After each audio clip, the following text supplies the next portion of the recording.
Test 1 2. Test 1 2.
If you have a Class 1 fine wool or a Class 1 goat, you should be checking in if you have not already done so.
Ladies and gentlemen, we want to welcome you to the 2023 Rodeo Austin Market Lamb and Goat Show. We are about ready to kick the festivities off. At this point, I'm going to welcome Jeff Dodd to bring us our invocation. If you will all please remove your hats and rise. Thank you. Dear Heavenly Lord, we come to you this morning just humbled, Lord. Humbled for the blessings you bestow on us as a nation, as a state, and as a community. We're blessed, Lord, that you allow us to be here together this morning, gathering together, supporting the youth of Texas in an event that we feel is ultimately important to our future. We ask that you watch over the event as we go through the day. We ask that you provide safe passage to, from, that we have a safe day, not just for our parents, adults, youth leaders, but also for our animals. We ask, Lord, that you put in our heart the true reason that we're here. It's not about winning. It's not about losing, Lord, but it's about supporting our youth and raising them in the right way. We ask that you just, again, watch over us as we leave this afternoon. We thank you for the less wind that we had today than we did yesterday. It was a little breezy yesterday. We pray for the men and women that are fighting to protect the freedoms that we enjoy as Americans. And lastly, but not least, Lord, we thank you for your Son and his death on the cross for our salvation. All these things we ask in your name. Amen. Thank you, Jeff. We'll now have please remain standing as we have Ms. Riley Valenkamp of Runnels County 4-H bring us our 4-H motto and pledge. In support of the 4-H Club motto, to make the best better, I pledge my head to clear thinking, my heart to greater loyalty, my hands to larger service, and my health to better living, for my club, my community, my country, and my world. Thank you, Riley. Now we will have Cole Stufall from Fairfield FFA bring us our FFA motto. The FFA motto: learning to do, doing to learn, earning to live, living to serve. Thank you, Cole. And now finally, as you please remain standing and direct your attention to our flag as Mr. Caleb McMullen of B County 4-H brings us our national anthem.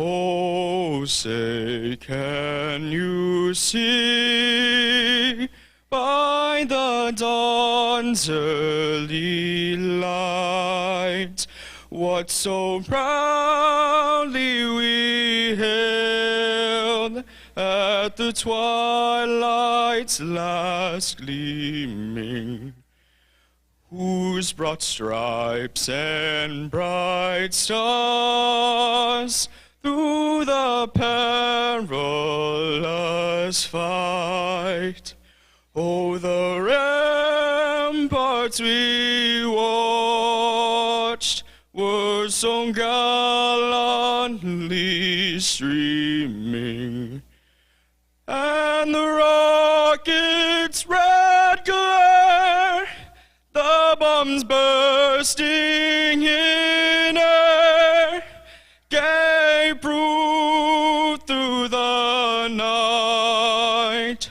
that our flag was still there. Oh, say does that star-spangled banner yet wave? Oh, the land of the free and the home of the brave. Dang it, my voice cracked. Outstanding, Caleb. Thank you. Okay, folks, we are about ready to get started with our Lamb and Goat show.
exhibitor with validation tag 35417. We need you to check in.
Our Class 2 fine wolves and Class 2 goats can check in.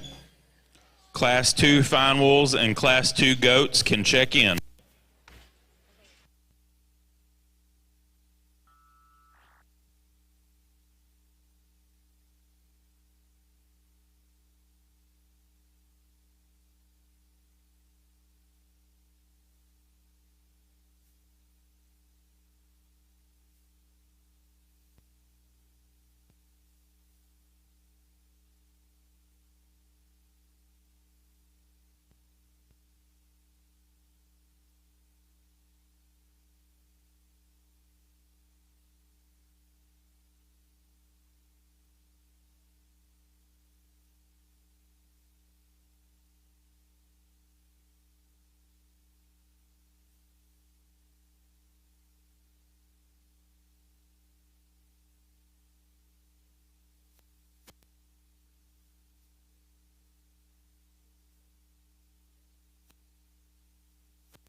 Just a reminder, we can have no paint, powder, adhesives, or tail stimulant.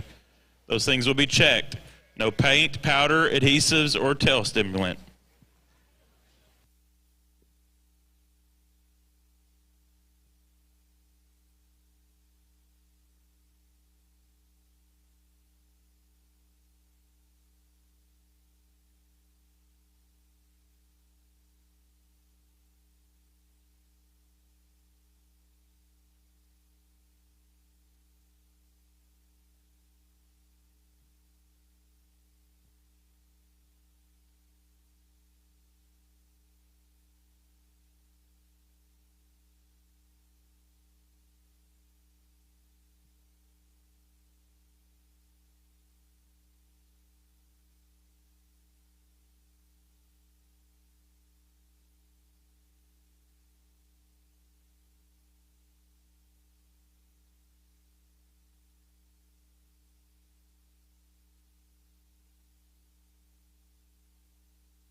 On our market goat side, we want to welcome our judge, Barrett Carlisle from Leavenworth, Kansas.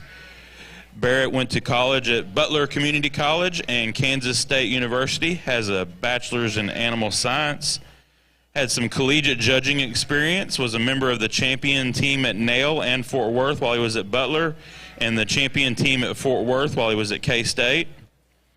He and his family own and operate the Diamond Sea Club Lambs, has a club lamb operation. His most memorable show ring experience is judging market goats at Nail and the State Fair of Texas.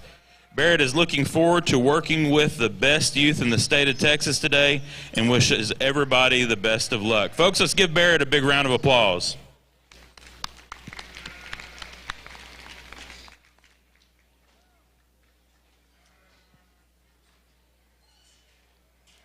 Also on the Market Lamb side, we want to welcome Mr. Marty Gibbs. Marty has been the Texas A&M AgriLife Extension Service for 33 years, serving as a county extension agent for 24 years and a district extension administrator for the past 9 years. He and his wife Cindy have a blended family of 6 children that have showed lambs and goats at all Texas majors for the past 21 years. He has a bachelor's degree from Texas A&M University and a master's degree from Angelo State University. Marty was a member of the Texas A&M Reserve National Champion Livestock Judging Team and has judged numerous county, regional, state, and national shows for the past 35 years. Folks, let's give Marty a big round of applause.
Folks, let's give these exhibitors a hand as they exit the ring.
Still missing a few for Class 2 fine wools. Need to check in.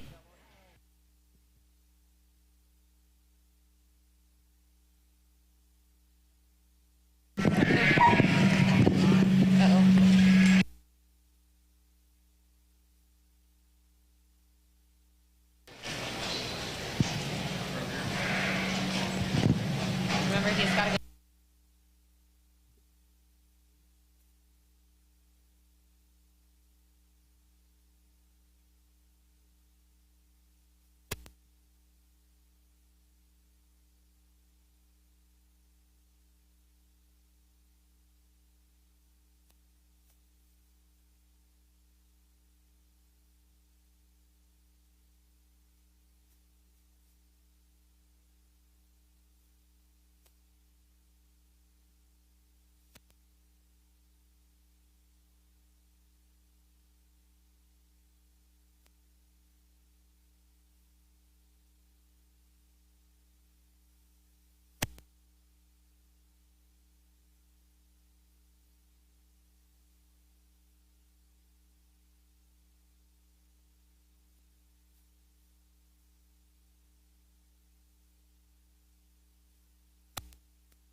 Well, good morning. It's a pleasure to be here this morning and have the honor and opportunity to evaluate lambs here at Rodeo Austin. I think it's something I've looked forward to all year long, and having this opportunity is certainly something I've been waiting on. And this little lightweight fine wool class, a really good set. I think an awful good set from top to bottom. We pulled 10 or 12 out to evaluate, and these top 5 I think are really, really nice sheep.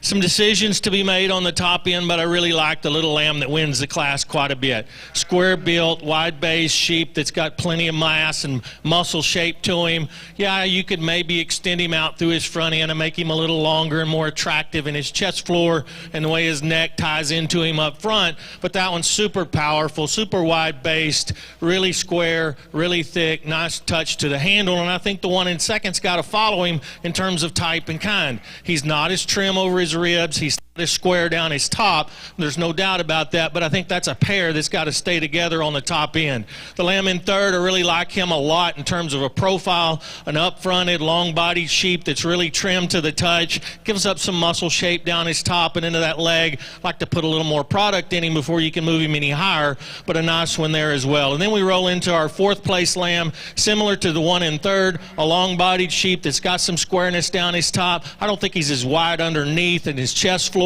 He's not quite as crisp to the touch. He's a little softer to the touch over his ribs and down his top. I don't think he's quite as square right out of his hip.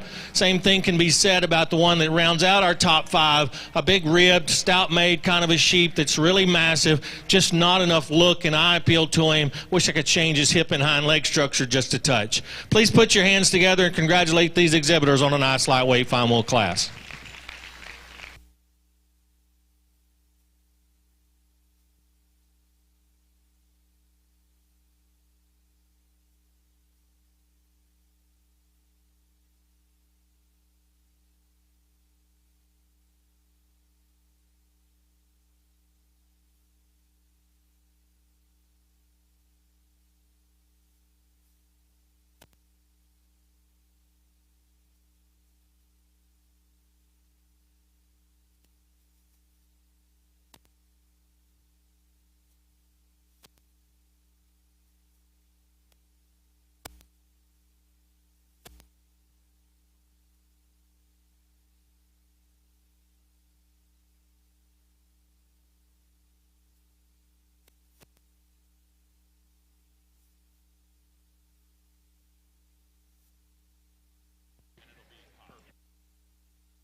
Well, good morning. It's certainly a pleasure to be here, and really excited to be here to sort through your goats and work with your kids and share a ring with Marty as the sheep show goes over there. And what an awesome good morning to have a goat show, and I think an excellent way to kick things off with over here. And honestly, in this first class, probably a little deeper than I even had anticipation of, just in terms of just good stock all the way down the lineup, and a couple of those we excuse out of the ring that I think we're darn sure close. But to me, I ultimately thought these three ended up sorting up rather routinely in my mind, and I thought there was some give and take in those, and I think in particular within the top pair, I think there's some give and take, and there's times where I like them both, and there's certain looks I get of each one that I think kind of deem them a class winner in my mind.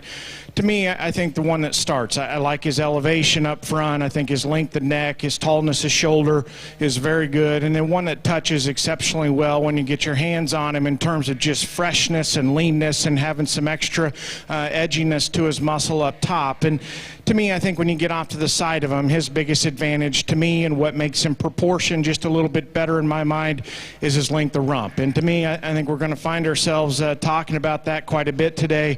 Just his length from hooks to pins is quite a bit more ideal to me, and I think that in relation to the length of his back, the length of his neck, I think makes that one proportion really, really good. And then you go to the ground, I think he's got an advantage just in terms of stoutness of bone and feature when you go to the surface on those. Is he perfect? No. He's probably don't have quite as much curvature to his forerib as the goat that comes in second. I deem him to be good enough there, but that is one place I think that goat in two has an advantage, and he's not hooked up the smoothest right there at the heel of his loin, and the way it fits into his jump muscle, I think you could square him up there just a notch. But his length, his elevation, his balance and proportions with his extra substance, and certainly comes to us with some handling quality and freshness, and that's where I like him to start. There's times where I like the goat in two, and honestly I think that one looks better in motion than he does here on the prop. When he gets out and goes, I think his hind legs probably even just a little more secure and plants a little truer at the ground as you study him in terms of base width compared to that class winner. And I think from the side, I think he's one you can pick just a little bit, some holes in just in terms of his balance and proportionality to me, in particular out of his rump. He reads speed just a nickel shorter from hooks to pins. I think if you could make him just a notch longer and just a notch bolder right there in the way he comes to his tail set, to me I think that one plays to win, because his front 2/3 are exceptionally good. His neck set, his shoulder, the turn to his forerib is incredible, and that one is really, really fresh. And to me, I think it's the front 2/3 combined with the fact that one is so true and so square as you watch him go away, that puts that one in contention. To me, I just wish he was a little longer hipped. One that comes in three, I think just in terms of tallness of shoulder, length of rump, probably mirrors our class winner just a little bit closer in my mind. I think that's a goat that I can get talked into just in terms of handling quality, turn to his forerib, and one that's exceptionally fresh and one that looks good when he gets him propped up and put together. To me, that's a goat of the top three that probably comes the most disappointing in my mind when those goats are in motion. To me, I think that goat starts to get a little long in terms of his shoulder. He's a little more prominent right there at the base of his chest and his shoulder point. To me, we need to change him there and maybe give him a little more strength and security in terms of his rear pastern as he gets out and goes. But again, when he gets him stuck and put together, I think he probably pairs up with our class winner pretty good. To me, it's just the way that one looks to me when we get those goats in motion. One that comes in four, I think if you like that kind, you can justify that one being up here at the top end pretty quick. Moderate, robust, big muscled, really big in terms of his shape and his expression. To me, I think that's a goat that reads just a little quick in terms of his maturity curve. For me, I just don't know if he's necessarily my speed in terms of length and elevation. And when we get him out and go, I think he's one that gets just a little more upright and stilty in his shoulder. Probably doesn't look quite as fluid in terms of his movement when those goats are on the move. But nonetheless, in terms of width and shape, I like that one quite a bit. Young man rounds off our top five with another one, I think, in terms of just being smooth and the way he's put together, having some width and some shape and dimension to him. I like that about that one. I think when you get him out and go and a little plainer in the way I read him up through his chest and shoulder, probably a little more forward in terms of his knee at times, and then kind of go with that, probably built a little different off of his rear skeleton, a little more set to his rear leg than I'd prefer. To me, it's just that goat in motion that kind of gets him here into 5. But nonetheless, exceptionally good class, really nice top pair there. If you put your hands together and congratulate these exhibitors in their first class this morning. Exhibitor 38552, your class is in the ring on the lamb side.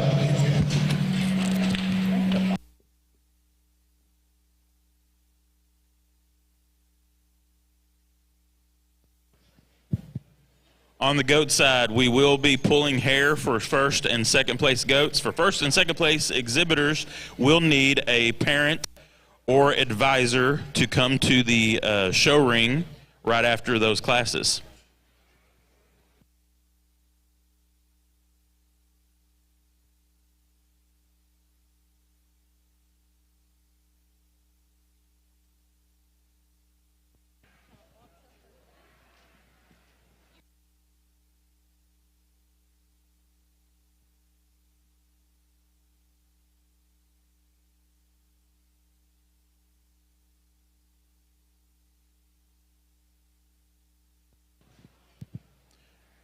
Results from Class 1 Fine Wools. 10th place was Haley Coons, Medina FFA. Breeder was Hyde of Rock Springs. 9th, Colton Hutchins, Lockhart FFA. Breeder is Struby of Wall. 8th was Arthur Washington of Howard County 4-H. Breeder was Mad Dog of Big Lake. 7th, Blakely Royal, Atascosa County 4-H. Breeder is Pat Jackson of Christoval. 6th was Aubrey Johnston, Sterling County 4-H. Breeder was Jonas of Christoval. 5th went to Kellen Hart, Hale County 4-H. Breeder is Hyde of Rock Springs. 4th was Addison Killam, Tom Green County 4-H. Breeder is Horwood of Sterling City. 3rd was Quinn Dixon, Sterling City FFA. Breeder is Jonas of Christoval. 2nd went to Ben Flanagan, Runnels County 4-H. Breeder was Smithwick of Miles. And our class winner was Hadley Holt, Hill County 4-H. Breeder is Struby of Wall. Congratulations to these exhibitors. Results from Class 1 Market Goats. 10th place was Rebecca Ebbets, Brown County 4-H. 9th was Sydney Curry, Kendall County 4-H. 8th, Abigail Elrod, Roby FFA. 7th was Trevor Pacoda, George West FFA. 6th was Lily Cattle, Coolidge FFA. Breeder was Shrank Show Goats. 5th was Coy Alexander, Walker County 4-H. Breeder was Sturt Show Goats. 4th was Benjamin Sprayberry, Jones County 4-H. 3rd was Wyatt Key, Grandview FFA. Breeder is Newsom Ripley Show Goats. 2nd was Laney McCall, Archer County 4-H. And our class winner was Landry Hollingsworth, Axtell FFA. Congratulations.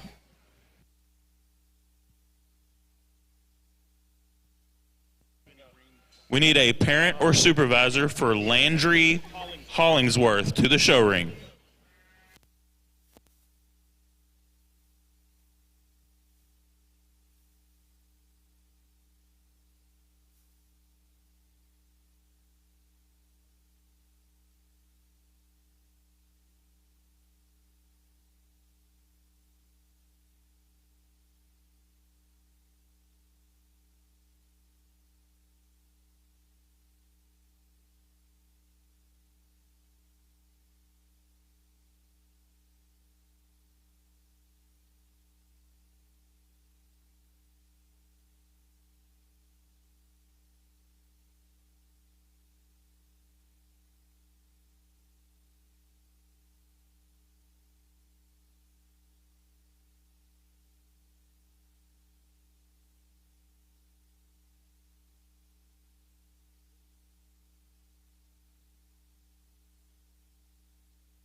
Your Class 3 market goats and Class 3 lambs should be checking in if they have not done so.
Lamb and goat exhibitors, just a reminder, the only tags that can be in your animal's ear when you come to the ring are your validation tag and a TLBA or TGBA tag if appropriate.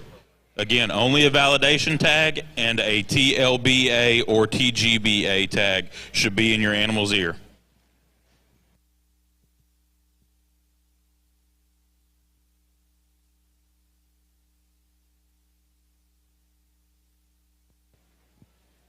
Also, be sure and bring your weight card with you to the ring. You need to have one of the weight cards with you.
Thank you, lamb exhibitors. Goat exhibitors.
We are missing 4 goats for Class 3. If you have a Class 3 goat, you need to be checked in.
Well, an interesting class here in Class 2, and certainly some things you could change and move around up in the top end of this thing.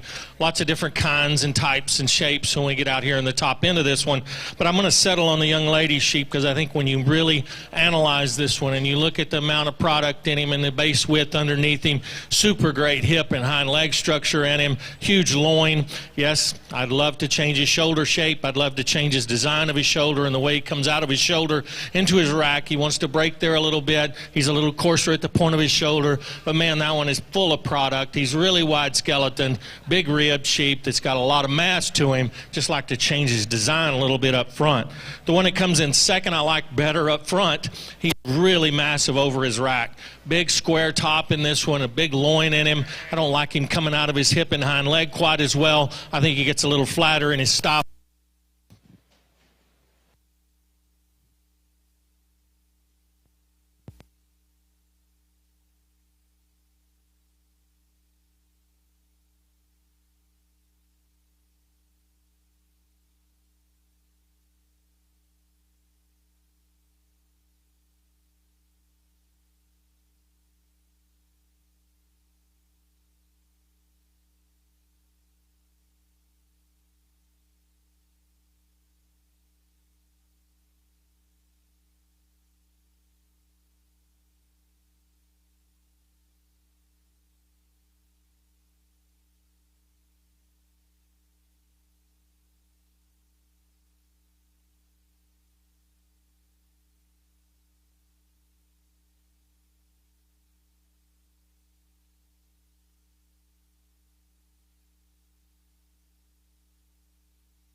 Long neck.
We need the first place Class 1 fine wool to come to the check-in area for the fine wool drive. We also need the first class of fine wool crosses to check in. First class of fine wool crosses to check in.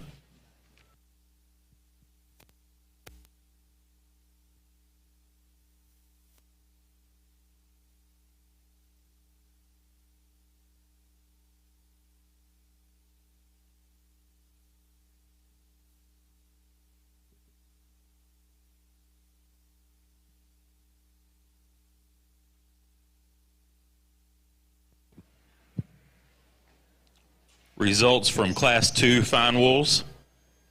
10th place was Jake Hrushka, Reagan County 4-H. Breeder is Stoltz of Menard. 9th was Ramsey McFall, Reagan County 4-H. Breeder is Long of Sterling City. 8th, Lexi Killam, Tom Green County 4-H. Breeder is B&B Club Lambs of San Angelo. 7th, Reagan Levine, Junction FFA. Breeder is Tillman of Junction.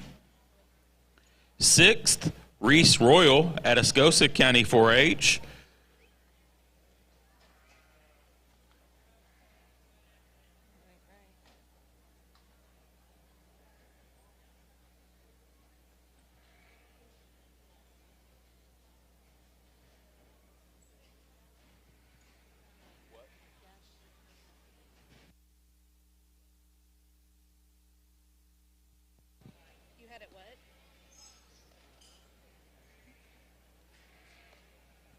Correction, 6th was Dashel Davis, Upton County 4-H. Breeder is Mad Dog of Big Lake. 5th, Shelby Leonard. Breeder is Silvers of Junction. 4th, Brody Rader, Gillespie County 4-H. Breeder is Mad Dog of Big Lake. 3rd was Steel Skelton, Runnels County 4-H. Breeder is Skelton of Ballinger. 2nd was Johann Grotgut, Deaf Smith County 4-H. Breeder is Struby of Wall. And our class winner was Avery Brooks, Mason County 4-H. Breeder is Smithwick of Miles.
Results from Class 2 market goats.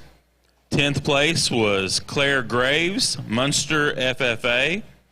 9th was Lauren Calloway, Scurry County 4-H, breeder is Book Show Goats.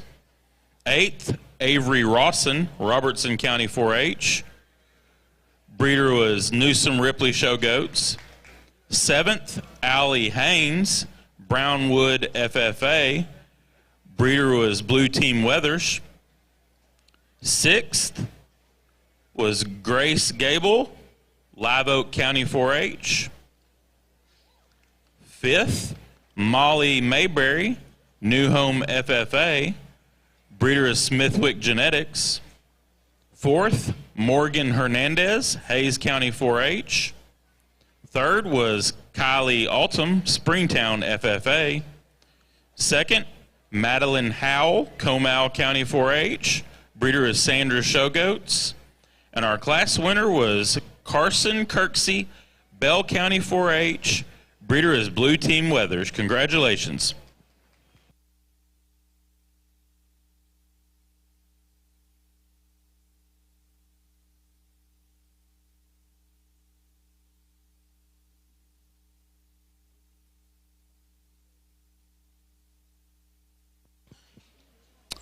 Class 4 market goats can be checking in. Class 3 is in the ring.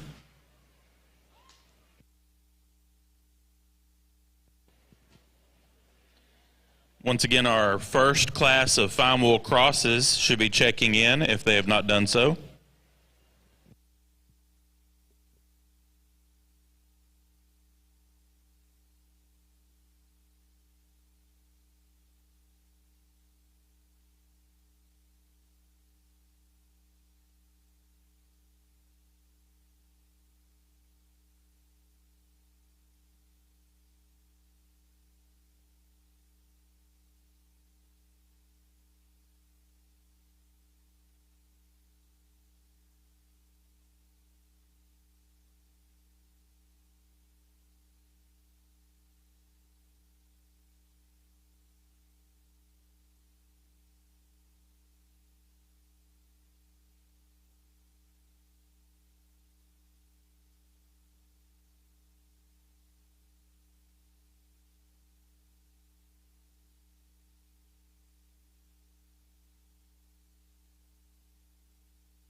Well, heavyweight final class, really a nice set.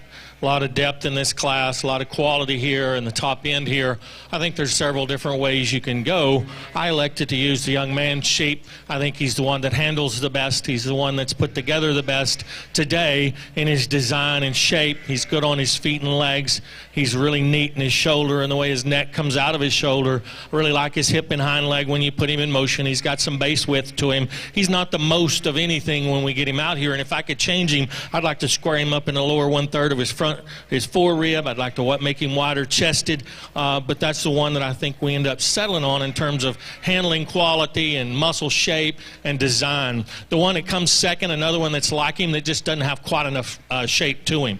He's a little flatter down his top, not quite as expressive over his loin edges or his rack shape. I don't think he's quite as stout and powerful when you get right behind him in that depth of twist or lower leg. But when you pull him off to the side profile, there's a sheep that gets his head up out of his his neck comes right out of the top of his shoulders. He's level in his top line, parallel in his lines, and good out of his hip and hind leg. And still youthful enough, I think, up through his front end. He just needs a shot more muscle and base width before we start talking about using him to win the class.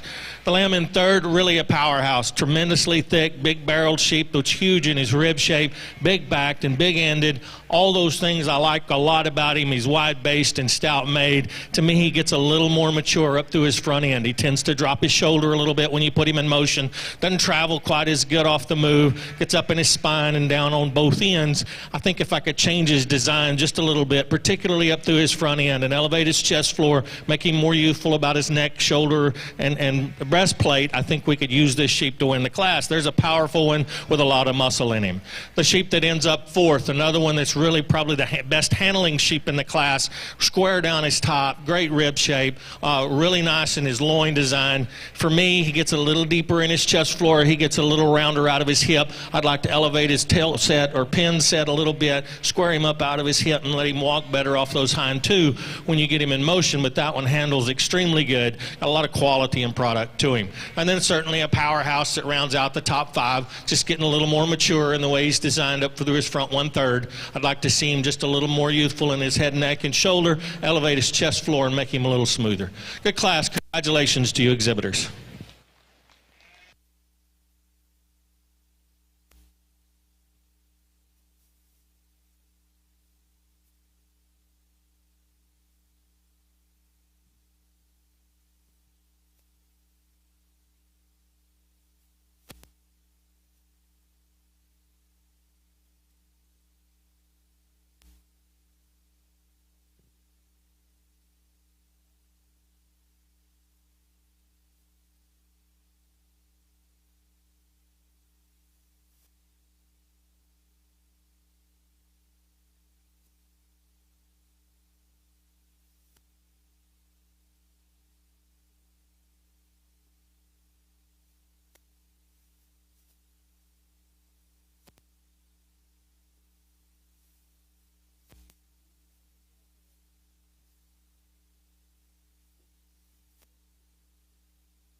Okay, we're ready for our final drive. From Class 1, first place went to Hadley Holt, Hill County 4-H. From Class 2, first place was Avery Brooks, Mason County 4-H. And from Class 3, first place was Rhett Dixon, Sterling City FFA. Second place from Class 1 went to Ben Flanagan, Runnels County 4-H. Second place from Class 2 was Johan Grotgut, Deaf Smith County 4-H. And second place from Class 3 was Bailey Dunlap, Runnels County 4-H. Folks, let's give these exhibitors a big round of applause.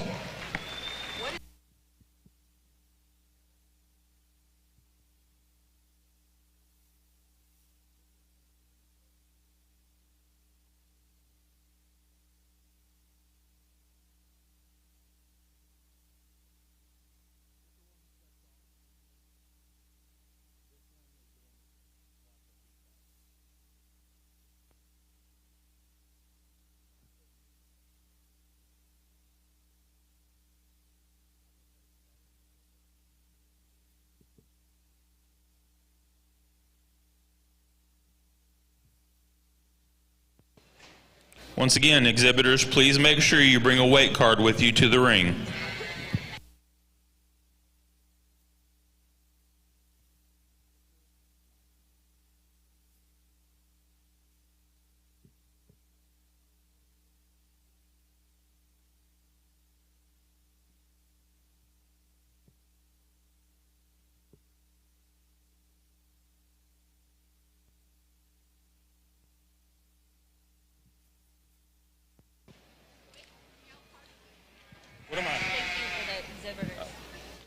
Let's give these goat exhibitors a hand as they exit the ring.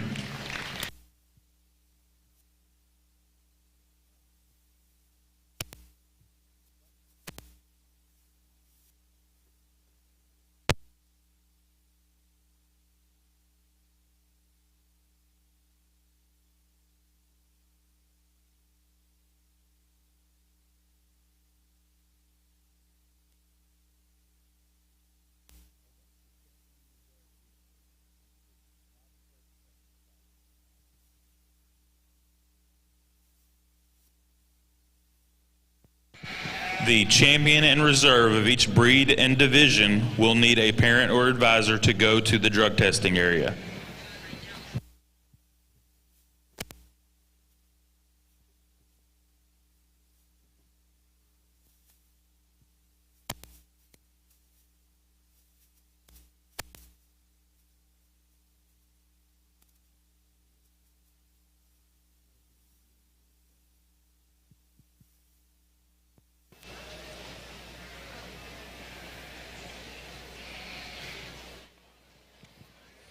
What a really good fine wool division here. An awful good set. All three of them that represent their class, represent them well. I think as far as sheep that have some muscle shape and thickness and still skeletally and structurally correct enough, I think you got to use some of these sheep that are out here. Really like all three of them. I'm not going to go back and hash and discuss the issues and problems or good things or bad things that I see about each one of them. I think there's some things you could change about all of them. But I think as we start looking at our fine wool division and how we're going to try and put sheep together today, and even in this fine wool division, I think they've got to be sheep that are wide based and have some muscle shape to them, still attractive enough up through their front end and youthful in their design.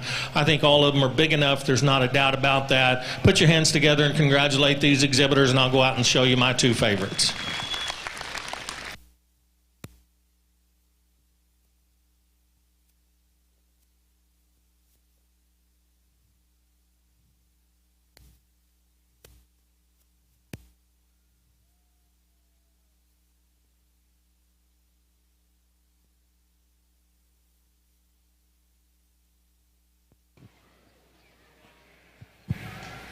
Our champion fine wool goes to Hadley Holt, Hill County 4-H.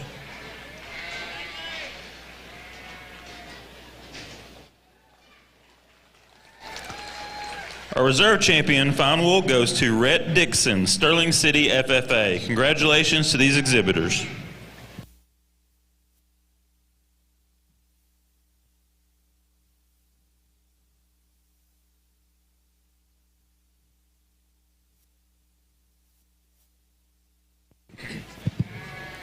Folks, if we can, if you're leaning on the rail in front on the stage area or on the bleachers, please move. We need for everybody to be able to see that are sitting in the stands. So if you are on the rail, please move.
Results from Class 3 Fine Wools.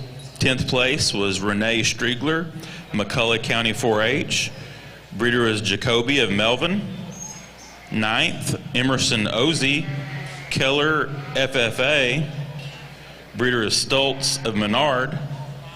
8th, Chase Palmer, Coleman County 4-H. Breeder is Palmer of Coleman. 7th, Alex Etheridge, Highland FFA. Breeder is Long of Sterling City. 6th was Wesley Stevens, El Dorado FFA.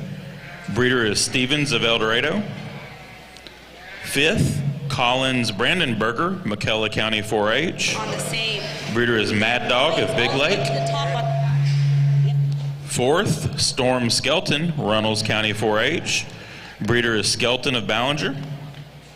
3rd went to Macy Morris, Bell County 4-H.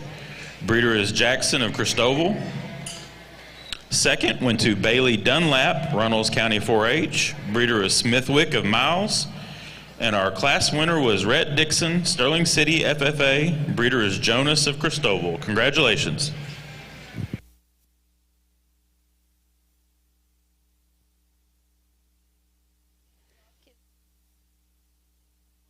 Check. Mic check.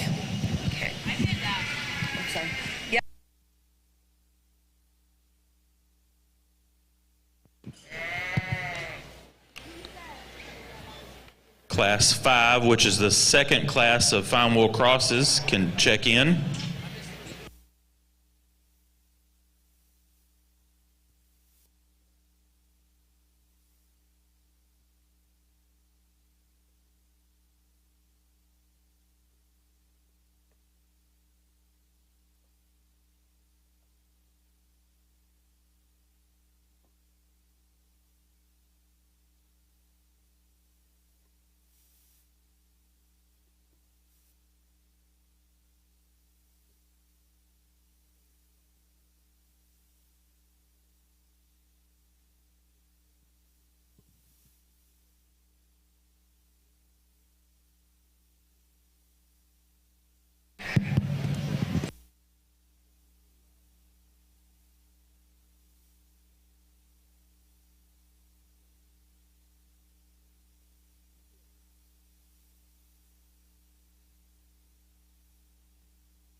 Thank you, lamb exhibitors.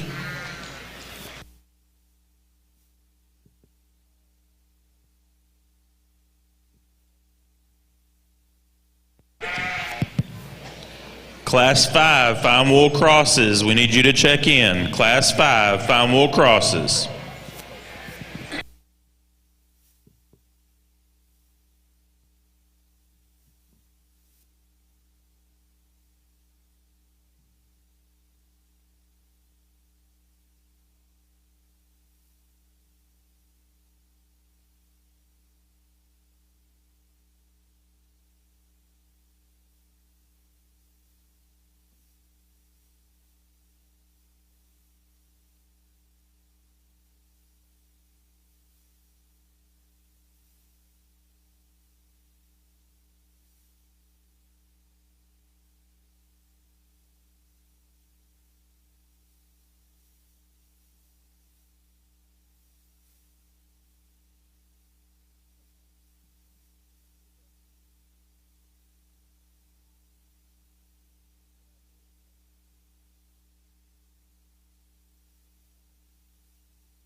We are excited to have Taylor Fort with us doing our live feed today. Also excited to have Devin Sisk Photography as our official show photographer. Be sure and check out her website, devinsiskphotography.com. You can view and order photos online.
What an exceptional class. I think from 1 on down to 10 or 15, probably as good as any of them that we've had out here yet today, just in terms of goats that got a lot of width and a lot of mass, a lot of muscle to them.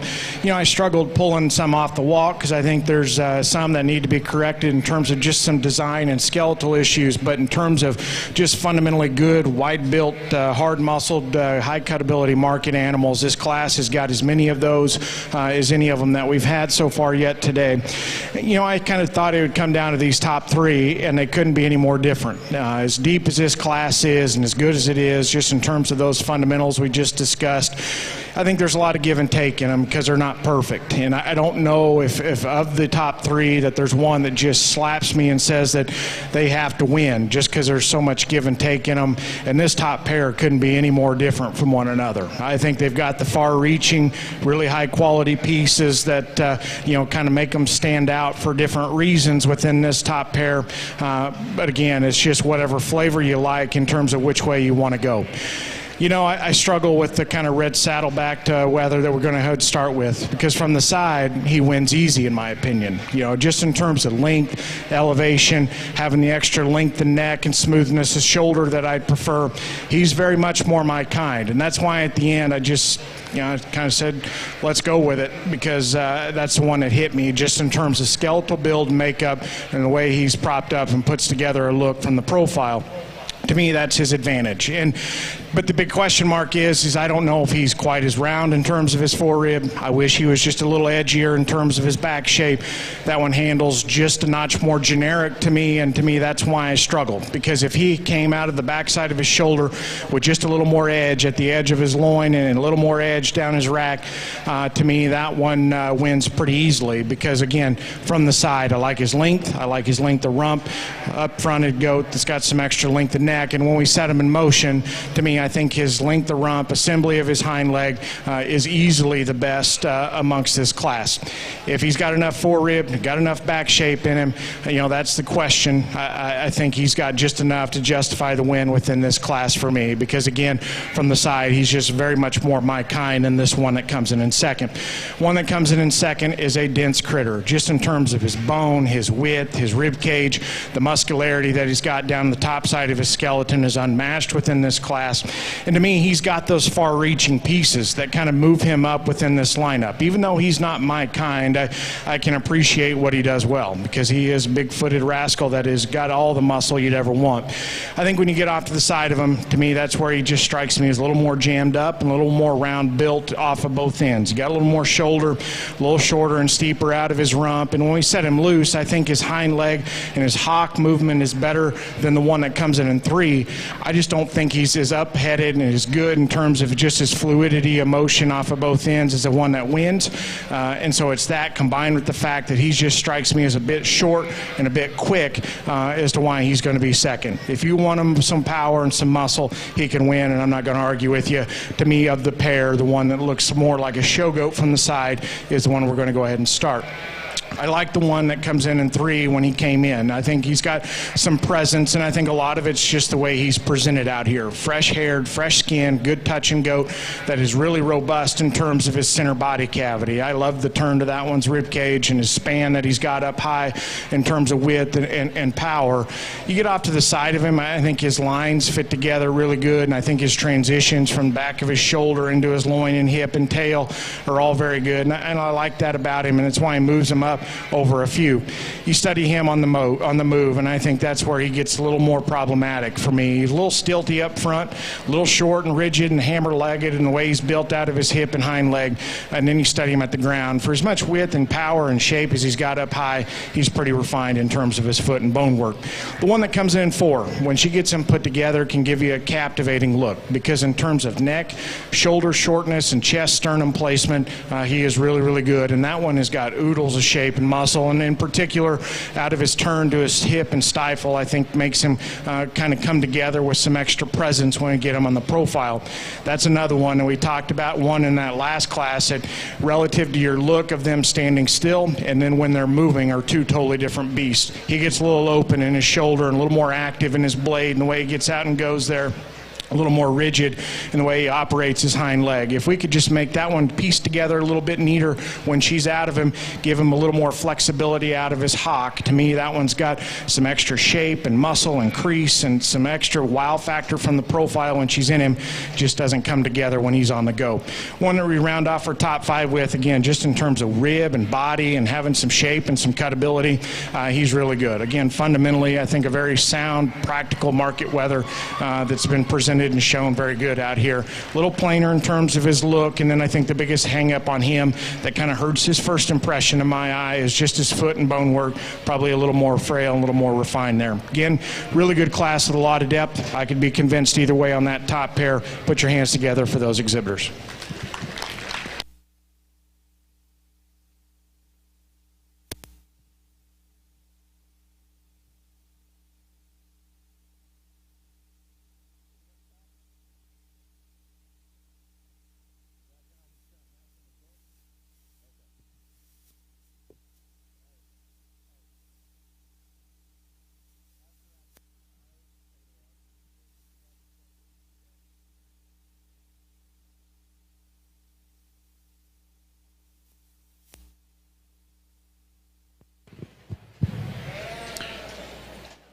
Results from Class 3 goats. 10th place was Richard Spencer, Fisher County 4-H. 9th, Michelle Guerrero, Floyd County 4-H. 8th, Tyson Hicks, Comanche FFA. 7th, Lindy Basoli, Brownwood FFA. Breeder was Blue Team Weathers. 6th, Michaela Verver, Hayes County 4-H. Breeder is Holscher Show Goats. 5th, Quincy Rains, Hayes County 4-H. Breeder was Newsom Ripley Show Goats. 4th, Grace Triplet, LaSalle County 4-H. Breeder is Schrank Show Goats. 3rd was Dylan Richardson, Gonzales County 4-H. 2nd, Brett Dreyer, Uvalde County 4-H. Breeder is Evans Livestock. And our class winner was Lauren Thompson, Salado FFA. As we move into the crosses, a really nice class of lightweight crosses. I think they sort together fairly well up at the top end of this deal. I think there's a pair of them that come up here, and still with even that, I like the sheep to win the class pretty handily. I think he's super good off his feet and legs. He moves around the ring well. He's wide-based and really opened up in the center part of his skeleton, and yet when you back off this guy, he's got the right design and shape, really leveled down his top line, super good in his hip and hind leg structure, really neat out through his front end. Maybe you could tuck him up just a hair in terms of being a lightweight, but I still don't mind that rib and depth of rear flank in one that's got that much product and power. The one in second's a notch longer from flank to flank. He's just a hair longer in his hind saddle, and one that probably doesn't touch and handle near as good as the class winner, particularly over his loin edge, but that's a really nice, powerful sheep that's big in his rack and got some maturity to him and still very attractive up through his front end and long fronted. I don't think he's quite as neat in his hip and hind leg structure. Doesn't want to show himself off on the move quite as well as our class winner. The one in third is really built well. He's just given up too much product and power. He's not wide skeleton enough compared to the two in front of him, but he's really nice designed. That one is up in his chest floor and very youthful about his front 1/3. Really long spined kind of a sheep that's level out of his hip and good off his hind legs. Probably needs to touch with just a touch more power and product if we're going to compare him to the two right in front of him.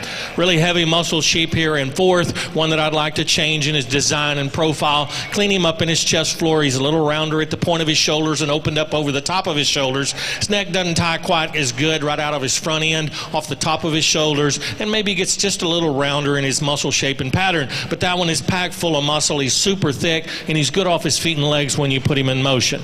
We round out our top five with another sheep that gets just a little rounder for me. I think he's a little rounder in his shoulder, a little softer to the touch. He's not as powerful down his top, but man, that guy's got a lot of product in him. He's big-hipped, a lot of stifle and leg working in that when you put him in motion. I think he's good enough off his feet and legs. Just like to change him up through his shoulder and the way he handles down his top. Good class. Congratulations to you exhibitors.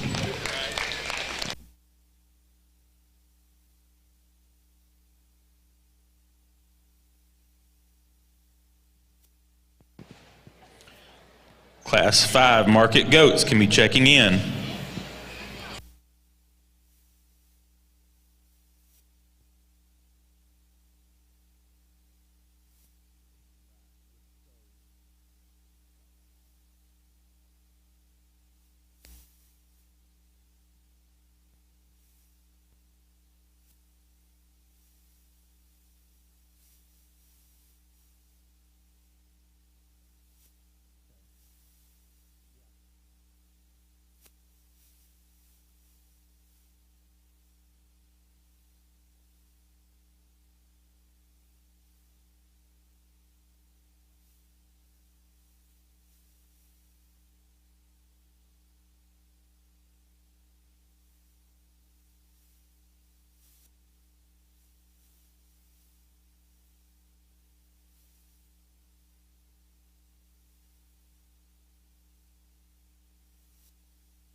Our Class 6 fine wool crosses can check in. Class 6 fine wool cross.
Let's give these goat exhibitors a hand as they exit the ring.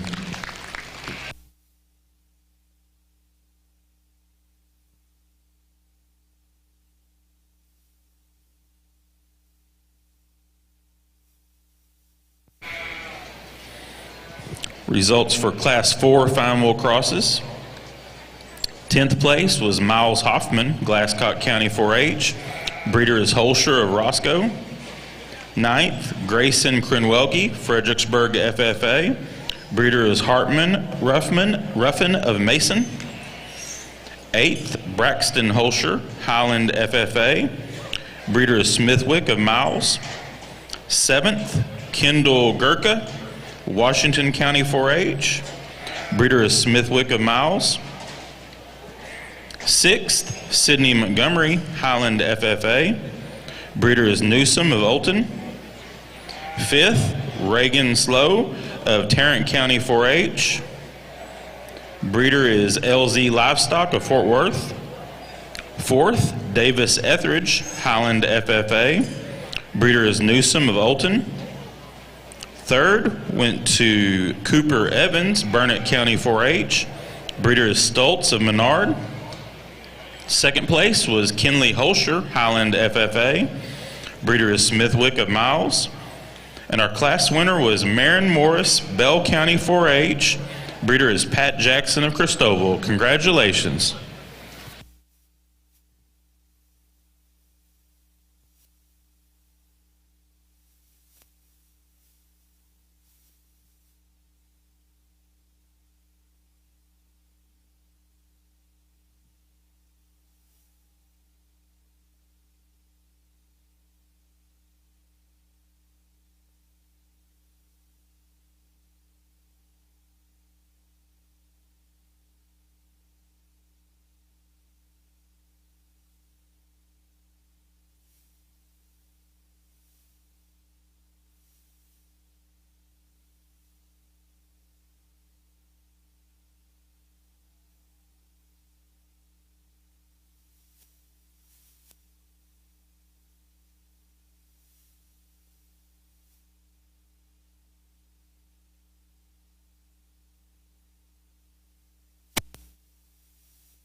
We will need a parent or advisor for first, second, and third of this class of goats that are in the ring.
Thank you, lamb exhibitors.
We need exhibitor with tag number 35676 to check in. 35676 on the lamb side.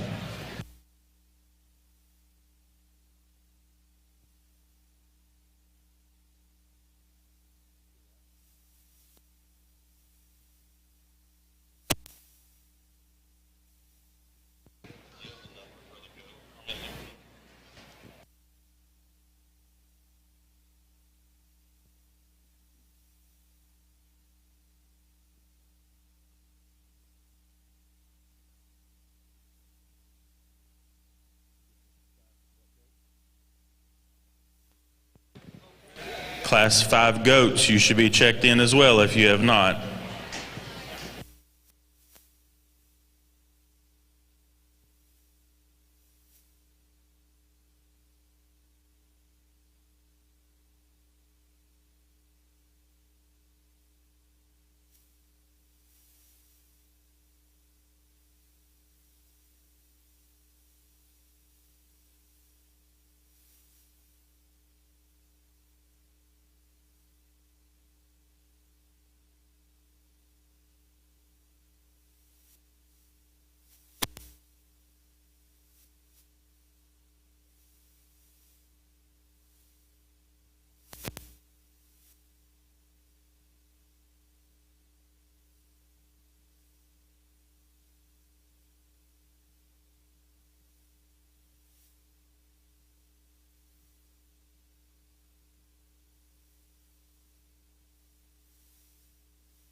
Tag number 35676. You are still needed to check in.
Another exceptionally good class. Just a lineup from start to finish of just really practical market livestock that some of these down here end up getting beat just because they don't come to us with some of the extras. And same can be said for a few here in this top five. But nonetheless, I think a good lineup with some challenges throughout it.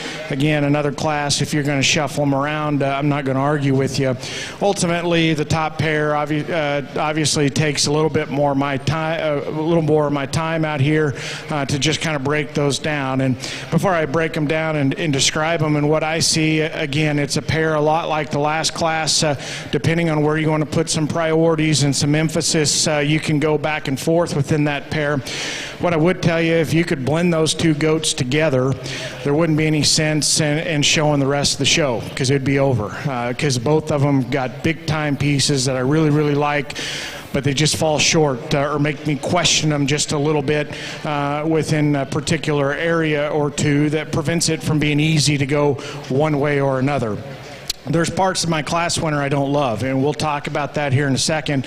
Ultimately, I was trying to figure out, am I going to beat that one because I genuinely like one better, or just beat him because he's got some problems? And ultimately, I just like the black one better. He just is more captivating to me. And you get off to the side of him, just his presence out here. There's no question that one is geeky looking from the profile, just in terms of his length, his elevation, his neck, and the way it sits on top of his shoulder, the way he's constructed down his top line on the standstill, and just the assembly of his skeleton off of both ends I really, really like. And that one's actually quite surprising when I get on top of him because he's got more turn to his forerib and body shape than I was expecting from the outside based on just how exotic looking he is out here. To me, it's just that first impression or that extra presence when they get propped up where I go ahead and use him to win. Now he's got issues. When we set him loose, he's probably so long-bodied he doesn't stay collected enough in his top line for me. I wish that one had just a little more strength down his spine when those goats are in motion, and you get behind him. Of the top pair, there's one that's obviously a little more disappointing in terms of depth of twist, inner and lower leg shape. If that one just had more down the seam of his twist there and a little more inner leg shape, he gets easy to use, or a little more strength down his spine when he was on the go. But again, if I beat him, it's just because I'm hung up on a problem versus just gravitating to what I like, and I just like him a little bit better. One that comes in second, shape, density, forerib. Again, that one excels in those areas, and you get behind the goats. Again, there's no question as to which one's more impressive in terms of twist and stifle shape. He is awfully, awfully good there. When I get off to the side of those goats, he just strikes me as a nickel plane. Just to be real blunt, real honest about it. He's just not quite as neat at the base of his shoulder, not quite as tucked up and neat in terms of his sternum, and it becomes more evident when they're on the go. I just read him to be a little longer bladed and a little more plain in the way he's built in the front 1/3 of his body, but his rib cage, his shortness of back, his extra expression from behind, to me, that's what makes him a contender within this class, because he handles like no other within this class. And again, it's got those advantages over that winner. I just come back to, do I genuinely like the way that one strikes me from the profile? And I think that's where he ends up being second for me. One that comes in 3, again, just in terms of shape and leanness and cutability and being a good market animal, he's exceptional there. When he postures his tail right and flags it up, I think he can give you a good enough look to justify him up here in the top end. We set him loose. He just kind of wants to funnel out of his hip and get a little more disappointing when you study him go away from you. But his rib cage, his back shape, his freshness up top is really good. And I just like his extra extension up front relative to the one that's here in 4. There hadn't been a bigger backed animal through the ring today than the one that's here in 4. Again, if that's your speed, he's awfully impressive. Strikes me as a little jammed up, a little more mature for being one at this weight in this stage of the morning. To me, I just wish that one just came to us with a little more length, a little more elevation, and didn't strike me quite as mature about his head and his skull and his neck. But nonetheless, he is an impressive beast in terms of width and power. When it comes in and rounds off our top 5, again, just in terms of length, expression, having some cutability to him, I like those things. And he's probably my preference in terms of maturity curve within the pair of 4 and 5. When I get off to the side of him, he kind of wants to set a little bit lower at the base of his tail, and you study him at the ground, probably just a little more refined in terms of his bone work. I don't know if he's got enough substance at the ground or if he's quite shallow enough up front to go ahead and swap the pair, because he's not as impressive in terms of width and shape and density as that one ahead of him. Good lineup again. It's a discussion of that top pair, if you would. Put your hands together as they exit the ring.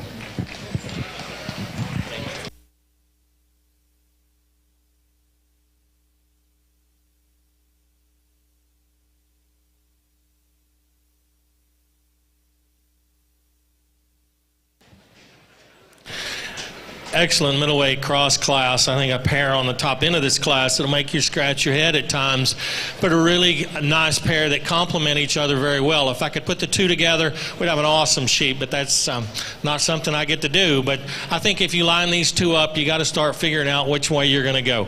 Young man sheep's better fronted.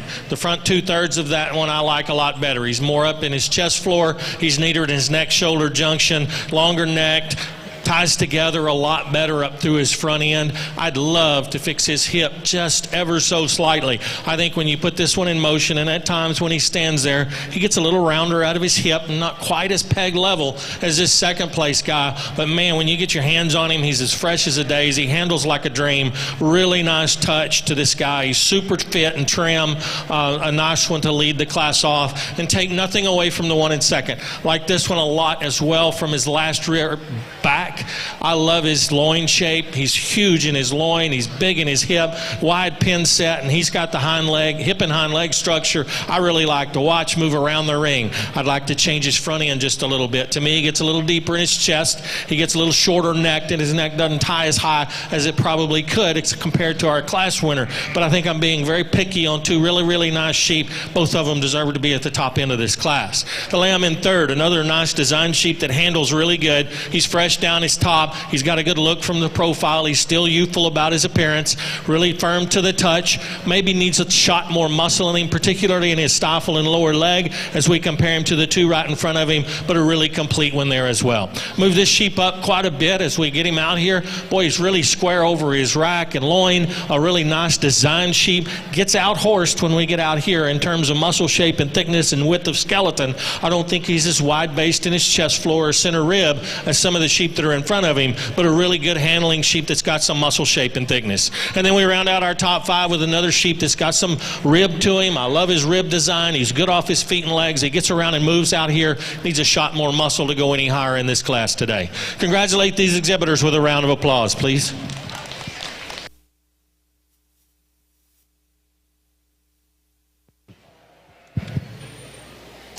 Results for Class 4 Market Goats. 10th place was Keegan Davis, Winners FFA. Breeder is Two Springs Ranch. 9th, Kate Higgins, Bell County 4-H.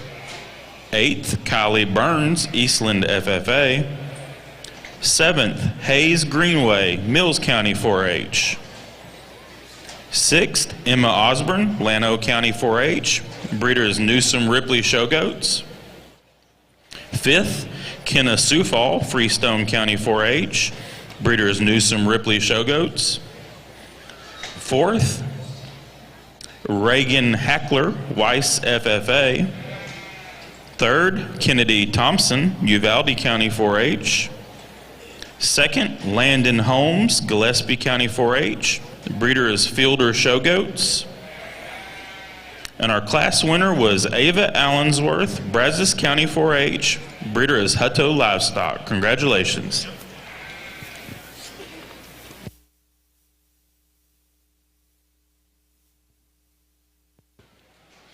Results for Class 5 Fine Wool Crosses. 10th place, Stella Sprayberry, Jones County 4-H. Breeder is Stoltz of Menard. 9th was Paige Hughes, Friendship FFA. 8th, Abigail Klein, Cypress Falls FFA.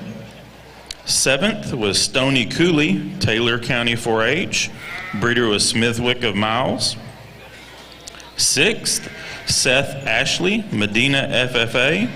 Breeder is Newsom of Olton. 5th was Peyton McAshlin, Friendswood FFA.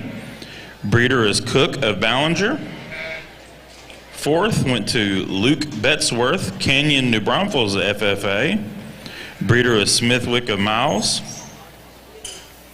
3rd was Landry Meyer, Blanco FFA. Breeder was Hal Eckhart of Spring Branch. 2nd was Ellis Irwin, Lubbock Cooper FFA. Breeder is Jonas of Livestock of Christoval. And our class winner was Royce Cook, Runnels County 4-H. Breeder was Smithwick of Miles. Congratulations.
Class 7 Market Lambs, which is the first class of Southdowns, they can check in.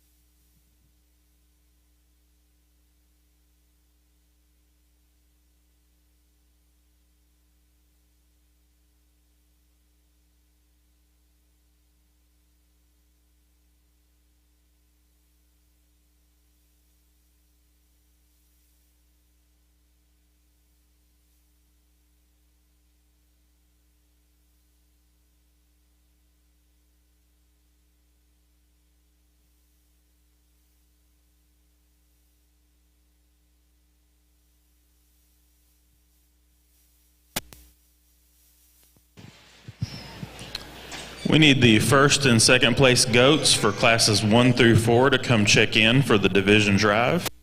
First and seconds from classes 1 through 4 goats.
Class 6 market goats can check in as well. Class 6 market goats.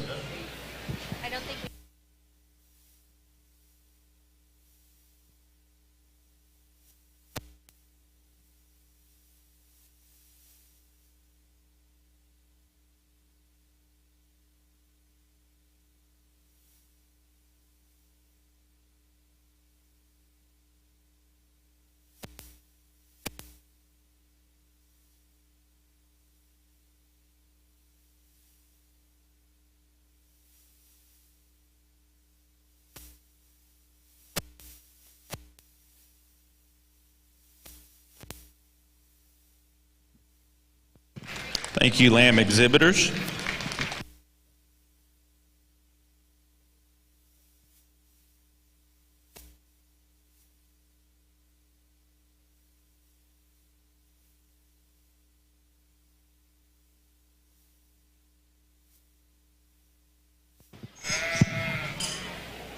Again, our first and second place goats for classes 1, 2, 3, and 4 need to check in.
Let's give these goat exhibitors a hand as they exit the ring.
the goat side, we will take a lunch break after the Division II drive. On the goat side after Division II.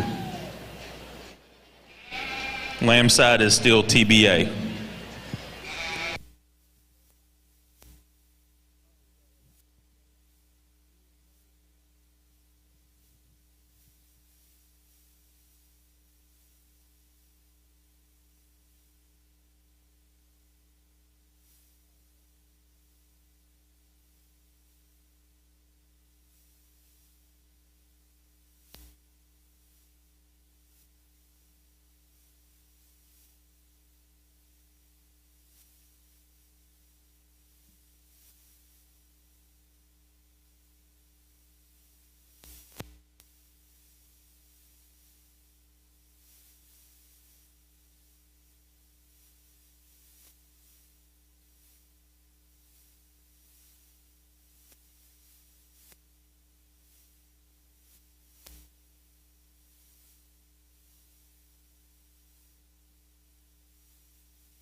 Still missing 5 Southdowns.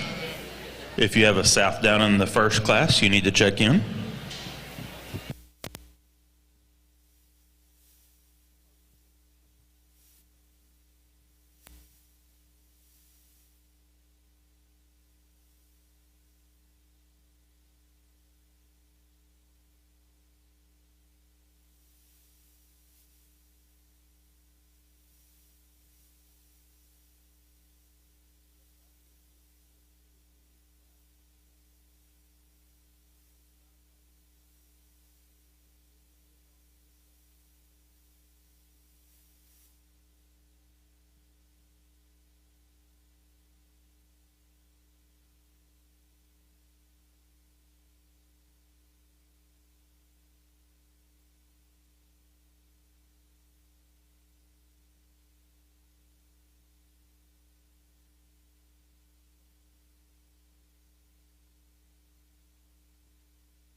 Still missing 3 Southdowns for that first class of Southdowns.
Really good heavyweight class of crosses here that come back into the ring. Really nice one to lead off. I think these top two complement one another very well, and they've got to tie together and go together. And the one that leads, it's certainly a stout-made kind of a sheep. His features are stout. He's big boned. He's big chested kind of a sheep. That's a big rib in him, big top in him, big back. I mean, this one's got a lot of product to him. He's still very attractive out through his front end. A really nice, complete sheep there to lead this class off. Don't have a lot of holes in him. If you could fix his hip or lengthen his hip just a nickel, and I'm picking on one that's pretty good, but that one's massive in terms of top shape and rib design, and really wide based underneath. His biggest advantage over the one in second is width of skeleton. The one in second's built a lot like him. He's shaped like him up to his front end. He's long-sided. He's just not as opened up underneath. He's not as big ribbed, and he's not as wide based when you put him in motion as our class winner, but I think both of those sheep complement each other very well in terms of touch, handle, and tone when you get your hands on them down their top. A nice design sheep here in third. Really like him on the profile. Levels out his top line really, really good. Gets off that hind leg good. Softer to the touch. I'd like to see him firmer. I'd like to see him have more expression of muscle, particularly down his top, and be firmer over his ribs compared to the two that are in front of him, but a nice designed one.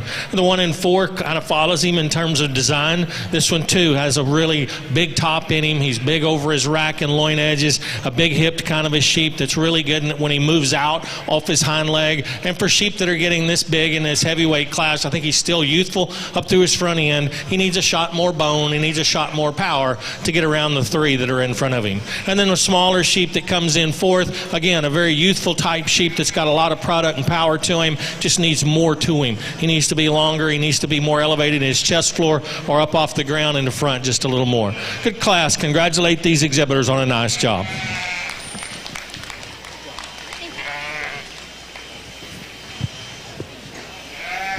On the goat side, tag number 34651, tag 40284, and tag 42045. If y'all have not checked in, you need to do so. Sorry, my circle got a little small.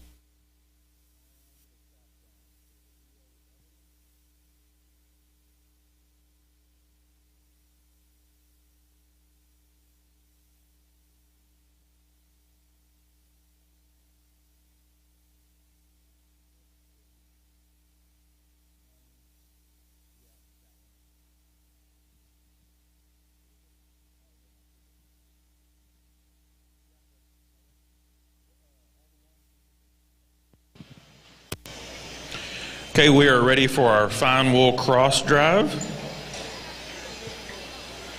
Coming out of Class 4, first place was Marin Morris, Bell County 4-H.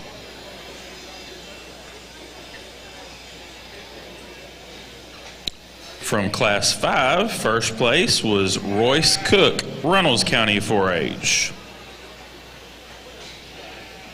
And from Class 6, first place was Stratley Struby, Tom Green County 4-H. Second place from Class 4 was Kenley Holscher, Highland FFA. Second place from Class 5 was Ellis Irwin, Lubbock Cooper FFA. And second place from Class 6 was Braddock Foster Farwell FFA. Folks, let's give these exhibitors a big round of applause.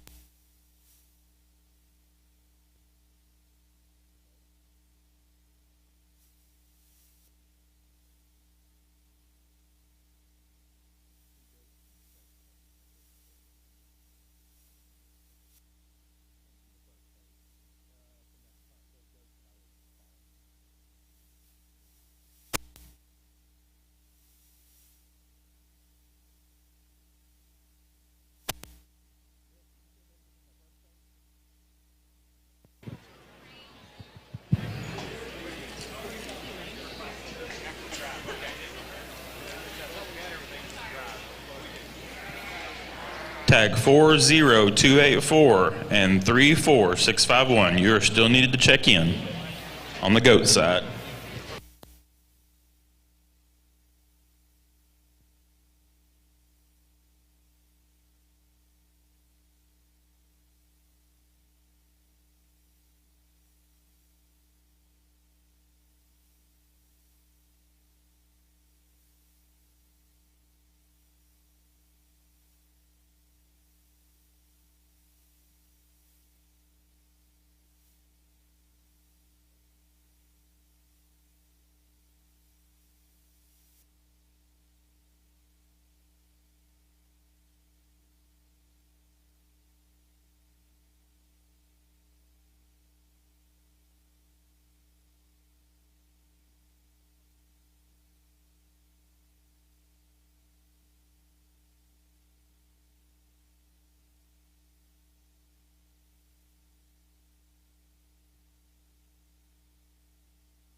Tag 34651. You are needed at the check-in on the goat side.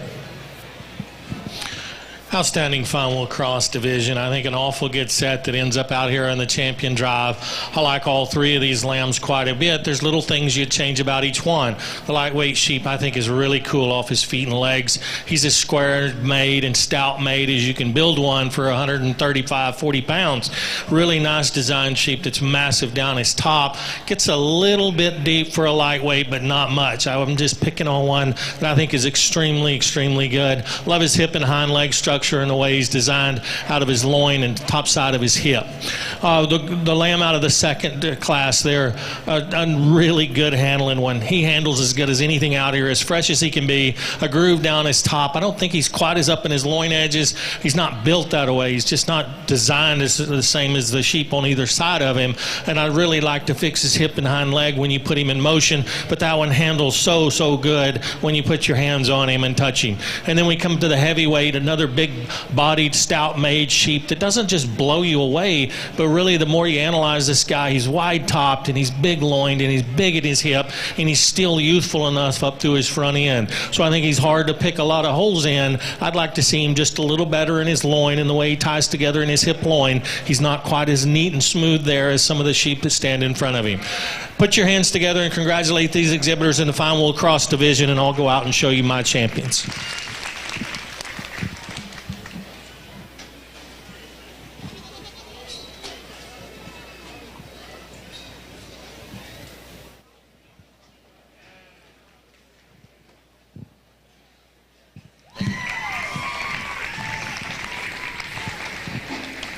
Our champion Fine Wool Cross goes to Stratley Struby, Tom Green County 4-H.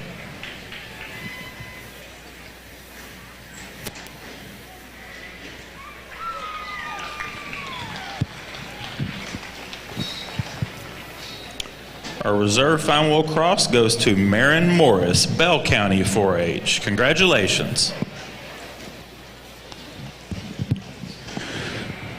Well, here in the goat size, we kick things back up here in this class. Another really good one. I think from top to bottom, probably as close a decision between 3 or 4 of them that we ended up excusing in that last spot for me in my mind is that we've had so far yet today. And yet at the top end, I didn't think there was just an absolute freak that you had to tie to that became real obvious. And quite honestly, when this class winner came in, he walked by and I said, I really like that one. I don't know if I just love anything about him, but he's hard to punch a hole. And the longer we study him out here and break him apart, that ends up becoming his biggest advantage. That one's just pretty bulletproof out here. He's seamless in the way he's built down his top line. He's opened up underneath. He's got a big center body and rib cage in him. I love the width and just the squareness that he's got down his back when you study him up top and from behind. And again, from the side, I'm not going to say he's a freak in the way he's built, but again, just in terms of his neck set, his levelness of spine, the way he's built out of his rump, especially compared to that second one, that ends up being the biggest advantage. I think it's easier just to latch on and to run with him pretty quick in this class if he had a bigger rear leg. He's just a little more refined in terms of that rear leg and foot. I just wish we could stouten him up in terms of his feature there, but his neck set's good, his shoulder's good, and the way he's put together is seamless. Again, I think that's just an awfully good, high-quality piece of livestock that ends up being kind of the fault-free option within this class. Now, the one that comes in second is interesting, just in terms of chest width, neck set, and the way he's built down his top line, in particular his front 2/3. I think that one's awfully good. Very robust in terms of his forerib. He's got a big square rump in him when you stand behind him. Now, in terms of handling quality, he's just a nickel softer. He's a little longer haired. He's probably just a little soft and to the touch. I wish that one just met my hand with just a notch more edginess to his back shape. And then in terms of his balance and just his symmetry and proportion from the side, I just don't know if his back third's good enough. As for as good necked as he is and the way his shoulder fits into his forerib and body, those things are dead on. And then you get to his back third, he's extremely short and a little steep out of his rump and just a notch straighter in terms of his hock. I think if he could redesign the way that back third is built, he gets pretty fun one to run with within this class because of the way he's built at the ground, the way he's built up through his chest and his neck and his shoulder. One that comes in threes, just in terms of just crispness to his muscle and leanness, he's probably as good as any of them within this class. I like that one to the touch and handle. You get off to the side of him, I just don't know if he's seamless in the way he's put together. A little deviation right there as you study him from his shoulder into his forerib, a little lower and steeper in terms of his tail set. That's just a goat that I think could be pieced together just a little bit neater. He's got the width, the rib cage, the shape, and the expression to run with the best of them within this class. I just don't know if his parts and pieces fit together and blend together quite as neat as those two that we go ahead and lead off with. But again, a good high cutability, fresh, shapely goat that I like in that regard. One that comes in next is interesting. Young man does a good job job, and my compliments to him in regards to showmanship, because that's another goat we've seen through the ring a couple of times today. We've talked about a few that give you one look when they're put together because the showman does a really good job. When we get out of them, we get a different version of that goat, and I'd say that fits the bill on this one. He's got a good neck and ties into his shoulder right. I think that one can strike you with some extra presence when you back off of him, and then when we set him in loose, I think that one gets a little easy in terms of his spine, a little off in terms of his hip and rump, the way he's built from hooks to pins there. But I like his width, and again, that's another one that's really good in terms of his center body. That one just needs to be more collected in the way he's put together when we ask those goats to get out and go. One that rounds off our top 5 is a goat that probably is a little more of a struggle to get shown and presented out here. Is a little bit of a knothead. I like that goat in motion, just in terms of skeletal organization, the way his joints move. I like that one. And when he gets him put together, I think can give you a striking kind of show weather look from the side. It's just when you get at a rear view or a rear three-quarter, that's kind of where he runs out of gas amongst his top 5. A little narrower chested, and then his biggest hang-up for me is just a little narrow, a little raw over his loin edge, and wants to funnel out of his hip just a little bit. But nonetheless, I like his skeleton, and I like the way he gets out and moves within this class. Again, a lot of depth here. A nice, solid one to go ahead and win this class. Put your hands together for these exhibitors as they exit the ring. If the following 2 people are in the show barn, please go check in at the show office on the east side. They are Risa Chavez and Craig Isham. Please go check in at the show office.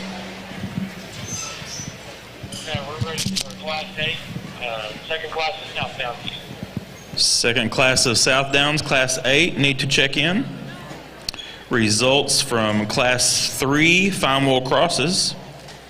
10th place was Cale Doherty, Williamson County 4-H. Breeder is Long of Sterling City. 9th was Riley Wunderlich, Canyon Lake FFA. Breeder was Smithwick of Miles. 8th was Hunter Rocheski, Dawson County 4-H. Breeder is Struby of Wall. 7th was Riley Barrett, Tom Green County 4-H. Breeder is Jackson of Christoval. 6th was Taylor West, Sinton FFA. Breeder is Struby of Wall. 5th was Wyatt Renfro, Crockett County 4-H. Breeder is Stoltz of Menard. 4th went to Carter Morris, Bell County 4-H. Breeder is Horwood of Sterling City. 3rd was Presley Cabot, Shallow Water FFA. 2nd was Braddock Foster, Farwell FFA. And our class winner was Stratley Struby, Tom Green County 4-H. Breeder was Struby of Wall. Congratulations.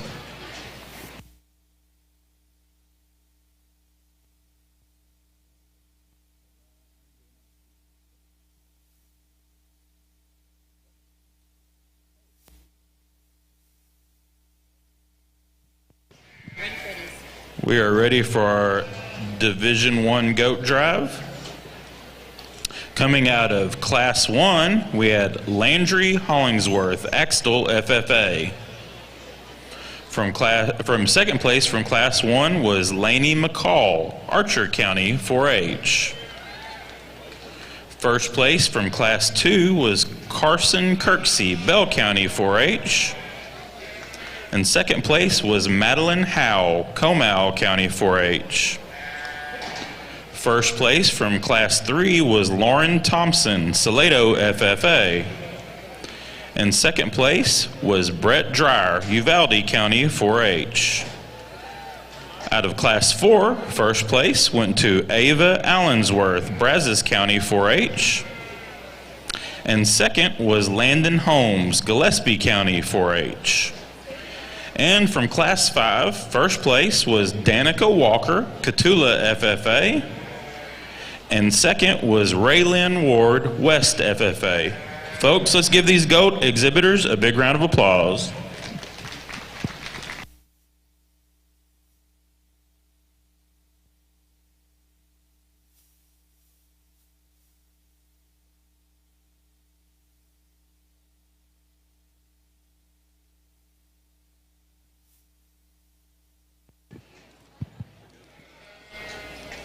Results from Class 5 goats. 10th place was Jace Jerish, S&S Consolidated, FFA. 9th was Elianne Byrne, Swisher County 4-H. 8th was Mason Hatfield, Mason County 4-H. Breeder was Newsom Ripley Show Goats. 7th was Cast Hinojosa, Clayburgh Kennedy County 4-H. 6th was Brendan Kennedy, Oakwood FFA. 5th was Cale Beaver, Borden County 4-H. Breeder is Two Springs Ranch. 4th went to Mason Smoot, Kendall County 4-H. Breeder is Highview Ranch. 3rd was Kimber Beggs, Midland County 4-H. 2nd, Raylyn Ward, West FFA. And our class winner was Danica Walker, Catula FFA. Congratulations.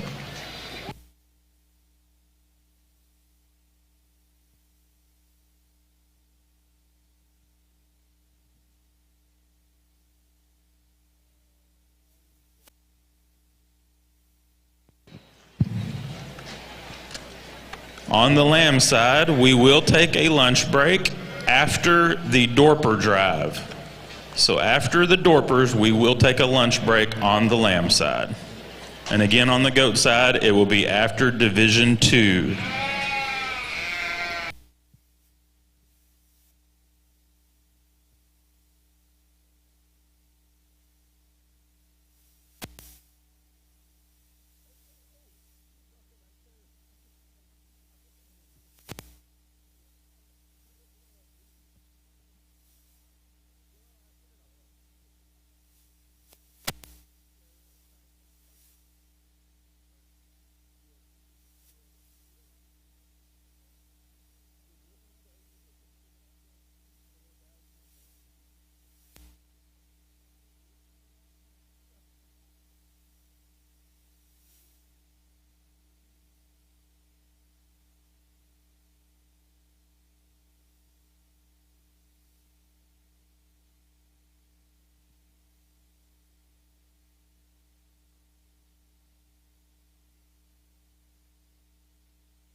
Need 4 exhibitors to check in for Class 8 Southdowns.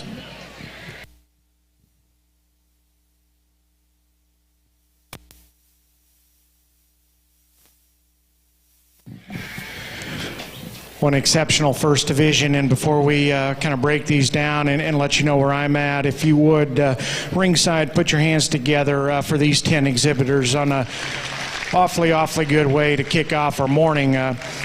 You know, I think I felt like putting those classes together. There's a lot of give and take in some of these, in particular, as you kind of get through the heart and the meat of a class. But as they come back out here, I'm quite comfortable, especially with this first row. I think all those class winners kind of fit together, and as you compare them back to the ones that are second over there, probably a little bit different in terms of their kind. And I tried to stay true in terms of when it got close, just which one do I like better? Throw individual parts and pieces out. Which ones just strike me with extra presence and hit me with extra quality? And to me, that's kind of where all these class winners had the edge within their respective contemporaries out here. But again, I'll go through them just real quick on the ones that, or especially on these class winners, because that's kind of where the decision falls for me. One that we kicked off the morning with, I like that goat quite a bit. There's times where he's kind of harder to get stuck into the dirt and kind of get a really, really good look out of. But I like that goat in terms of his edginess to his muscle. His extra shape is really good. You study him at the ground. He's got some substance and some extra bone work. We used him in that class because I thought he had an advantage just in terms of length of rump and hip. You study him out here, I think you could shorten him up in terms of his pastern and give him a little more strength at the ground there to make his hind leg just totally ideal. But that's a good looking goat with some extra length of hip and one that touches really, really good. Class winner out of that second class, I thought just kind of won that one pretty easily. That's one that I think is built right up front. He's got a big forerib and rib cage in him. He handles awfully good. He gives you some extra look and striking presence when you back off of the livestock. We talked about in class, if you just staten him up in terms of his bone work just a little bit, that one to me is just a big time player. I guess to me it just kind of strikes me as a really, really good goat. It's just a nickel frail, but nonetheless I thought he won that class relatively easy. I think the next two classes is kind of where the decisions got tough, because you got outliers within those two classes, and as they come out here within this drive, I think are still outliers. The kind of red-centered weather is one that you really like from the side. I think just in terms of his length, his top line, his elevation up front, his neck and shoulder assembly is awfully good. You study him from behind, I think he's got enough pin set, enough rump shape in him. He's got some extra substance at the ground. We talked about him in class. I just don't know if he feeds out of the back of his shoulder with just the edgiest or the squarest shape to his rack, and to me that's kind of where I'd like to change him. If he did that, to me he becomes a runaway winner within this class, because I like him at the ground. I like him in terms of his presence from the side and from a balance perspective. I just don't know if he touches good enough, and to me that's my big hang up on him, but nonetheless a high quality individual. The freak comes out next. The black-headed one is undeniably as different of an animal as we've seen in the ring today. Just his extra presence in terms of length, elevation up front, his length of neck is unmatched within this class. When I talked about in his respective class, you get on top of him, he's got more spread to his rack and turn to his forerib than I was expecting from the outside. To me, it's when you get behind him. That's kind of where you got to question him. He wants to funnel to his pins just a little bit. He gets really, really shallow in terms of his twist and a little more nondescript in terms of his stifle. That's where we need to change him. If you can change that, I think it becomes easier to run with him within this drive. The other thing we talked about in class, he is so long. You get him in motion, I think he has a hard time just staying collected. I just wish his top line stayed in him just a little bit better when we got him on the go. One that came out of that last class, again, within that respective division, I thought one that was just really, really good in terms of his fundamentals. Wide, round-bodied, square-backed, big-muscled goat that handles really fresh. You get him back out here, I don't know if he's got as much daylight underneath of him as some of these other ones. He's one that's just a notch more refined in terms of his bone work when you study him at the ground, but nonetheless, I think just fundamentally that's a good piece of livestock that's awfully hard to punch a hole in. You just got to ask yourself if he's quite as of an outlier out here as some of these other ones, but nonetheless, I think a really, really good one. To me, it gets pretty easy on champion. I think you could flip a coin for reserve. If you would, put your hands together, and I'll show you the two that I like out of here.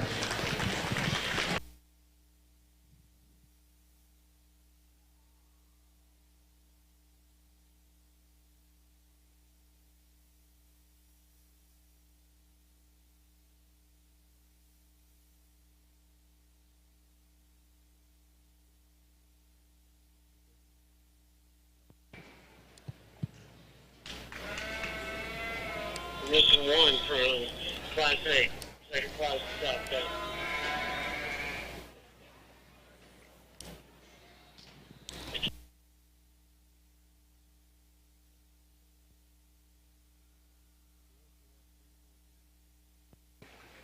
Tag number 44343, we need you to check in.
Our Division I champion went to Carson Kirksey, Bell County 4-H, and reserve went to Danica Walker, Cotulla FFA. Congratulations.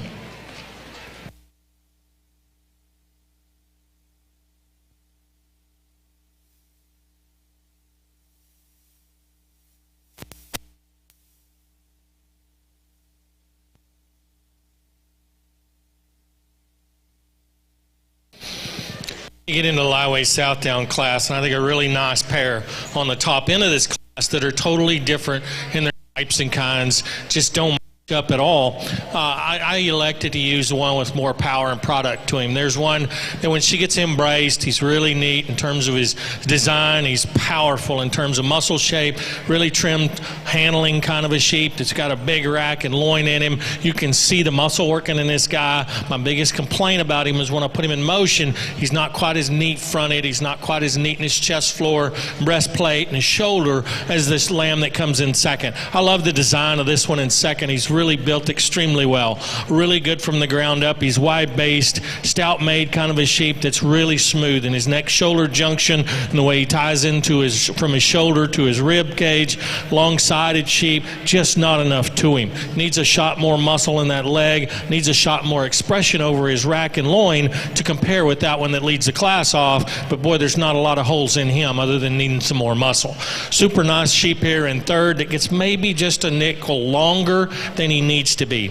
In other words, he's so long that he kind of wants to break down in the middle a little bit, doesn't balance up quite as well as some of the others out here, but he is a nice designed sheep that's got some touch and handle to him. He's square down his top, he's got some muscle from behind. Nice sheep there in third. The one in fourth gets a little deeper chested, maybe a little higher in his rear flank, maybe not as fresh to the touch as some of the ones in front of him, but a nice designed sheep. When you back off of this one, he's long-sided, really attractive up through his front end, got a good hip and hind leg in him. I just like to fix him there in his hide, make him a little more expressive down his top. And then a sheep that rounds out our top five that's really a lot of product in, gets too deep and too mature up through his front end for a lightweight to move any higher. Let's give these kids a round of applause for a really nice job.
Once again, we will take a roughly about a 30-minute lunch break after Division II goats and after Dorpers on the lamb side.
Results from Class 7 Southdowns.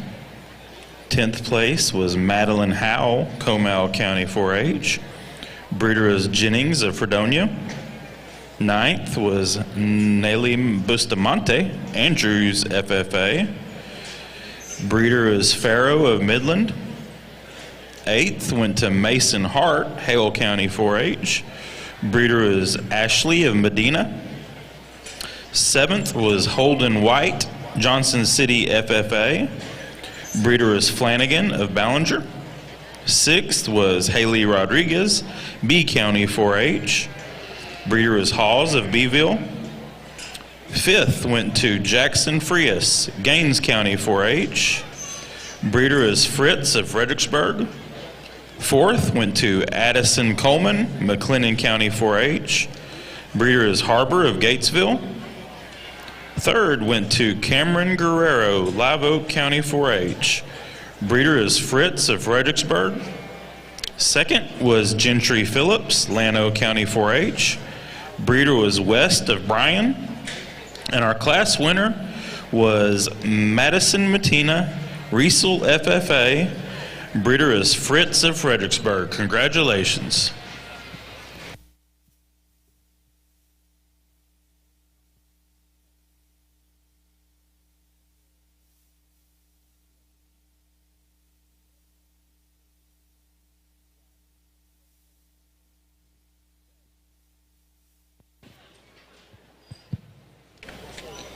We did find a pocket knife at the check-in area, so if someone lost their pocket knife, they can come retrieve it at the announcer stand.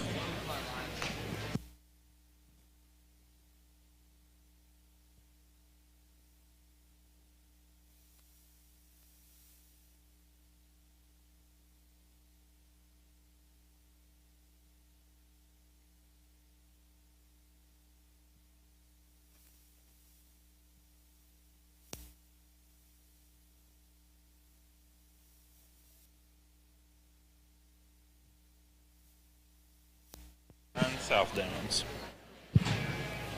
Class 9 Southdowns can check in. Class 9 Southdowns.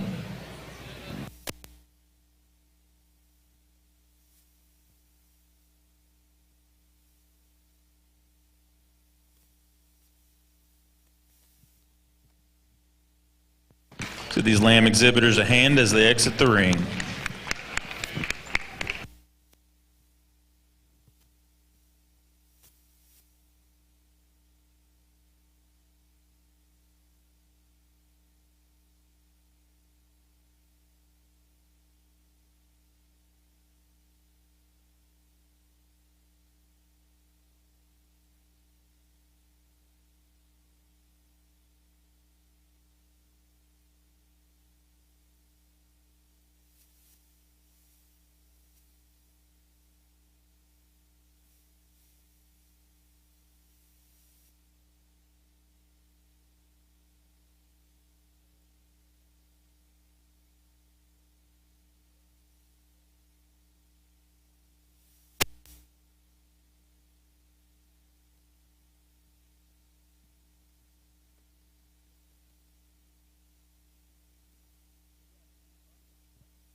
Let's give these goat exhibitors a hand as they exit the ring.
We are missing 2 exhibitors for Class 7 goats.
Missing 1 exhibitor for Class 7 goats.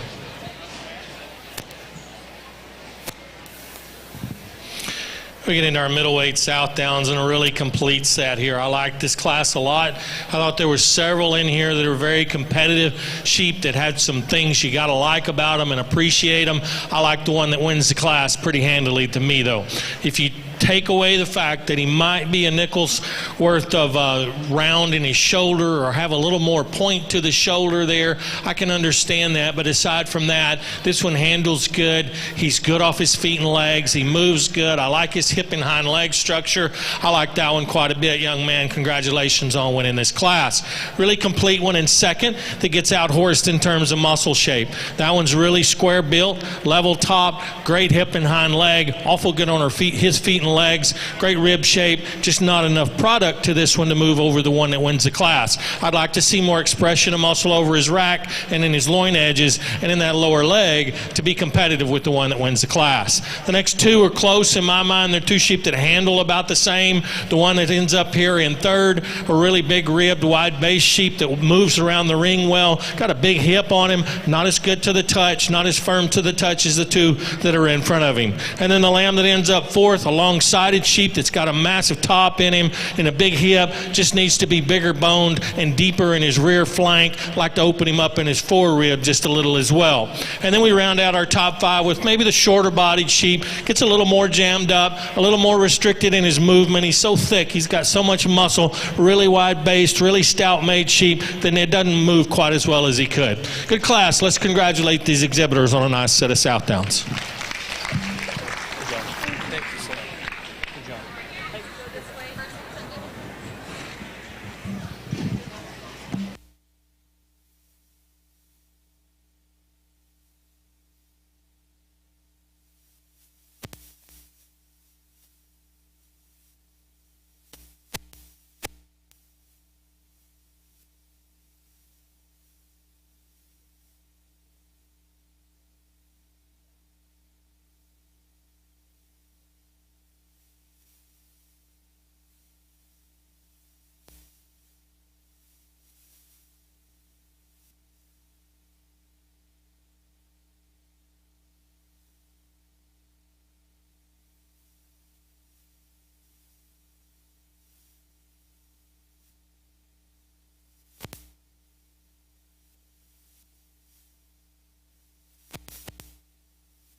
Another good class with some depth in regards to just practicality and some muscularity all the way through this class. I thought as we started breaking out this top 5 and kind of piecing together a lineup here in our first class Division II, I thought got a little bit challenging, to be honest. I don't know if there's one that just came out and just hit me super, super hard right out of the gate. And I think there's some high-quality pieces sprinkled throughout this lineup. I just don't know if there's one that's just an absolute outlier in my regard. But the longer I break him down, I think this one just becomes the most logical place to start, in my opinion. I think he's easily got the advantage over the one in second in regards to just forerib shape, span down the top side of his skeleton, and squareness out of his rump. And I think when we set him loose, I think he maintains his underline just a little bit better in terms of his progression from chest to flank. And I think when you get off to the side of him, I'm not going to tell you that he's just deadly looking, but I think his parts and pieces fit together good enough and comes together in just a nice enough package in regards to balance and look. To me, honestly, what I think would help that goat just in terms of his first impression is he just doesn't strike me the most dense in terms of his bone work or his leg hair. To me, I just think that kind of hinders his first impression, but go up from there. I think that's a good ribbed, big backed goat that handles good, that still comes together, good enough in terms of balance and symmetry from the profile. One that comes in second is probably a little more sleeker in terms of his first impression. I like that one in terms of his lateness and maturity and just the way that one's built up front. I think he's got the advantage in terms of length of neck and just elevation, the way he's built up through his front 1/3. To me, I think when you get your hands on him, it's kind of where it becomes just a little more problematic for me. He just doesn't feed out of the back of his shoulder with the same type of width and spread behind his blade. To me, we need to make that one just a notch more robust in terms of his forerib and heart girth. And then we can get out and go. Initially I wanted to say that's the good-looking one that I'll just sacrifice a little muscle on. Then we get out and set him loose. He kind of wants to drop his chest and suck his rear abdomen up in him. I just don't know if he, maintains the same progression that we'd like to find from chest to flank when that goat's on the move. But this biggest thing is forerib and heart girth's not quite good enough. One that comes in 3, it's got some wild pieces. And again, I think you talk about forerib shape, span down their back, and squareness over their loin edge. He is unmatched within this class. And I like his build in terms of his front 1/3. I think his neck set, shortness of shoulder, and sternum is awfully good. That's a goat that's probably a little excessive in terms of his progression from chest to flank. I think you could take some physical fill out of him and give him just a little more daylight underneath of him, and I'd like him just a notch better. His biggest thing is just his rear skeleton. A little more prominent about his jump muscle, a little low in terms of his tail setting. I think just his shortness and steepness of his rump throws off his balance when you get off to the side of him. But again, his forerib, loin, back shape are all absolutely incredible. One that comes in 4 in terms of length and neck set, I like that goat quite a bit. When she gets in him and puts his top line back in him, I think he can give you a look that you appreciate from the side just in terms of length and levelness. I think of the goats in the top 5, he's probably carrying the most condition over his forerib. I think you just need to free him up of some of that excess bark behind his elbow to make that one a contender to move any further. But again, from the side, I prefer him over the one that's directly ahead of him within this lineup. I just don't know if he handles good enough, in particular over his forerib, to justify that switching in my mind. One that comes in next is really, really good in terms of his hip and hind leg. I like that goat just out on the go. I think his rear 2/3 are awfully nice, and I think that goat comes together really, really nice for the young lady. To me, when you study him in motion up front, that's kind of where he gets a little more problematic. Kind of wants to drop his chest just a little bit, and then I think he's another one that you just question in terms of span behind his shoulder. Just doesn't come out of the backside of his blade with just near enough product and dimension to go ahead and move him up any further. But nonetheless, I think a quality goat. Young lady's done an awfully good job. Another good class, good way to work into our second division. Put your hands together for those kids as they head out the ring. Once again, we'd ask if you are standing on the rails to please move so people sitting in the stands can see. Results from Class 8 Southdowns. 10th place was Reed Schultz, Kendall County 4-H. Breeder was Jennings of Fredonia.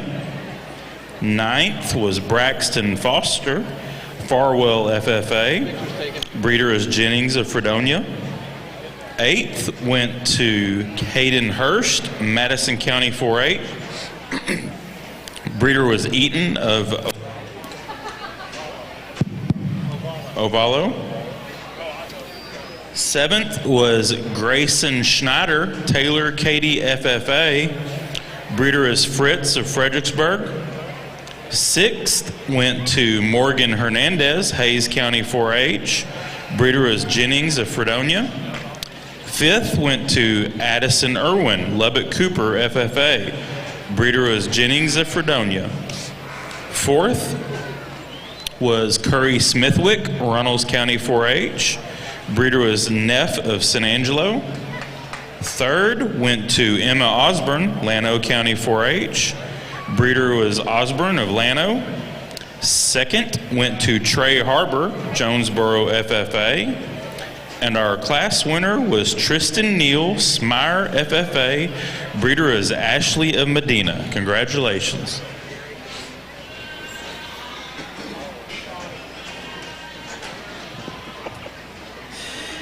Results from Class 6 Market Goats. 10th place was Braylon Galbraith, Joshua FFA. 9th was Bristol Taubert, Runnels County 4-H. Breeder was Custer Showgoats. 8th was Brandon White, Johnson County 4-H. Breeder was Blue Team Weathers. 7th went to Tate Weidenfeller, Kendall County 4-H. 6th was Joey Harrington, Meadow FFA. 5th went to Hadley Woody, Hill County 4-H. Breeder was Highview Ranch. 4th was Kinsley Westbrook, Whitesboro FFA. 3rd went to Shelby Pernaud, Johnson City FFA. Breeder was Evans Livestock. 2nd was Reagan Downs, Whitesboro FFA. And our class winner was Zane Walker, Eastland FFA. Congratulations. Gary. Yo.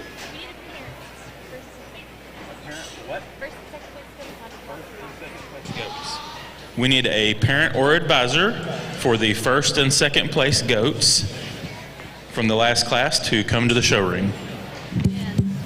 Gary, I need first and second place.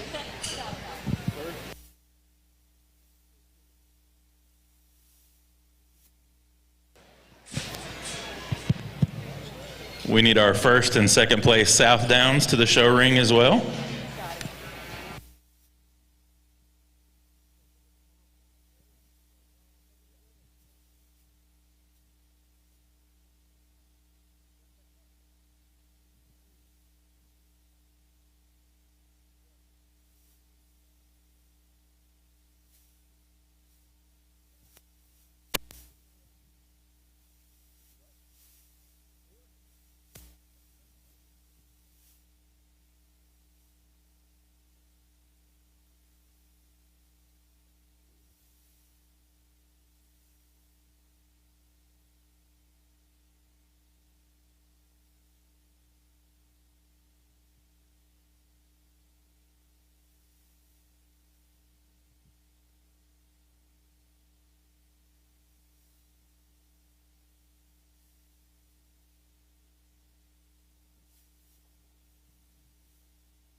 Class 8 goats and Class 10 Dorpers can check in. Class 8 goats, Class 10 Dorpers.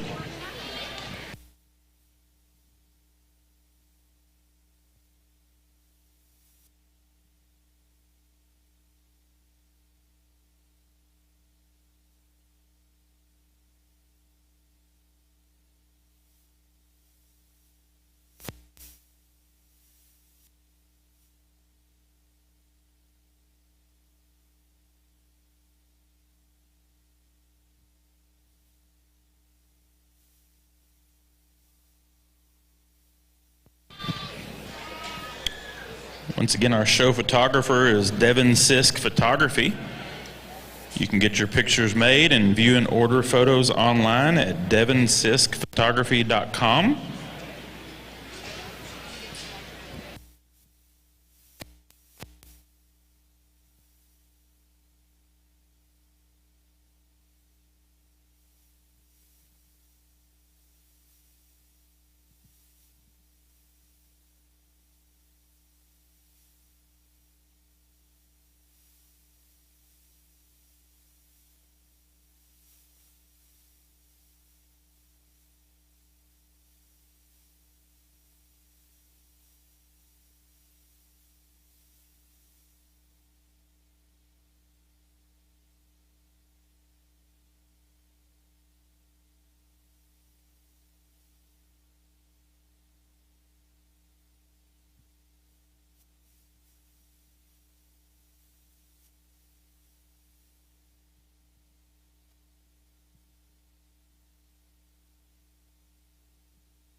Let's give these goat exhibitors a hand as they exit the ring.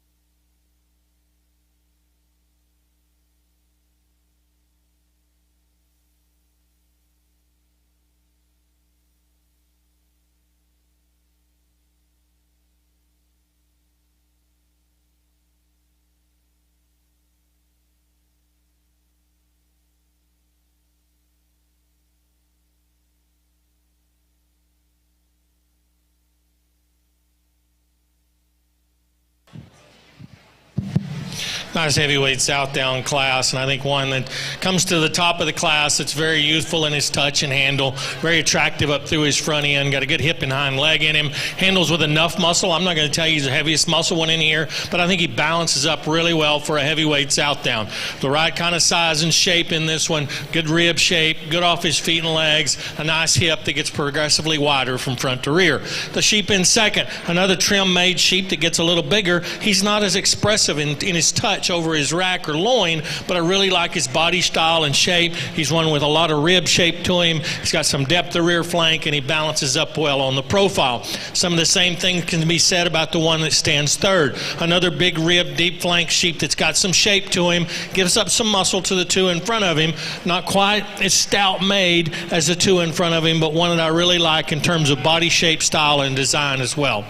The fourth place lamb, another one that comes in with a great hip and hind leg. He's good off his feet and legs. Attractive sheep that's got a ton of muscle, just too soft today. He's got a little more condition over his ribs than what I'd like to call ideal. Gets a little wastier in that front 1/3 of his body. The same thing can be said about the 5th place. Big sheep that comes down that's a little high in his spine, doesn't want to relax himself and move around the ring as well as he could. His neck kind of falls off the front of his shoulder. That one's got a ton of product in him. Skeletally, though, I'd like to change him to move him any higher in this class. Good class. Congratulations to these exhibitors. Thank you. Good job. Thank you. Good job. Good job. Good job.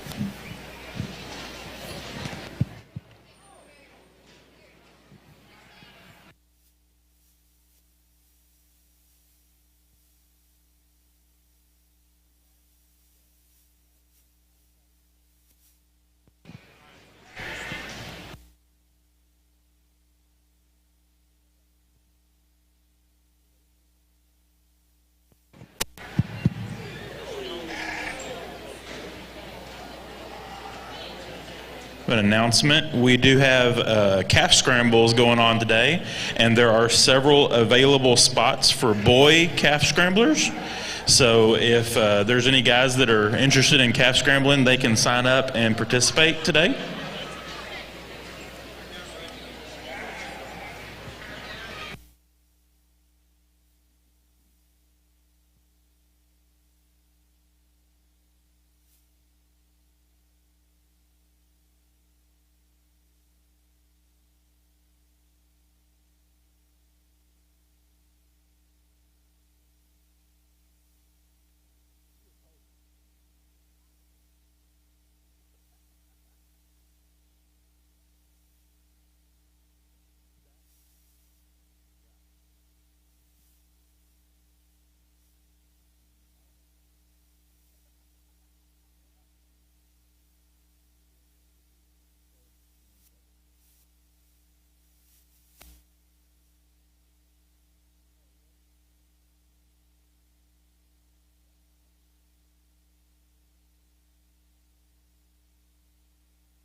Okay, we are ready for our Southdown drive.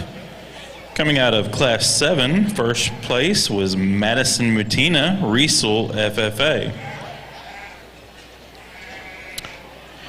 From Class 8, first place was Tristan Neal, Smyre, FFA. And from Class 9, first place was Madison McAshlin, Friendswood, FFA. From Class 7, second place was Gentry Phillips, Llano County 4-H. Second place for Class 8 was Trey Harbor, Jonesboro FFA. And second place for Class 9 was Steely Blanick, Tom Green County 4-H, with her lamb Last Dance.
really nice Southdown division. I think 3 individuals that represent their classes well, sheep that have some muscle shape and thickness, sheep that have some structure to them, and they get around the ring and move fairly well. I think the lightweight certainly one that's extremely powerful sheep. You could smooth him up a touch in places and make his lines a little crisper, and I think he becomes even much more competitive even out here. But I think one you got to appreciate for the power and product that came out of that class. And then middleweight sheep, another one that's got a lot of product and still maintains a lot of look with it. I think he's pretty neat up through his front end, even though he's got a touch more at the point of his shoulder. I think he's got a good rib shape to him. He's big backed and stout made and good off his feet and legs as well. And then the heavyweight comes out of that class, a youthful sheep that's got some thickness to him. He's got some muscle down his top. He's got a good turn to his hip, handles his feet and legs really good. So put your hands together one more time, and I'll go out and select the champion in reserve from this division.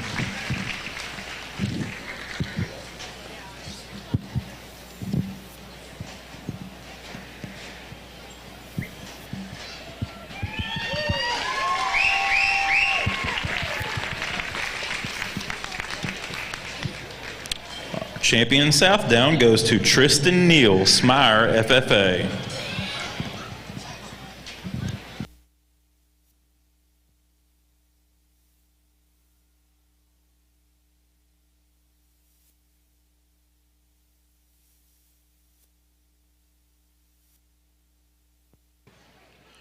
And our reserve champion Southdown goes to Madison Mutina, Riesel, FFA. Congratulations.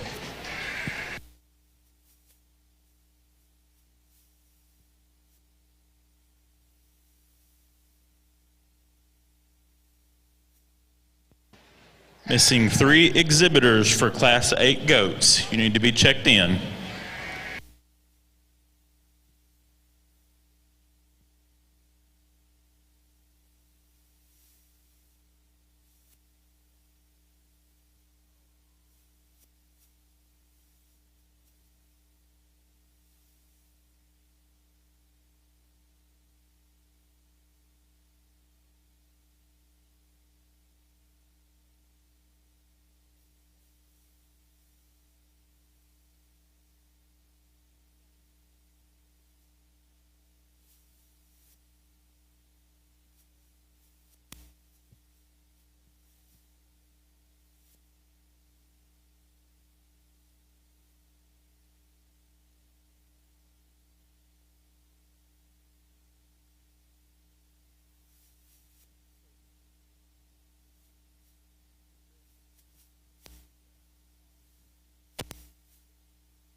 As good and truly deep of a class we've had so far yet today. And I know I keep saying that as we roll into some of these classes, but they truly are really good. But I think this one takes the cake just in terms of fundamentally good livestock sprinkled all the way through this lineup in terms of just having enough width and enough mass and enough squareness to them. To me, I thought this class was absolutely top-notch and fun one to sort through.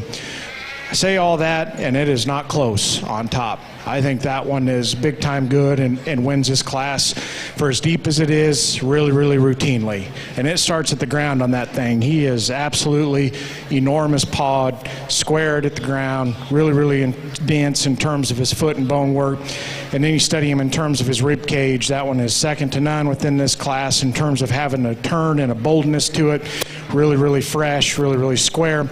And he props up and looks good from the side. And I say all that, and he probably looks even even better on the go. I love that one when he just gets out and trots and just lets her go, because that one just hits you with just so much presence out here. And I think not only is he exceptionally good in terms of just being good livestock, he is presented absolutely dead on. And just his difference in hair and skin quality over a couple of them that are in that lineup just kind of iced the cake on one that's pretty easy to spot out here.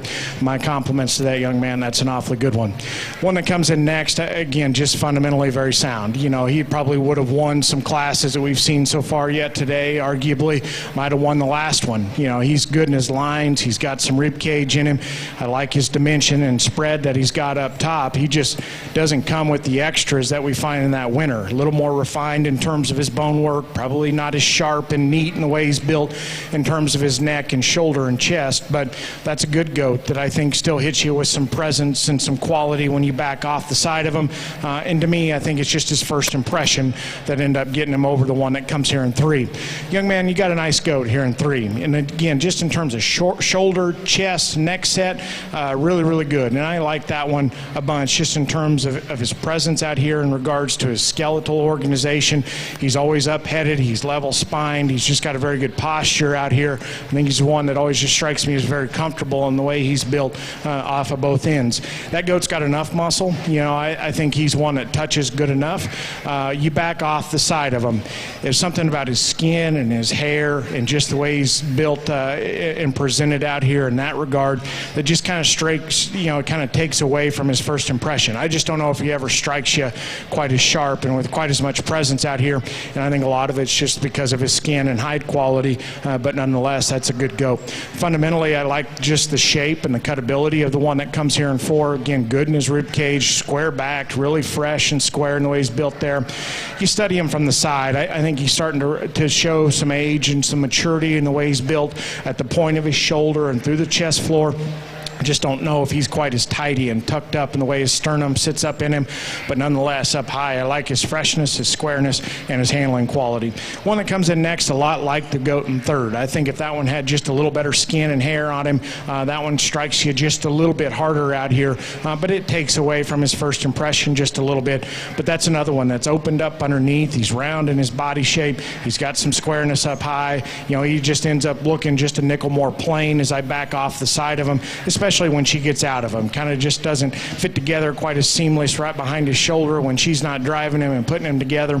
And I think of the top 5, probably the one that's got the most bark behind his elbow. I think we need to lean him up just ever so slightly. But nonetheless, exceptional class. I can't speak enough of the depth of that one. Can't say enough about that winner either. Congratulate those with a nice round of applause.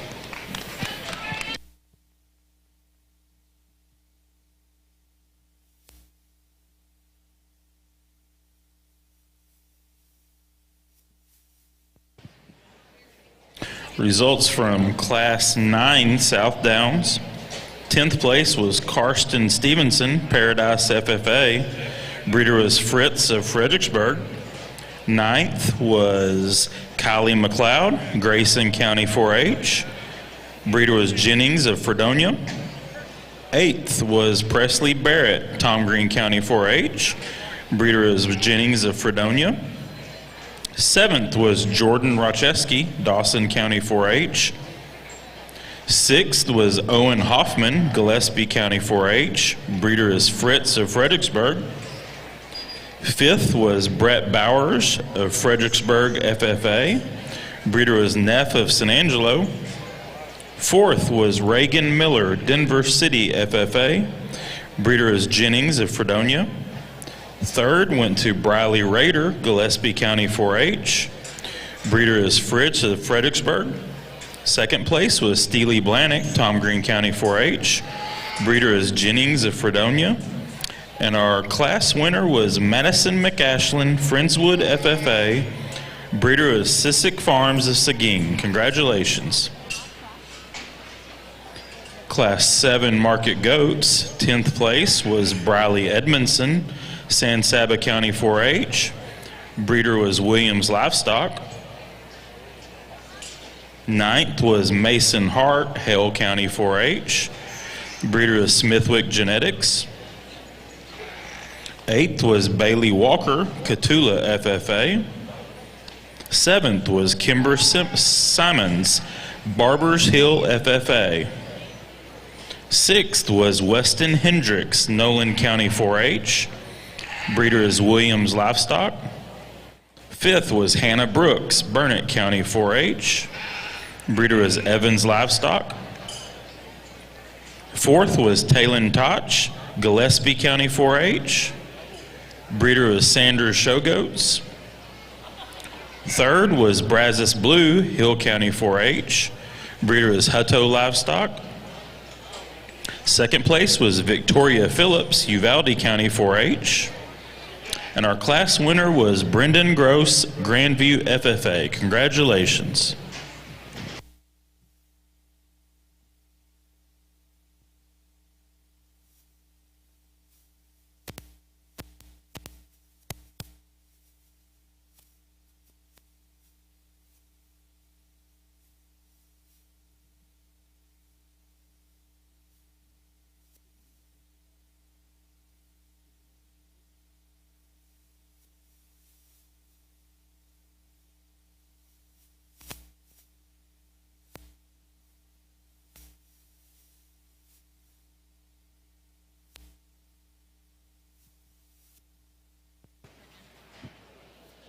Class 9 market goats can check in.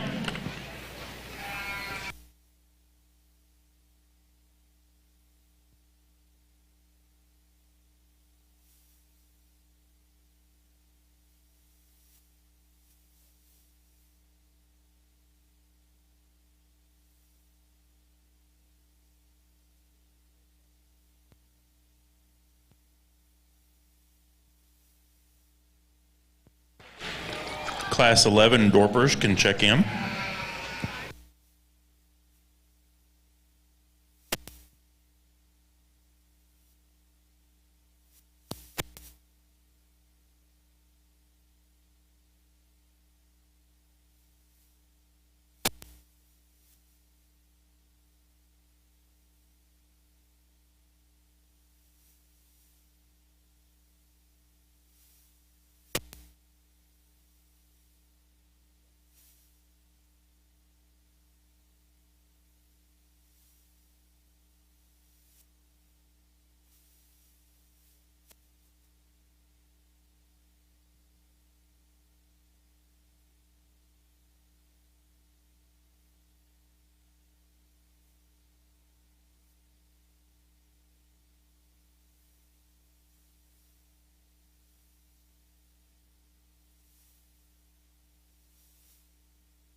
Thank you, lamb exhibitors. First green.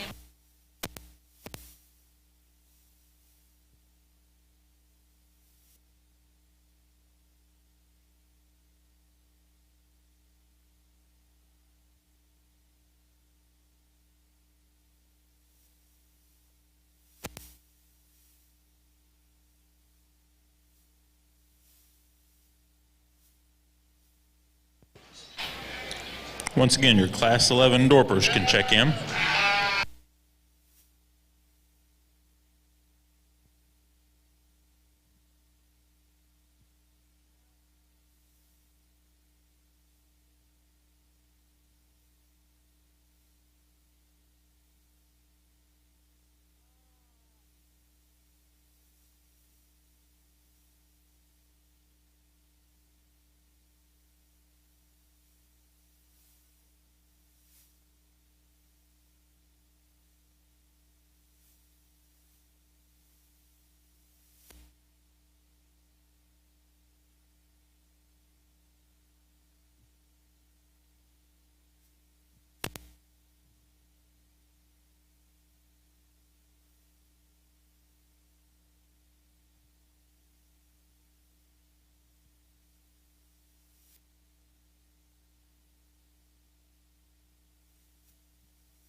Well, our lightweight class of Dorpers in a nice set here. A pair on top that I think come to the top pretty handily for me. I think as I walk in the gate, you find these two and you say, well, which way do you want to go? You got one with more rib and volume and power. You got one with just a nickel more look to him. I went with the sheep that's got more power. He's big top. He's big-ended, big rib kind of a sheep. Yeah, you'd love to put more bone underneath him. You'd love to elevate his chest floor. You'd like to make him look a little cooler from the side. But this breed's just not built that way, and that's where we end up. The one in second, I think's got to follow him. Another one I like quite a bit. Love his rack shape. When he comes out of that shoulder, this one really pops up a good rack and a loin in him. He's not as massive. He's not as powerful in terms of thickness down his top or in that leg. I think he's a little cooler to look at from the profile, especially up through the front 1/3 of his body. The black-headed lamb that comes third, another nice designed one from a profile. I like the bone work underneath him. He's given up too much muscle today to get around the two in front of him. I don't think he's as big-ribbed or opened up in the center part of his skeleton as the two that are in front of him, but a nice designed one that has enough muscle, I think, to work his way up here to the top end. The fourth place white-headed Dorper, another one that's really similar to our one and third.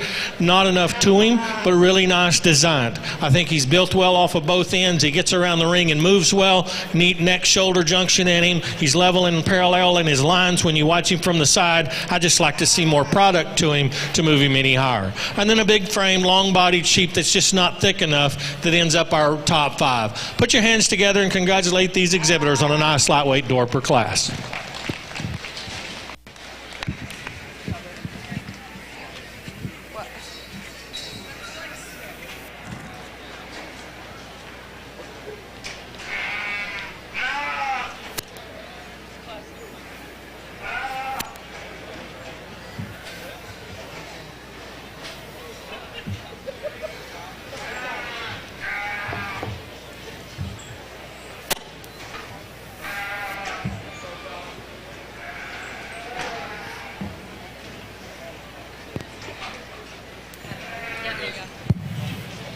Attention Class 9 goat exhibitors, we are missing 6 entries.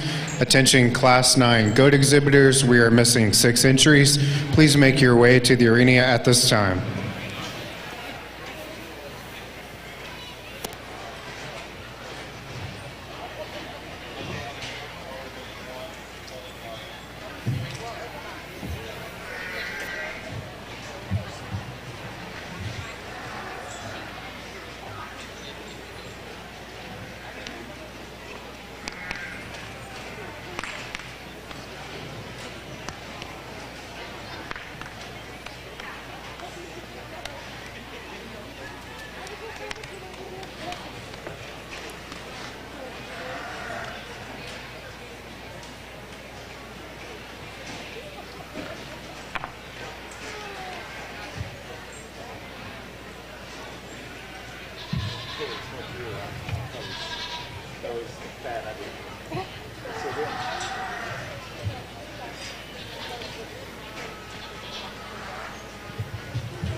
So I go over there, and it's like a line up and the guys, like not the girls. So then I'm like, I'll go down here. Well, I got in, but it was pretty packed inside. And like, yeah, oh yeah. I heard you say you're listening to go to. No, I don't think so.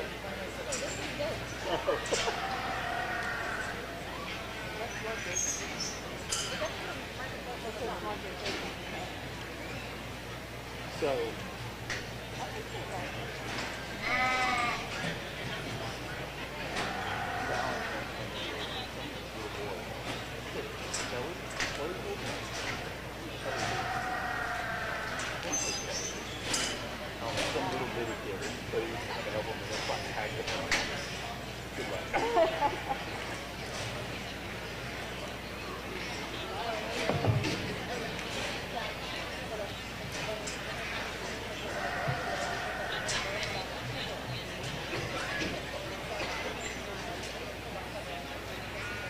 Yeah.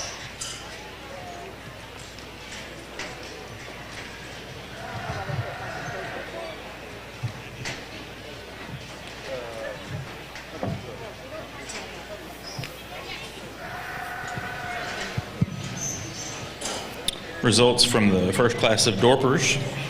10th place was Reed Schultz, Randall County 4-H. 9th was Audrey Lindley, Collin County 4-H. 8th was Macy Allison, Gatesville FFA.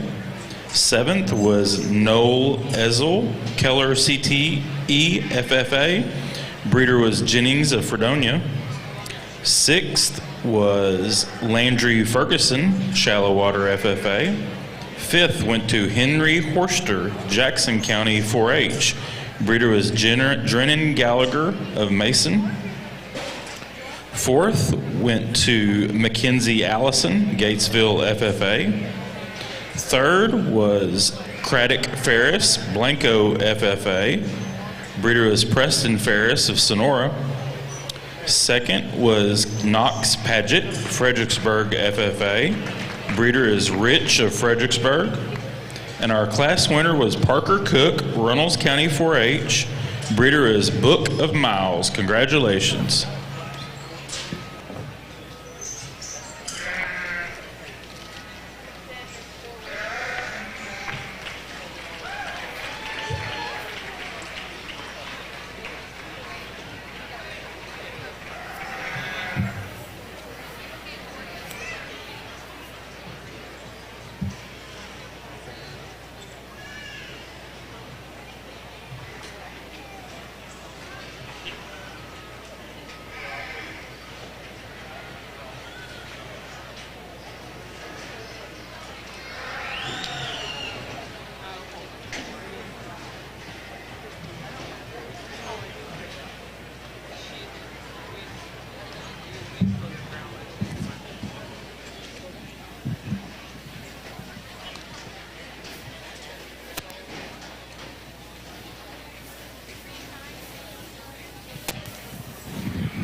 Thank you, lamb exhibitors.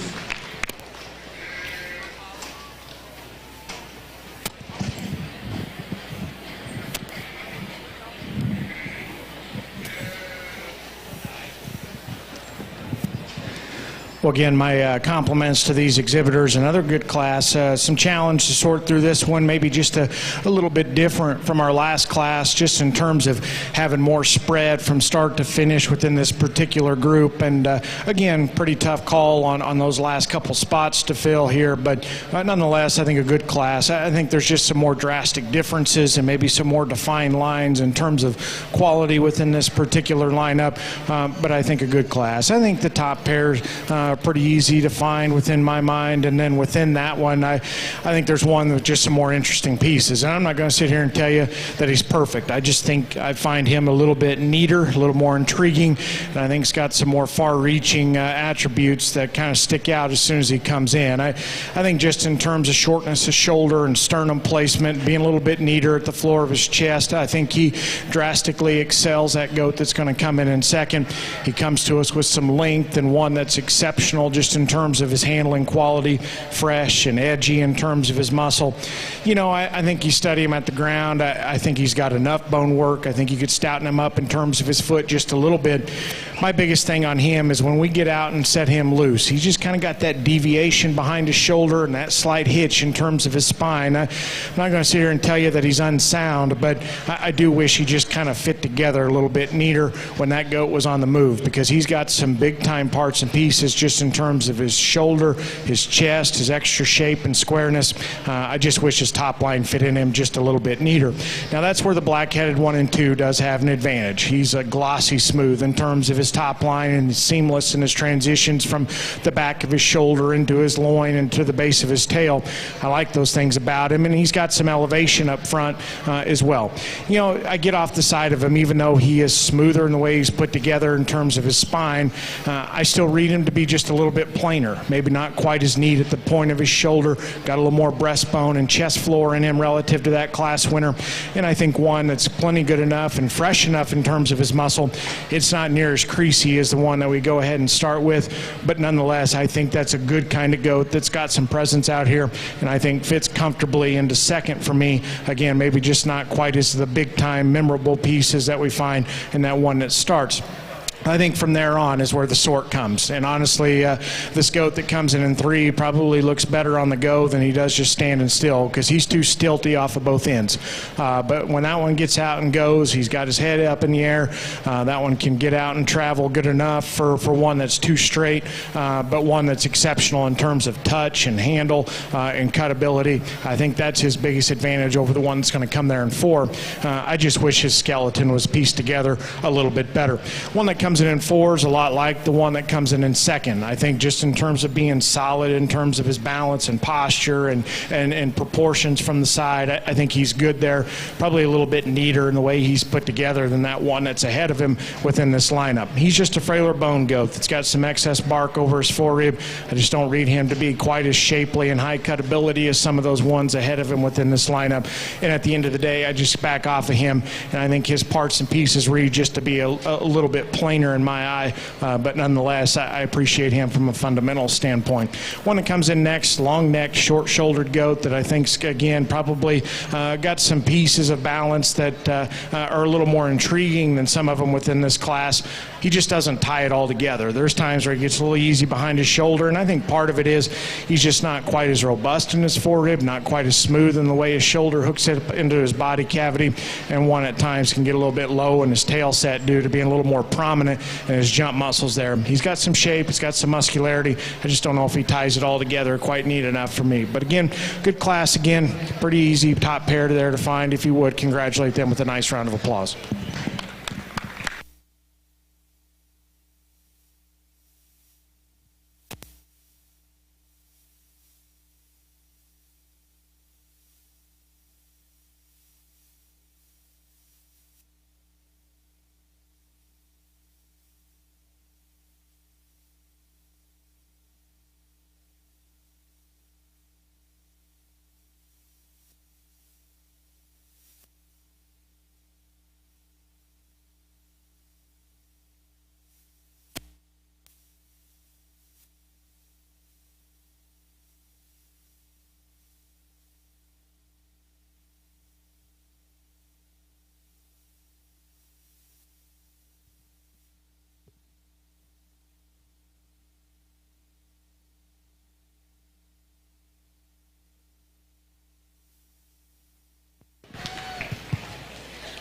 Results from Class 8 goats.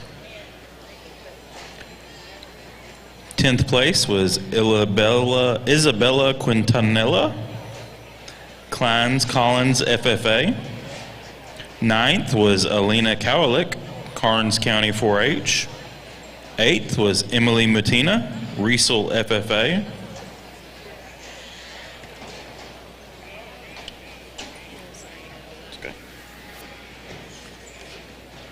7th was Briley Wieland, DeWitt County 4-H. 6th was Carson Burkham, Burnett County 4-H. Breeder was Evans Livestock.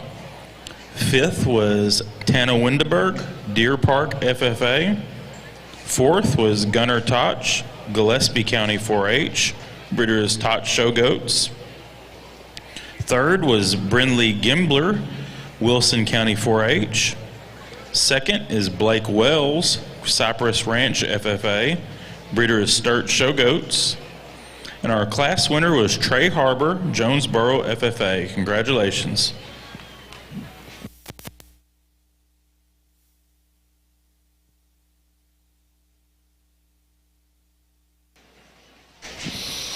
Well, our heavyweight class of Dorper's another pair that comes to the top of this one pretty easily for me. I like the two that we ended up with here in first and second.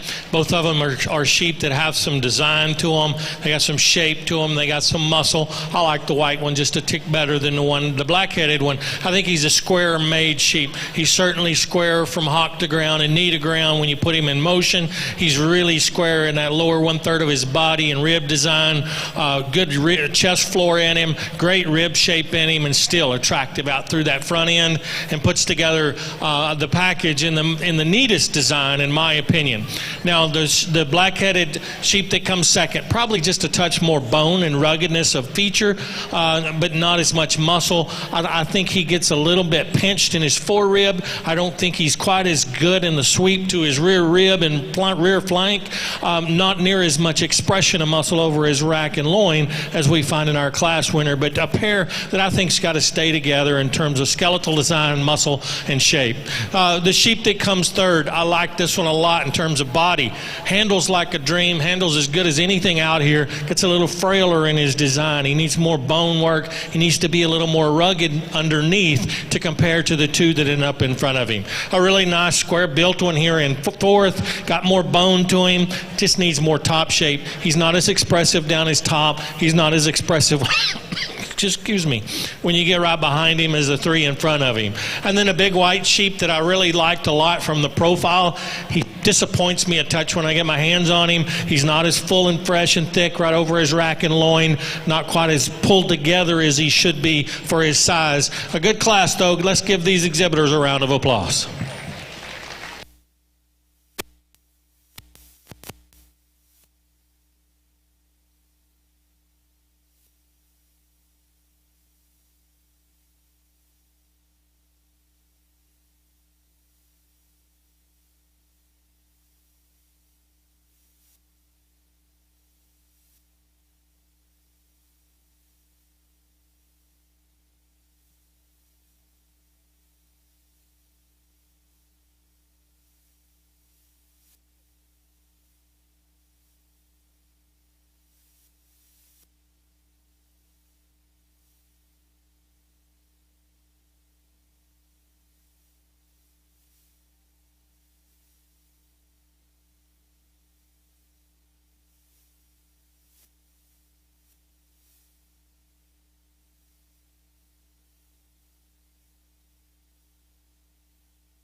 Okay, we are ready for our Dorper drive.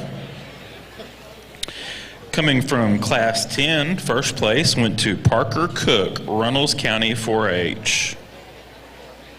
And from Class 11, first place was Brazos Blue, Hill County 4-H. Second place from Class 10 was Knox Paget, Fredericksburg FFA. And second place from Class 11 was Peyton Hanley, San Saba County 4-H. Folks, let's give these exhibitors a big round of applause.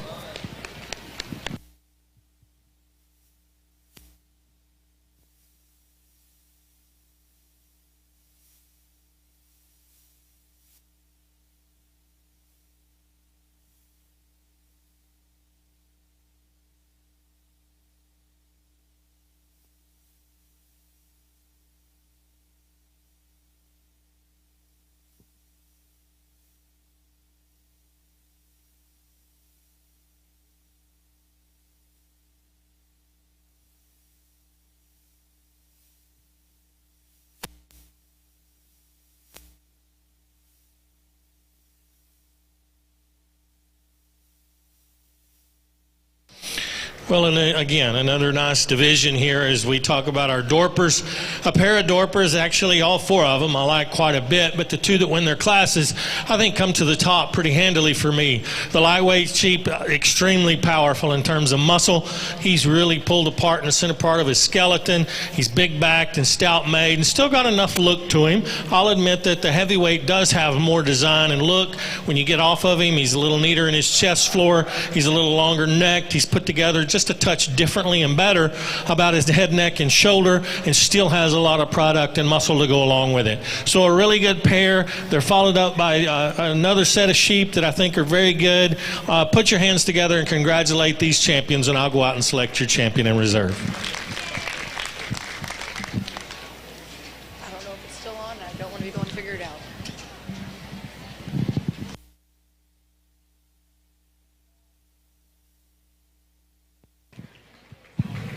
Champion Dorper went to Brazos Blue, Hill County 4-H.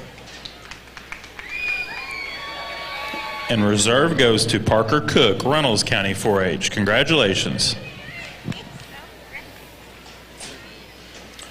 Once again, the lamb side will now take about a 30-minute lunch break.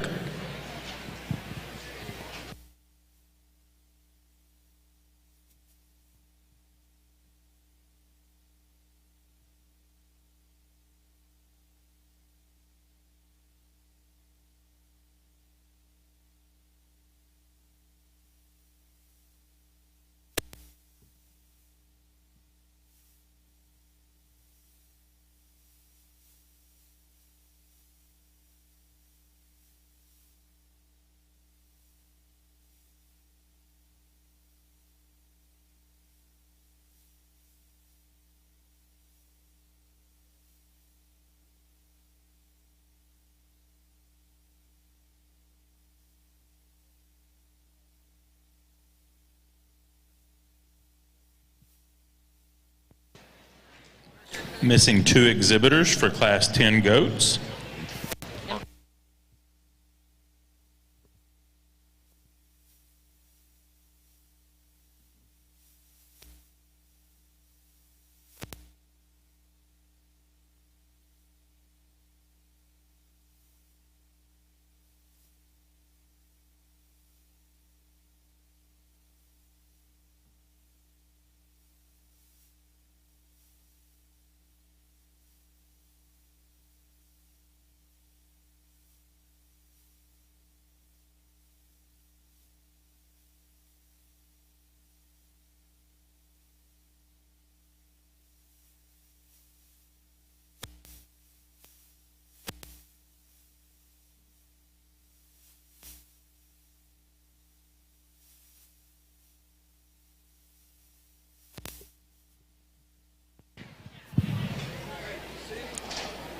Results from Class 11 Dorpers.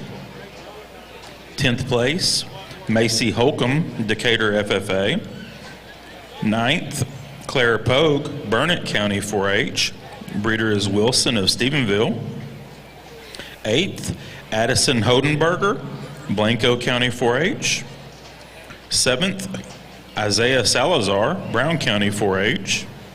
6th, Keely Ham, Bell County 4-H. Breeder is Jade of Mason. 5th, Gavin Slow, Tarrant County 4-H. Breeder is Kelly of Zephyr.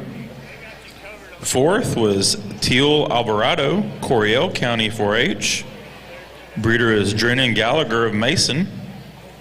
3rd was Hadley Johnson, Medina County 4-H. Breeder is Kelly Hairsheep of Zephyr.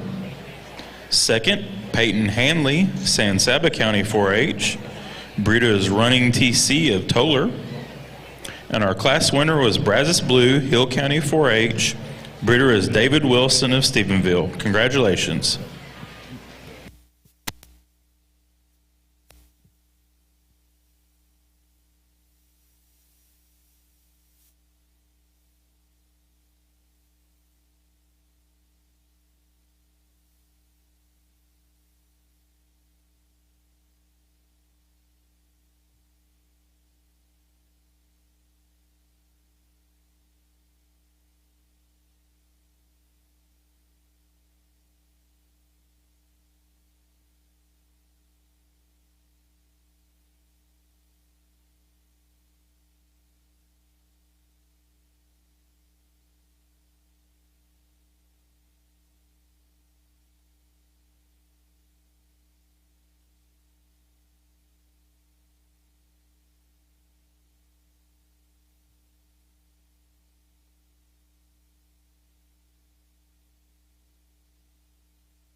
Let's give these goat exhibitors a hand as they exit the ring.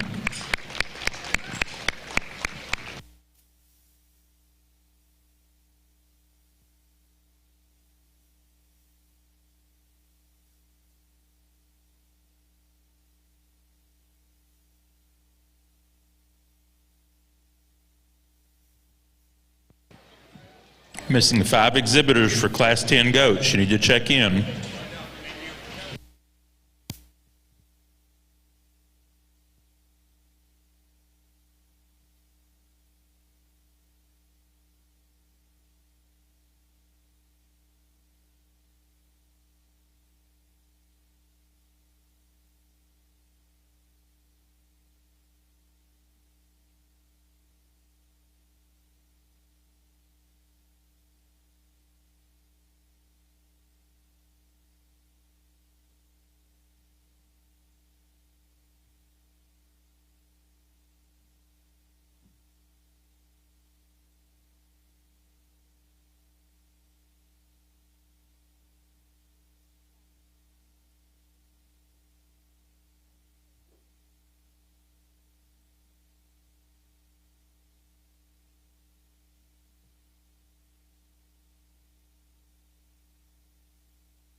We need Carson Kirksey to come to the showroom to get his bio sheet to fill out.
Lamb and goat exhibitors, any animal that qualified for the sale must take a photo. So be sure if you have an animal that qualified for the sale, that you go get a photo taken at the backdrop.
Another good class. Probably a little more depth and probably a little more close calls, anywhere from 4th on into to about 9th or 10th within this class. And again, end up having to excuse a couple that are right there on the line. I thought ultimately there was some decision to make amongst this top 5, and there's a lot of parts and pieces to all of them that I really, really like. But there was never any hesitation on which one we're going to lead off with within this class. And I think this one wins this particular group rather handily. I think that's just a good kind of goat that strikes you with some presence. He comes in and can move right with both ends of his skeleton. He hits the ring up-headed, good spine, can move his parts and pieces right.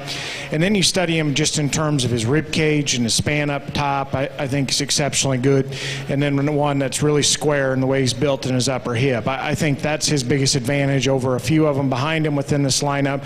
Again, just a good kind of goat that's hard to punch a hole in within this particular class, and I think a rather easy one to find within this group. From there, that's where the decision comes, because again, there's parts and pieces to the remaining 4 of these that I really, really like. It's just a matter of which ones have the least amount of problems in my mind, and ultimately just keep working up the spot-backed one here in a second. I like him when he's standing still. Length of body, levelness, the way he's built up front is good.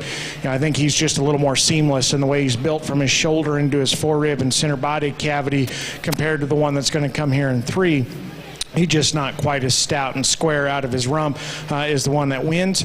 And to me, his biggest hang-up and why I can't just fall in love with him, and it's just the way he's built off of his rear leg. A little extra set, a little insecure in the way he's built to his hock, and I think one that kind of reaches up underneath of himself a little too much, with a little too much bend to his rear leg.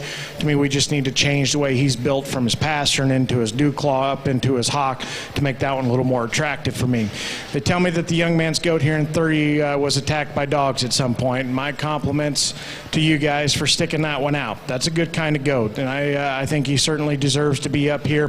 One that's unmatched in terms of just his edginess up top, in terms of the crispness to his loin, really lean over his forerib, and as a result, I don't know if he transitions quite as nice from his shoulder into the rest of his body cavity, and that's end up what's going to get him beat today. I just wish he was a little more robust in the turn to his forerib. I think that would help him hook up just a little more seamless right there from his front third into his center body, but nonetheless, I like that goat in terms of his shallowness of chest, his turn to his stifle from the side, and again, from just a shape and cutability standpoint, he's exceptional as well. One that comes here in 4, I love the front 2/3 of him. You talk about length of neck, elevation, being built right in terms of their shoulder and their chest, and one that feeds into his forerib and back, just awesome. That one is really, really square up top and really robust in his center rib cage. If that one had a back third to match the front 2/3, we'd be cooking with gas on that one. I just don't like his hip and hind leg. He's just a little steep out of his hip and just a little narrow out of his rump as well. And he goes down on a hind leg that's just a little too skinny and a little too refined for me. We need to pick that one up in his tail set, change his hock set, stouten him up off his rear leg. Again, his front 2/3 are ideal in my mind. It's just that back third that gets him in trouble. If the goat in 5th is your kind, that one could arguably make a play to win this class. Moderate, stout, dense, really opened up. I think all those things really describe that one. And I like his bone work underneath of him a little bit better than the goats probably in 4 and 3. To me, it's just when that goat's loose. I just don't love the way that one strikes me when that goat's in motion. A little deep in terms of his chest, a little more prominent about his sternum. I think you study him up front. He's one that's so opened up front. He's not real square the way he's built from the point of his shoulder into the ground, the way he plants up front.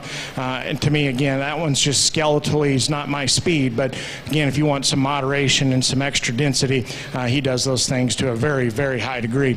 Again, my compliments to those exhibitors as they exit the ring. Put your hands together for them on an awfully good job.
Our first and seconds for classes 6 through 9 goats can check in for Division II drive. Results from Class 9 goats. 10th place was Kaylee Knowles, Harris County 4-H. 9th was Trace Guthrie, Marion FFA. Breeder is Highview Ranch. 8th was Channing LaRue, West Rusk FFA. 7th was Hadley Hornsey, Tom Green County 4-H. Breeder is Newsom Ripley Show Goats. 6th was Clegg Bays, Axtell FFA. Breeder is Shrank Show Goats. 5th, Holden Wise, Brown County 4-H. 4th was Mason Lee, Midland County 4-H. 3rd, Hunter Pellerin, Wilson County 4-H. 2nd was Knox Paget, Fredericksburg FFA. Breeder is Sanders Show Goats. And our class winner was Kinsey McCall, Archer County 4-H. Congratulations.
Once again, we need our first and second place goats from classes 6 through 9 to check in.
Let's give these goat exhibitors a hand as they exit the ring.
Once again, if you have a first or second place goat from classes 6 through 9, we need you at check-in.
Class 12 medium wolves can check in if they have not.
another good class. Again, it can't be complimentary enough to these exhibitors that brought out an awfully good set and very deep set, and quite honestly, another class that you could do a lot of things with the goats on down this lineup, and a couple others that had to go out the gate. But I think at the top end got some nice ones that represent quality, even though they're just a little bit different from one another.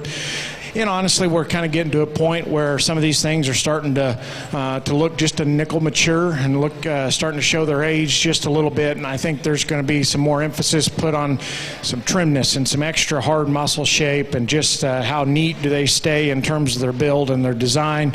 And I thought within this class there were some awfully high quality goats that probably are just a shot past 12 o'clock for me. But nonetheless, I think at the top end, the one to win this class is pretty easy to find in my mind. To me, it's not negotiable on which one's going to win this class. I think just in terms of center body and forerib shape, he is unmatched within this particular set of contemporaries, and still has some neatness about him, and the way he's built up through his shoulder and his sternum, the way his neck ties into the top of his blade is awfully good. And that goat, I actually like him better on the move than I do propped up. He kind of wants to hang his tail just a little low, but you throw that guy in motion, man, that thing is up-headed, level spined, his running gear's right. Again, I like his center body, his freshness of back, and his trimness over his forerib quite a bit better than some of them behind him within this lineup. If I'm going to change him, stouten him up off his rear leg and his foot just a little bit, I think if that goat came and hit the ground with just a little more density at the surface, to me, I think that one gets plenty exciting. He's an awfully high quality one. Just wish he was a nickel stouter at the ground. I was telling them over here, I thought this red-hipped goat was awfully nice and awfully high quality, and quite frankly would have liked to seen him about 30 days ago. He's just not quite as fresh right behind his shoulder, and that's quite frankly why he's going to get beat, and honestly why it's close between 2 and 3. To me, I just don't know if he feeds out of the back of his shoulder with enough squareness and enough true rack shape to him. But I like that goat in terms of his build, his posture, and the way his parts and pieces fit together. Exceptionally long rumped. I like him out of his hip and just squareness up high. He plants true at the ground. To me, again, I think that one gives you a look of quality. He's uniquely marked. I think he's easy to find out here. I think you could just trim him up just a little bit in terms of his chest floor, just a notch. Main thing is make him a little bolder in his forerib, make him a little fresher in terms of his rack shape. The one that comes in third, I think probably handles just a little bit fresher. I think that one's it's probably starting to show his age in a different manner. To me, I think you start studying him up through his head and his poll, his neck, the base of his chest and shoulder. To me, that's kind of where he starts looking just a little stale and a little more mature out here. But they've done an excellent job in terms of keeping that one trim and fresh, and his handle quality is spot on out here. To me, it's the way he's built behind his shoulder in terms of his square stand-up rack shape and his freshness as to why he pushes the red-hipped one for the second spot within this class.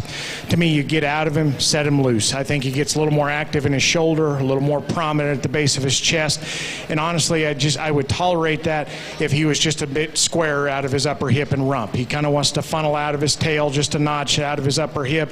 If he was either more tidy up front or square rumped, to me, he's got the freshness in the center body to go ahead and be second within this class pretty easily.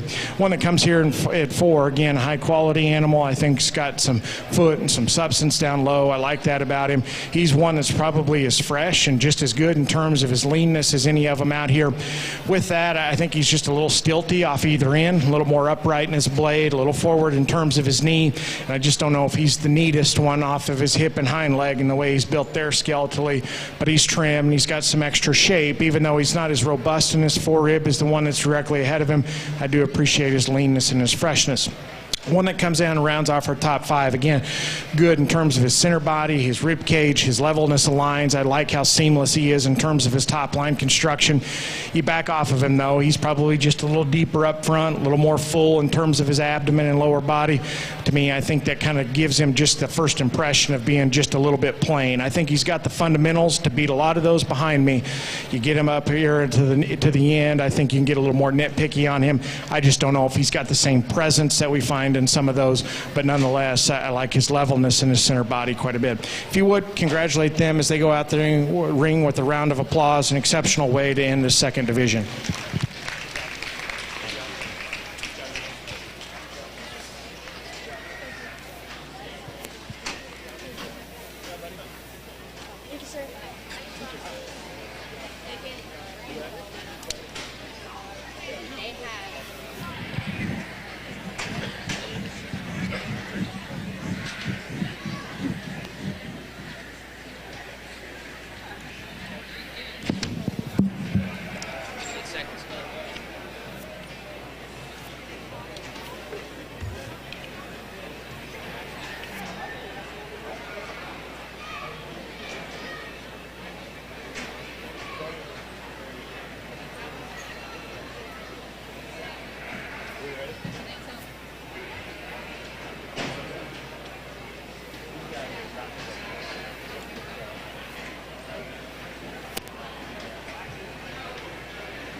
Okay, we are ready for our Division II drive.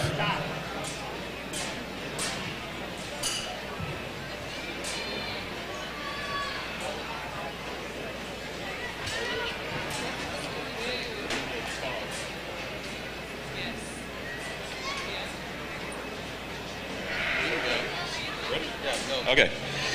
Ready? Class 6. Out of Class 6, first place went to Zane Walker, Eastland FFA. Second place was Reagan Downs, Whitesboro FFA. Out of Class 7, first place was Brendan Gross, Grandview FFA. And second place was Victoria Phillips, Uvalde County 4-H. Coming out of Class 8, first place was Trey Harbor, Jonesboro FFA. And second place was Blake Wells, Cypress Ranch FFA. Class 9, first place was Kenzie McCall, Archer County 4-H. And second place was Knox Paget, Fredericksburg FFA. Class 10, first place was Mackenzie Evans, Burnett County 4-H. And second place was Nolan Laminack, Tom Green County 4-H. Folks, let's give these goat exhibitors a big round of applause.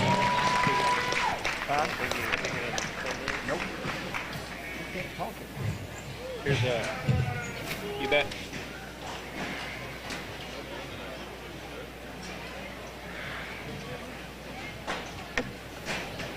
I'm going to eat after this.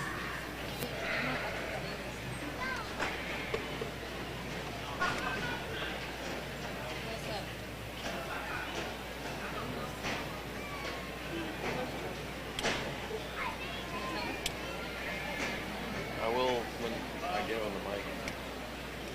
He's still got a call. He takes business.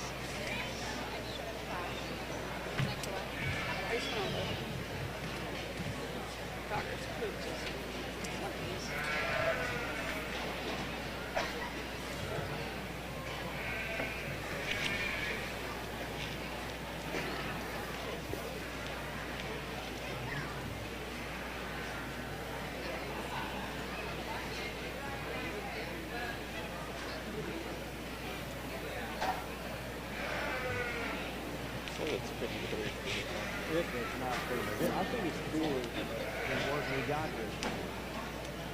When it doesn't go anymore.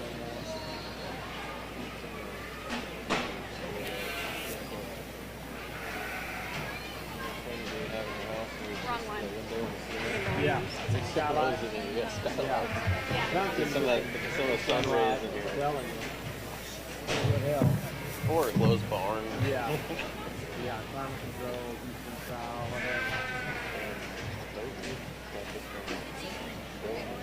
I know. Yeah, things were moving in a positive direction.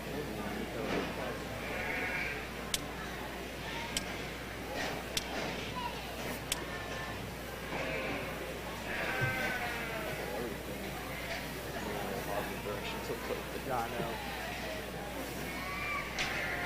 Gary. Oh.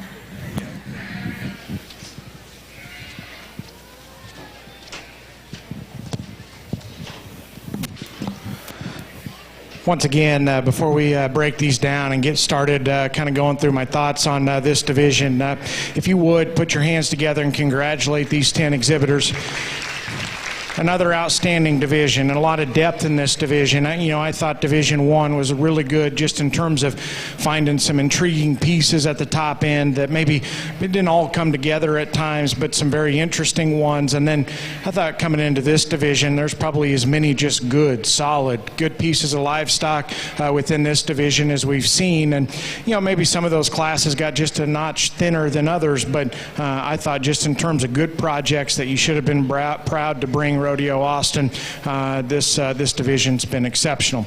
I'll go through them just real fast and kind of let you know where I'm at on them. I thought that first class, there's a pair of them that are just a little bit different from one another, and honestly used the more moderate, stouter option just because I thought he was a little bit better in his forerib, and I thought came together with enough balance and just proportion from the side. He's not as nifty looking as that one that was in second behind him, but quite a bit more of an upgrade just in terms of upper hip and just width from behind and just turn to his forerib. We talked about in class, stouting him up at the ground just a little bit. I think he needs to be a bit denser at the surface, but that's a good kind to go. Talk about one that is dense and burly at the ground, and that is this one out of the second class here.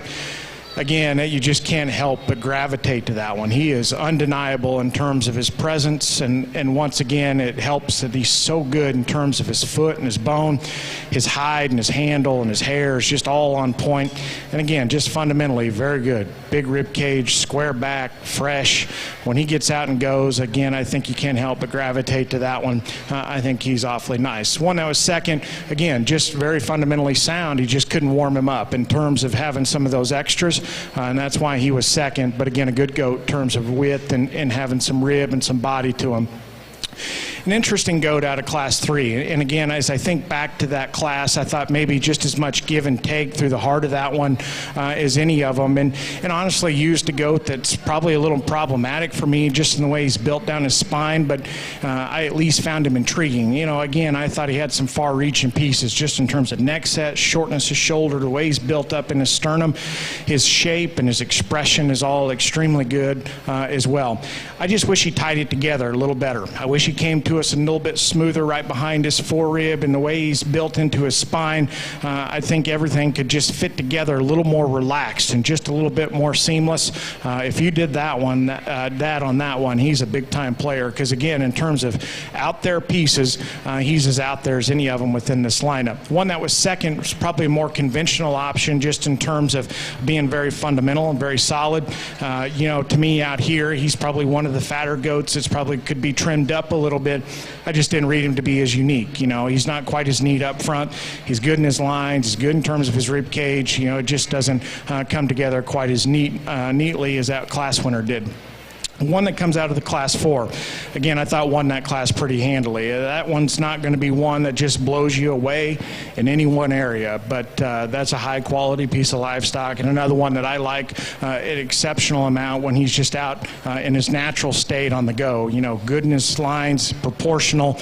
I like the way he comes together from the side. Again, another one that's really fresh and bold in terms of his body shape. To me, I think that one's just awfully high quality and awfully nice. There's freakier ones out here, no question, but that's an awfully high quality individual.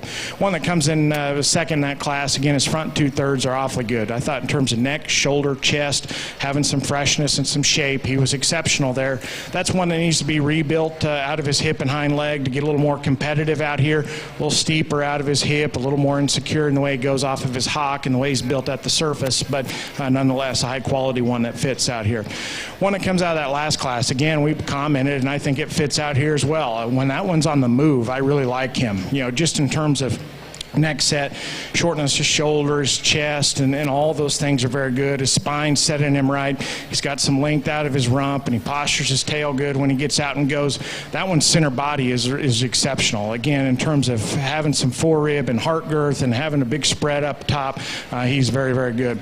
You know, if he had a little more presence out here just in terms of the sharpness to his hide and his skin and came to us with just a little more density down low in terms of his bone work, he's got the rib cage and the shoulder set and chest plate that I really, really like. You know, it's just a matter of is he stout enough at the ground, but an awfully good one as well. One that comes in a second there, again, we talked about 30 days ago, probably like him even more. He's probably just a notch staler right behind his shoulder. He's good off of his hip and hind leg. He's square rumped. He's got some rib cage in him. I just wish he was just a little bit better right there behind his shoulder in terms of freshness and squareness and the way he fed out of his blade. Exceptional division. Again, it's not any disrespect to any of them within this lineup. I thought coming out of that first division, you could have done a lot of different things, especially out of that reserve spot. To me, I'm quite comfortable with the two that come out of this division. I'll show you those two, but if you would, put your hands together for all 10 of these individuals for an awfully, awfully stout lineup.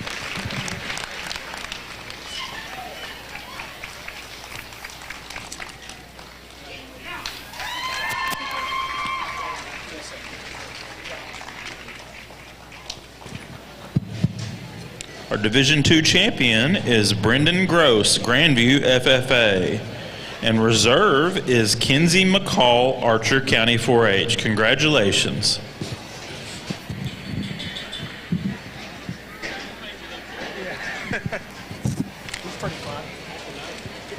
Class 10 goat results.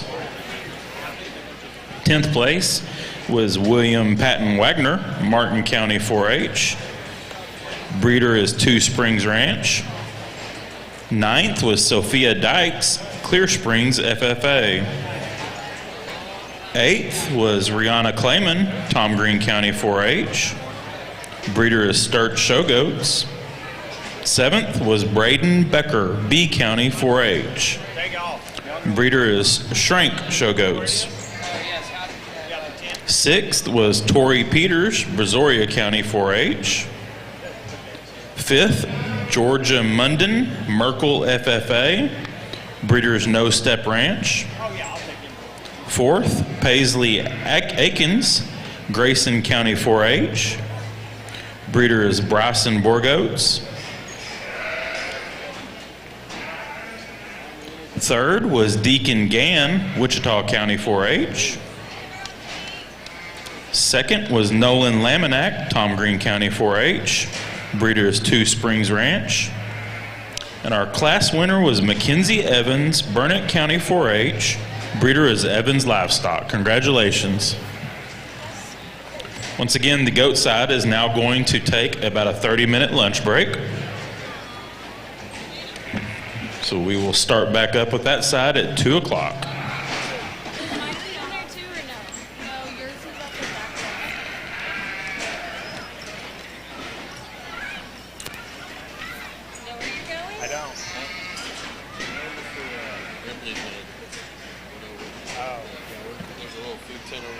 Okay, perfect. Chicken's up Perfect. That'll be good. Our Class 13 medium bulls can check in. Class 13. I'm Tanner Dodd, by the way. I'm Baron Carl. Nice to meet you. Nice to meet you. Probably help Yes, you sir. around. I'm Kirby. I'm his wife. Okay, perfect. Nice to meet you. Keeping you busy. Yeah, happy to have you out here. Yeah, well, appreciate it. It's been fun. 2 years in a row. It's cold though.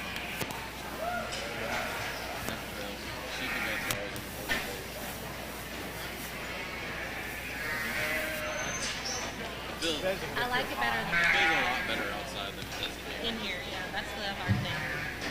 Get some air for You said it's like Oh, yeah. What's that? Nearly done. 2/3, I guess. Yeah. Pretty old looking, about class 4. Noble Laminack, please come to the show ring. Noble Laminack, you're being paged.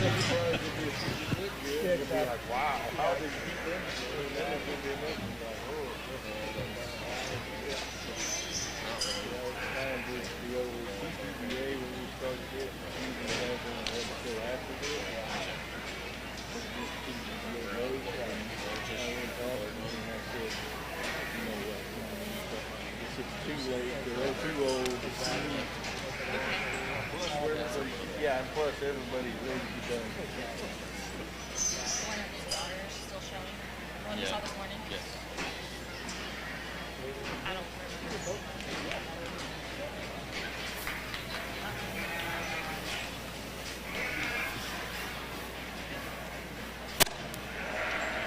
Heather.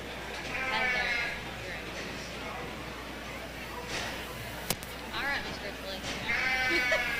We need to go grab him. Tell him, hey, we need to go to lunch.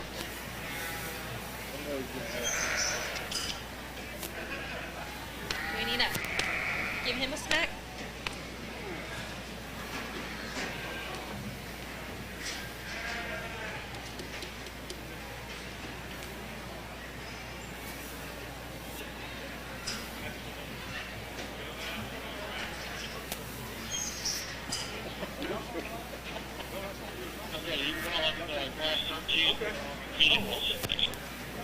Are you hungry?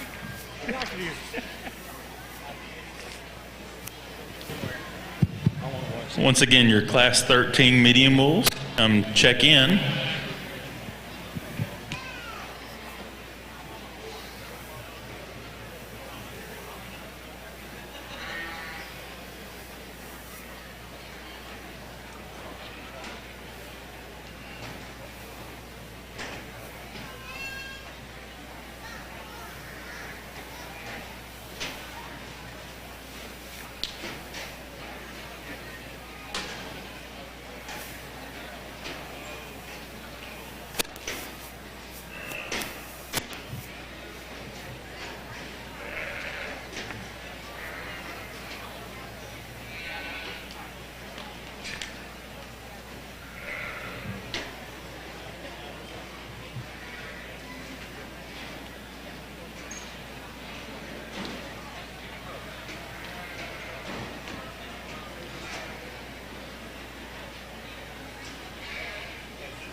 Folks, let's give these lamb exhibitors a hand as they exit the ring.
Tag 53497. You need to check in on the market lamb side.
There it is. Never mind.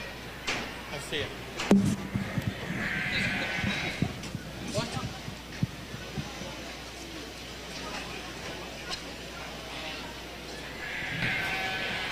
Tag 53497. We still need you at check-in.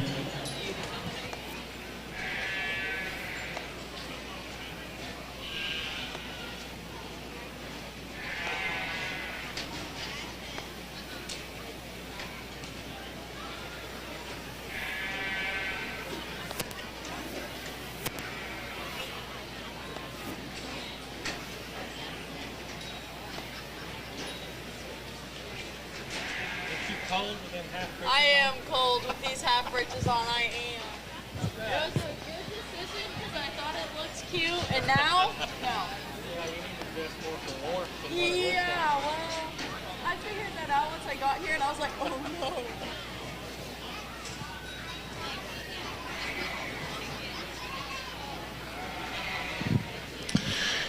Well, good afternoon. As we come back into after lunch break and start evaluating the medium wools, I think an awful good set to start off our lightweight class. I think a nice trio of sheep on the top end here, all three of them that I really like quite a bit. There's some things you'd like to change about each one, but I really like all three of them, and honestly, all three were in consideration for a champion of this lightweight class.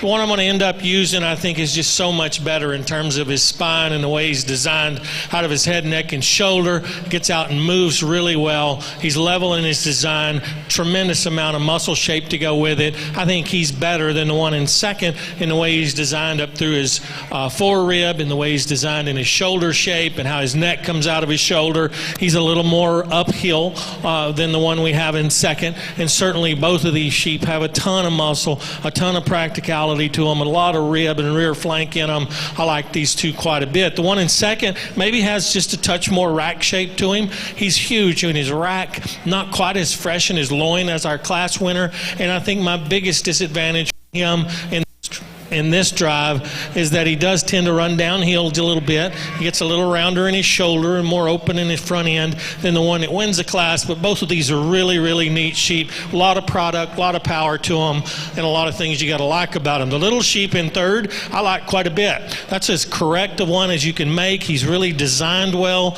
super good off his feet and legs. He's neat up through his front end. He's long-necked and long-topped. One that when you get your hands on him, he doesn't disappoint you, other than that there's not enough sheep there to get around the two in front of him. He's a little narrower gauge than the two in front. He's not quite as powerful in terms of touch and handle down his top or in his leg, but a really, really complete one there that ends up third.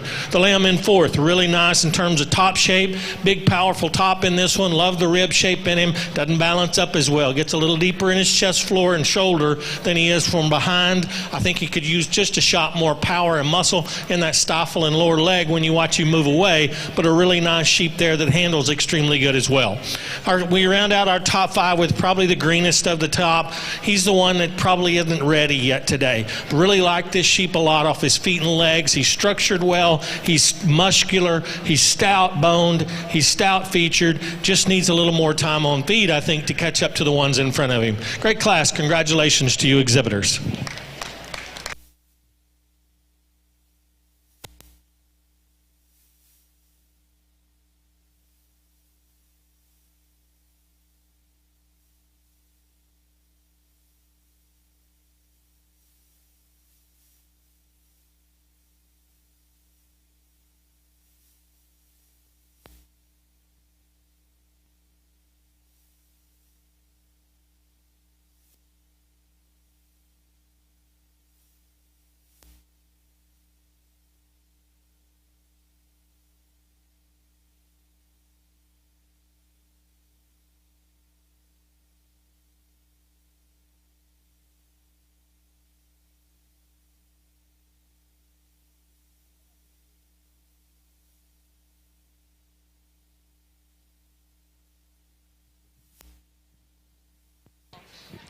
Last call for tag 53497. Your group is going in the ring.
Class 11 market goats can check in.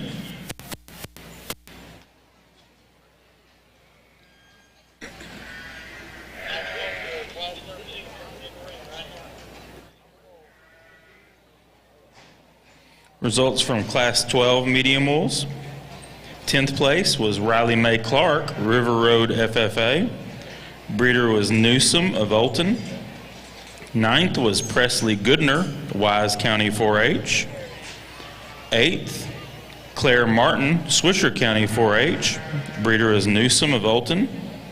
7th was Audrey Carr, Randall County 4-H. 6th, Cole Sufall, Freestone County 4-H. Breeder is Newsom of Olton. 5th, Deacon Gann, Wichita County 4-H. Breeder is Chad Walker Livestock of Olden. 4th, Caitlin Chabot, Brazos County 4-H. 3rd, Braxton Mock, Kendall County 4-H. 2nd, Coda Davis, Sutton County 4-H. Breeder is Moore Livestock of Sonora. And our class winner was Sydney Hanslick, Gymned FFA. Breeder is Chad Walker Livestock of Olden. Congratulations.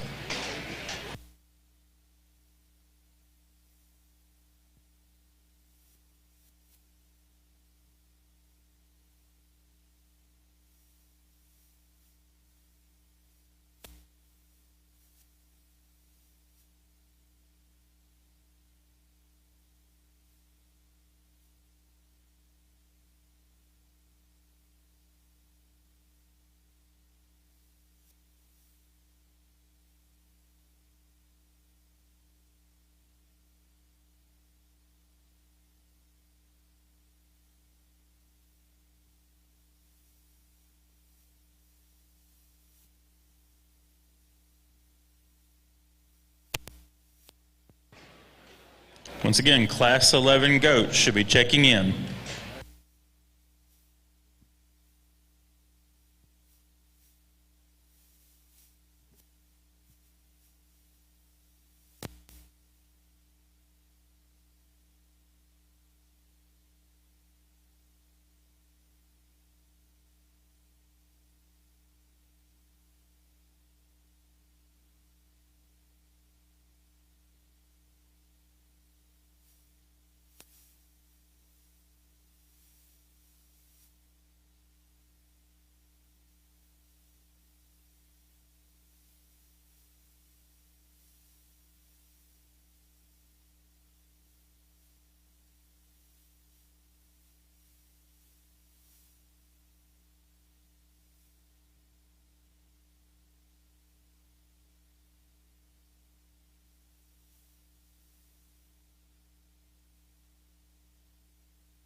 Thank you, lamb exhibitors.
Still missing 2 goat exhibitors.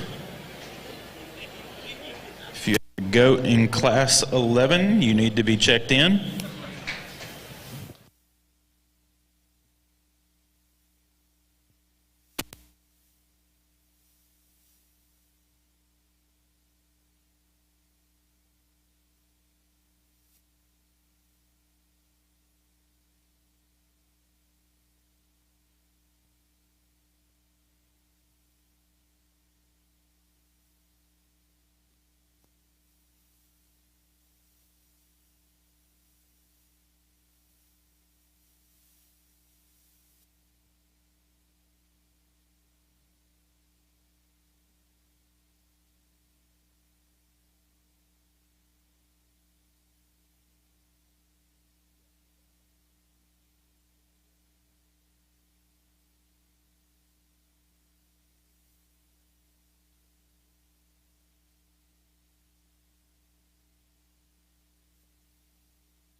Class 12 goats, check in, Class 12.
Still missing 5 exhibitors from Class 14 medium wolves.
Let's thank these goat exhibitors as they exit the ring.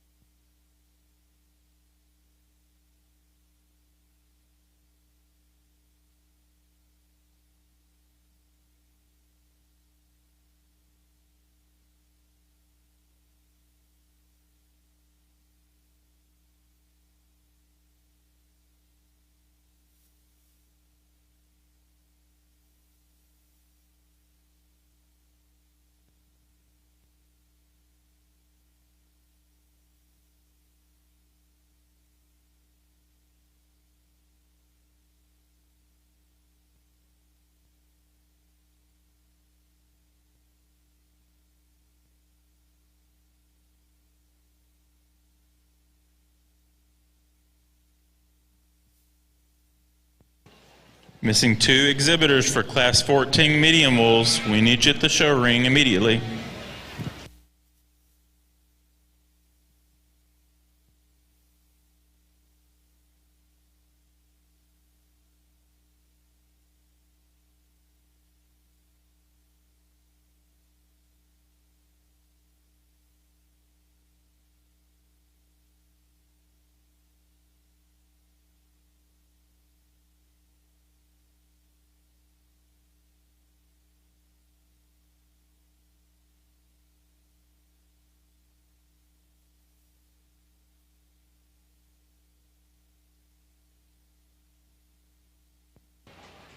Tag 54083. You need to check in immediately. 54083. Class 2 medium wool's a really good set. A lot of depth in this class. I like a lot of these sheep in here. Didn't settle on one necessarily until I come down to the very end. And this guy, I think, is the one that I'm going to settle on. I like the design of this one from a profile standpoint. I'll be the first to tell you, in my mind, when I handle this one, he's a little bit extra in terms of cover, but man, is he nice in terms of design and his shoulder shape, his neck coming out of the top of his shoulder, his lines are parallel, his feet are underneath him good. There's some things about this second place sheep I like a lot better, but really when I settle back down and look at what makes a good show sheep and what they should profile like, and then when I get my hands on him and I say, man, he's there, there's a lot of power there, got just a nickel more condition on him than what I'd call ideal, but I like that one quite a bit. He's still youthful enough up through his front end, even for a second class. The one in second is better fronted. He's a trimmer sheep that's really expressive down his top. He's given up some muscle shape over his loin edges. He's given up some muscle when I get right behind him and look at his stifle and lower leg. But more importantly, I'd like to change his hip and hind leg structure just a touch as we compare him to our class winner. I don't think he comes out of his tail set or his dock or his pin set quite as good as the sheep that leads the class off. I don't think he's got quite as good a set to his hock when you put him in motion, but a nice pair on the top end. Take nothing away from the lamb in third. There's a really nice, well-balanced sheep as well from the profile. He gives up too much muscle shape down his top. He's the narrowest down his top and the flattest ribbed of the top 3, but a really complete one that's good off his feet and legs, gets around the ring and moves well, and the young man does a great job of showing him.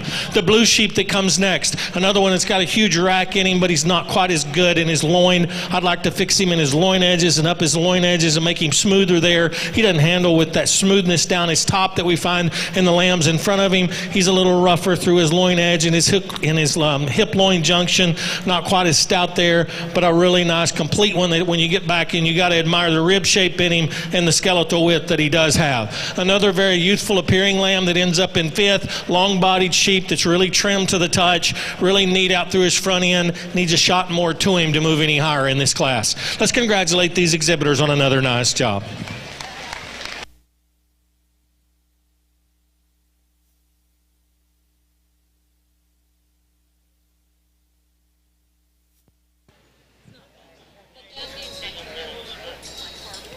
Missing 7 goats on the goat side. Need to check in.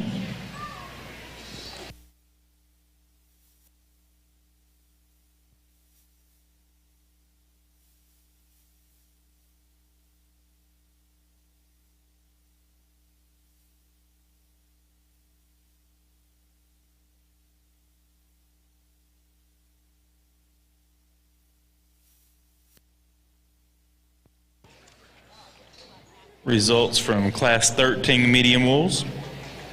10th place was William Spaeth, Harper FFA. Breeder is Lyle Spaeth of Harper.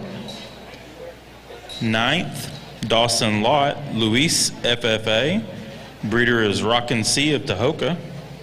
8th, Brenna Francis, Silverton FFA. 7th, Levi Jonas, Tom Green County 4-H. Breeder is Rockin' Sea of Tahoka. 6th, Pierce Lawn, Nueces County 4-H. 5th, Holden Wise, Brown County 4-H. 4th, Chloe Clem, New Home FFA. Breeder is Rockin' Sea of Tahoka. 3rd, James Wilkie Schultz of Guadalupe County 4-H. 2nd was Raylyn Ward, West FFA. And our class winner was Zane Walker, Eastland FFA. Congratulations.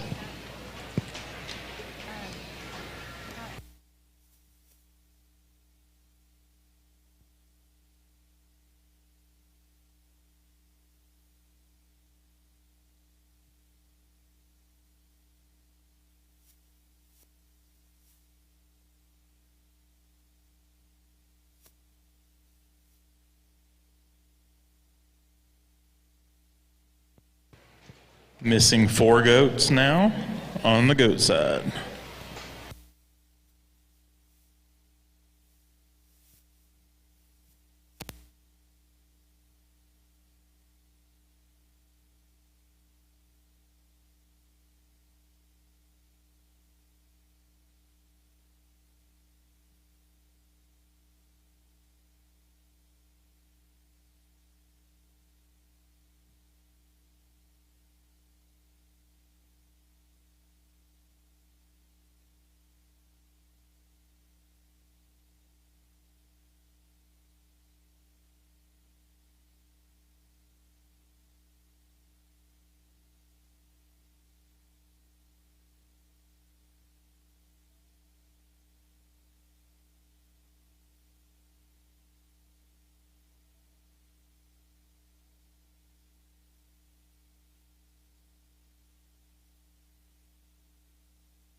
Class 15 medium wolves can check in.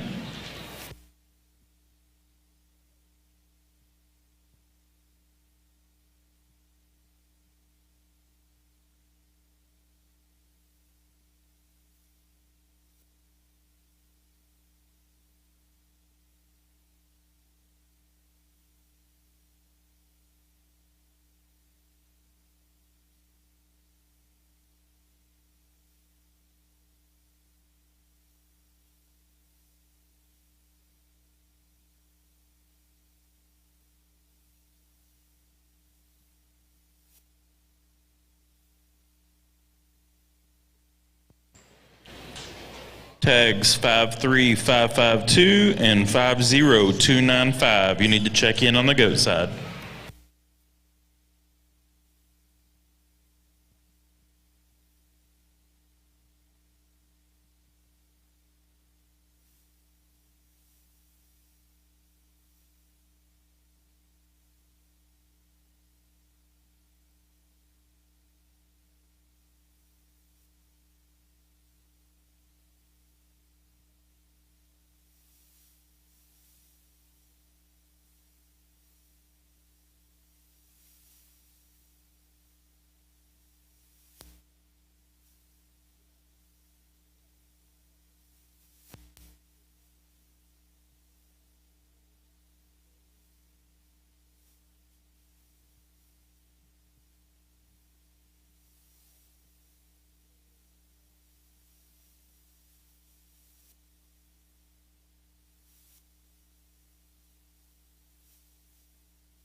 Thank you, lamb exhibitors.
Well, an exceptional way to come back from lunch and kick things off here in this third division. And quite honestly, I think amongst the top three and quite possibly the top four, I think probably as close and as much give and take as there's been throughout one particular class today. And, you know, honestly, I think they're all exceptionally good and all do something extremely good.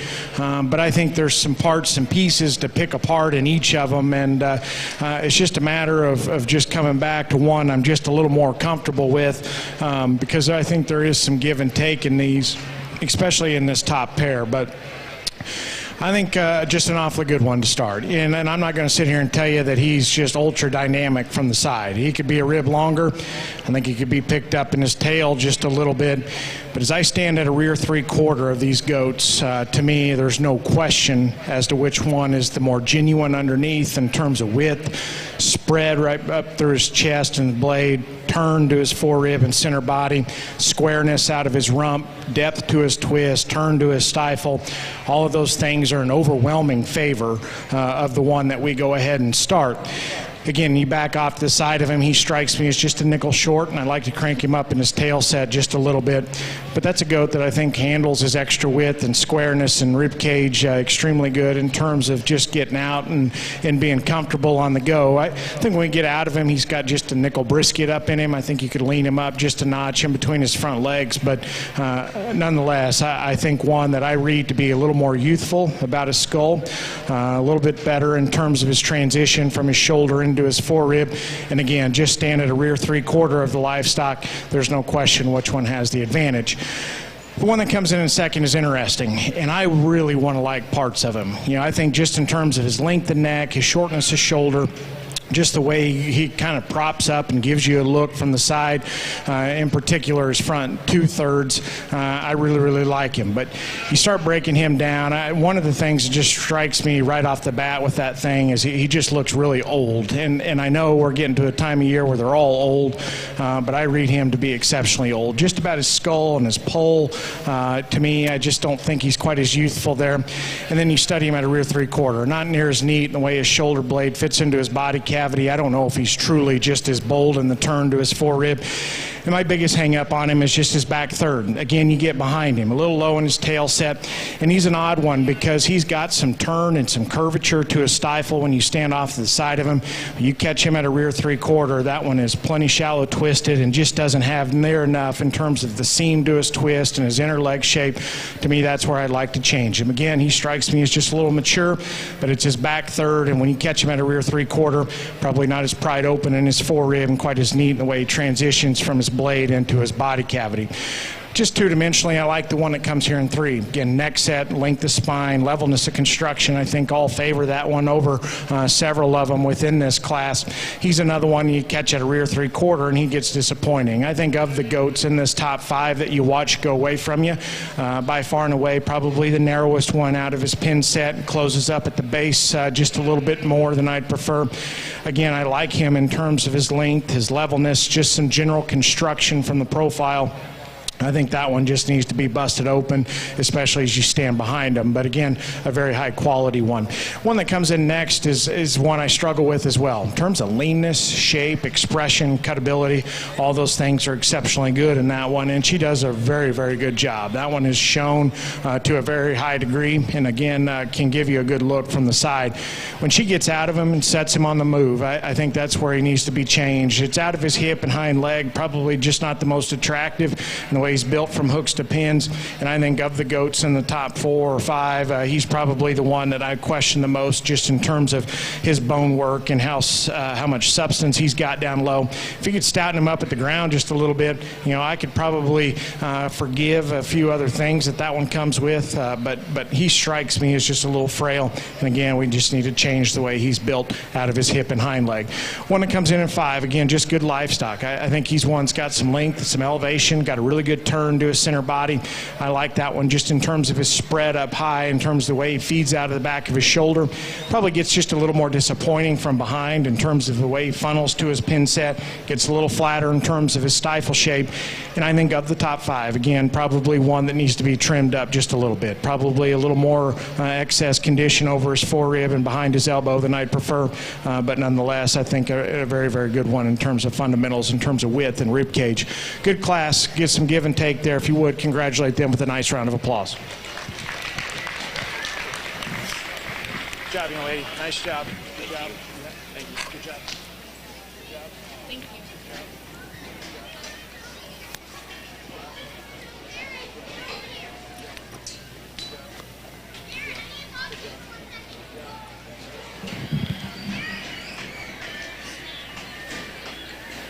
How are you? I'm Fred Weber. You've gotten a couple of texts from me? Yes, sir. So Craig is going to take... Just set it down. Yeah, turn it off.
Results from Class 11 market goats. 10th place was Juan Chavez, El Dorado FFA.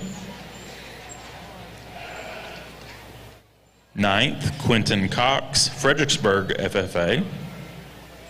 8th, Kayla Simpton, Medina Valley FFA. Breeder is Sturt Show Goats. 7th was Keeley Ham, Bell County 4-H. Breeder is Holscher Show Goats.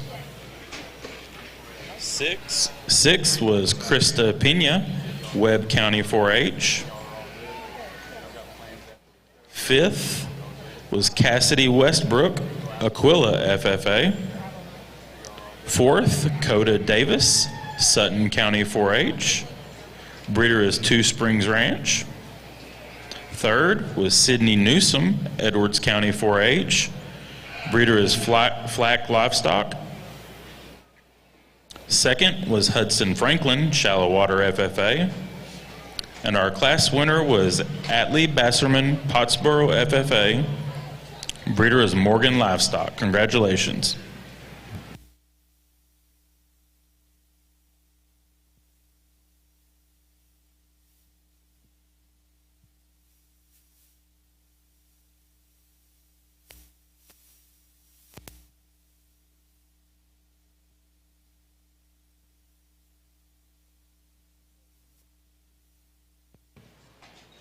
Class 13 market goats should be checking in. Class 13.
Missing 2 exhibitors for Class 15 market lambs.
Still missing 1 exhibitor for Class 15 medium wolves.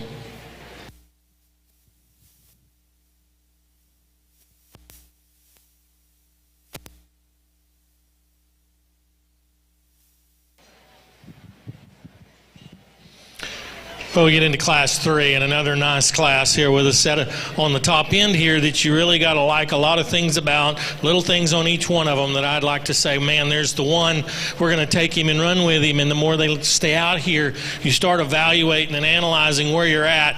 You have to come up with some decisions, and I think this top pair is really close. I think the one that wins it, though, is a sheep that's a little wider based, a little stouter made out of his hip. He's massive over his rack, and he's really cool in the way his shoulder is designed. His chest floor is up in him. That neck comes out of the top of his shoulder, maybe just a hair better than the sheep we have in second. He's a little rounder ribbed in his fore rib and rear rib, but both of these sheep I think are really, really nice, very similar in their type and kind. When you turn the one in second loose, he wants to roll that shoulder forward just a hair, drop his chest plate just a little bit, and he's not quite as powerful right through his loin as the sheep that wins this class. But a really nice pair on the top end of this deal. I like those two a lot. I think they match up very well. The one in third handles like a dream. Big top sheep, big rack in him, a big loin in him, maybe a tick shorter, maybe one that wants to drop his front end just a little bit more and get a little down fronted when you put him in motion. He's not as long neck and elegant about his front end as the two sheep that are in front of him.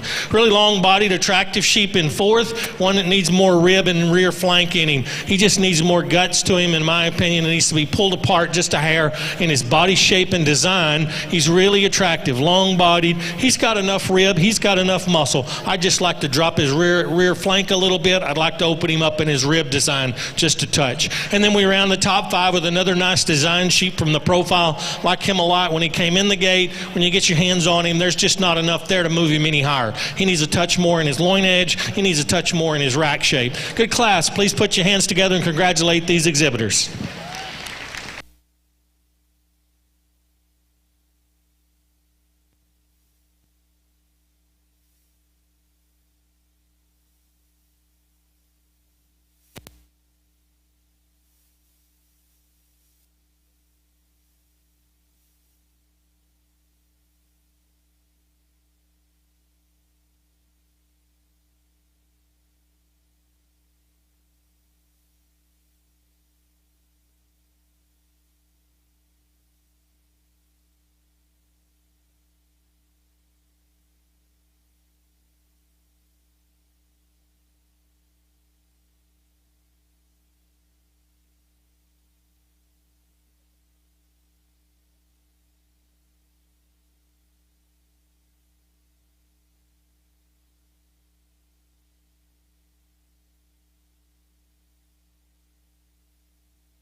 Results from Class 14 medium wool. 10th place was Rylan Morris, post FFA. Breeder is Diamond C of Ropesville. 9th was Amy Moore, Tom Green County 4-H. 8th, Carson Smith, Hall County 4-H. 7th was Emma Hoprick, Parker County 4-H. Breeder was Fraze of Highcoat. 6th was Elliot Johnson, Pilot Point FFA. Breeder was Fraze of Highco. 5th, Lacey Matney, Lavernia FFA. 4th was Alyssa Faust, Lampasas FFA. 3rd was Luke Krippendorf, Davenport FFA. 2nd was Sydney Newsom, Edwards County 4-H. And our class winner was Corbin Garner, Leonard FFA. Breeder is Pruitt of Abbott. Congratulations.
Let's give these goat exhibitors a hand as they exit the ring.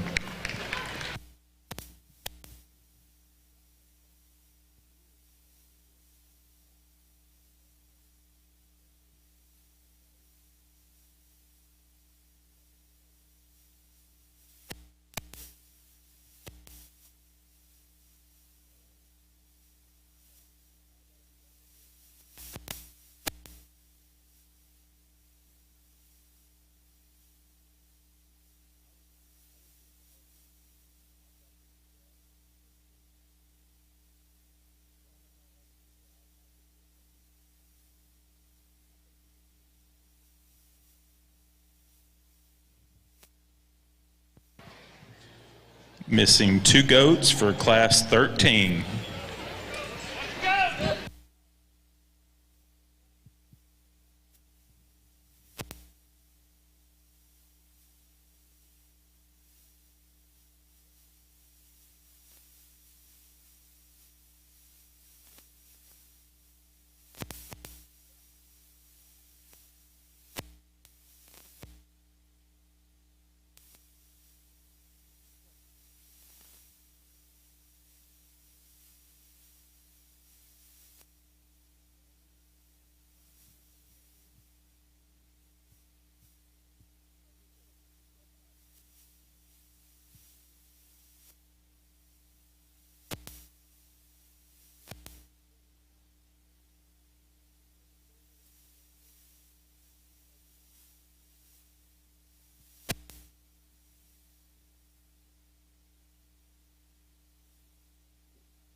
Class 16 medium wolves, can you please check in?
Thank you, lamb exhibitors.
I'll be completely honest. Honestly, we've started off this division just better and honestly deeper from start to finish than I was anticipating, just because I felt like at the end of D2 we were kind of running into some maturity and some just composition issues, but we've kind of kicked things up a notch as we work into D3. And I think some quality goats, but again, some spread in them, just some differences in what they are, but nonetheless, putting together some parts and pieces in these things that I think are awfully nice and awfully intriguing. To me, the winner within this class is just overwhelming in terms of chest width, forerib shape, and back spread up high. He is unreal there. That one is just incredible in terms of his spread behind his shoulder.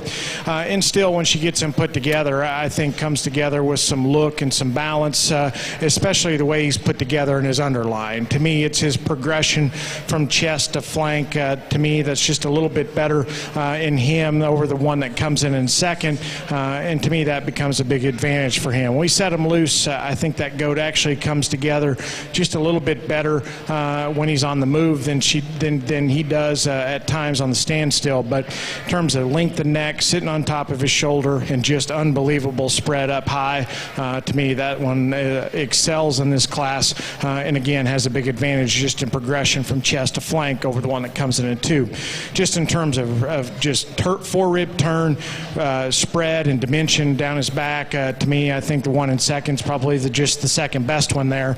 To me, I do like him and the way he touches, the way he handles. He's fresh, he's dead on in terms of presentation and cover. To me, it's when you back off of him. To me, I question just his lower body balance at times. I think there's times where he kind of wants to throw too much of his weight up through the front 1/3 of his body and kind of cut up into his rear rib and flank just a little bit. And at times maybe just gets just a notch more hammer hocked in the way he plants and drives off of that rear leg. But nonetheless, I think that one's forerib and back shape is awfully good as well. Just wish he was a little bit softer into his rear abdomen and flank there to make him come together just a little bit better. That's an advantage. I think the one that comes here and in 3 has, I do think he's softer in that regard. And I think another one that you like just in terms of shortness of shoulder, chest, and the way that front end puts together and comes together in him. He's another one I like just in terms of his dimension up top and just his extra leanness and his freshness down his back. You know, I guess to me his rear skeleton, when we get him loose, is kind of where I want to change him. He wants to drop his pins just a little bit, not become quite as attractive off of his rear third as we set these goats on the go. But nonetheless, I like his front 2/3 an awful bunch. I guess one note of comment on him, it takes me a minute to appreciate him. I just don't think his irritation and his skin and just the battle he's fighting there helps him a lot within this class. I think he's a little more wrinkled up, just doesn't look quite as fresh. I think that hinders his first impression just a little bit within this lineup. One that comes in next, again, just in terms of leanness and freshness, I like that goat a good deal, and I think deserves to be up here at the top end, and quite frankly is why he beats the 1 in 5, just in terms of leanness over his forerib and cutability. He's another one, you get him out on the go. I just don't know if he's built out of his upper hip and rump quite as good as I would prefer. A little more jammed up out of his back third, and I think he just needs to be lengthened up and cranked up in terms of his pin bone and his tail set there. But another one I like just in terms of his spread up top and having some freshness when you get your hands on him. One that comes in 5, again, just a good piece of livestock. He's moderate, he's opened up, you stand behind the goats, and that one's exceptionally square and big in terms of his rump and really impressive when you get on top of him. I guess when we set him loose, he's a little more stilty in his shoulder. I don't know if he reaches and just goes with as much length of step out of his front end as I'd like. And he's one, I think, with the fact that he's a little softer over his forerib, combined with the fact that he's just a little fuller, to me he just doesn't ever strike me quite as athletic and quite as striking in terms of his first impression. Again, wide, square, bulky, a lot of mass. Just need to lean him up, take a little more fill out of him. But again, a good piece of livestock to be 5th there. If you would, put your hands together. Really, really good class again. They deserve your congratulations. They exit the ring. Thank you.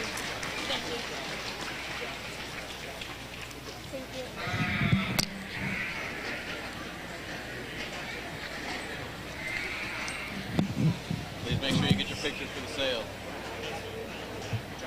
Thank you.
Results from Class 12 Market Goats.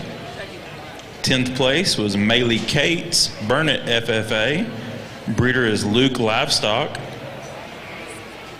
9th, Kenton Carley, Comal County 4-H.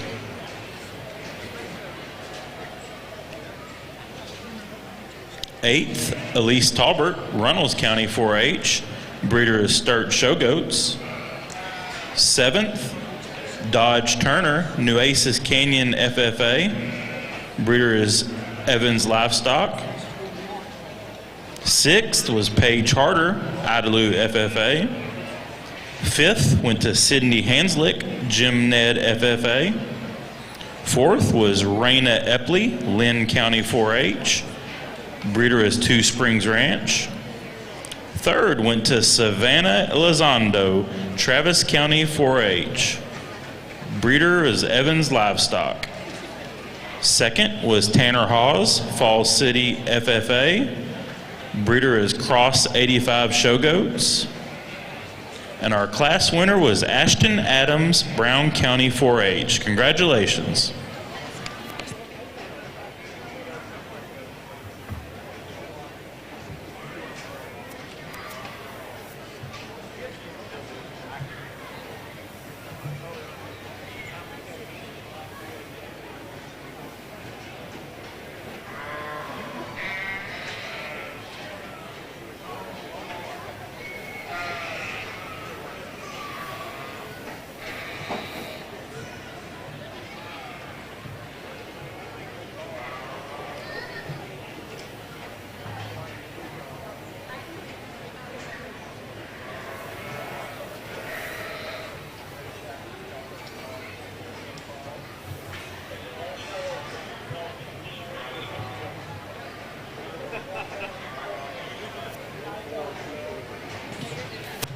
Tag number 44243. We need you to check in. 44243.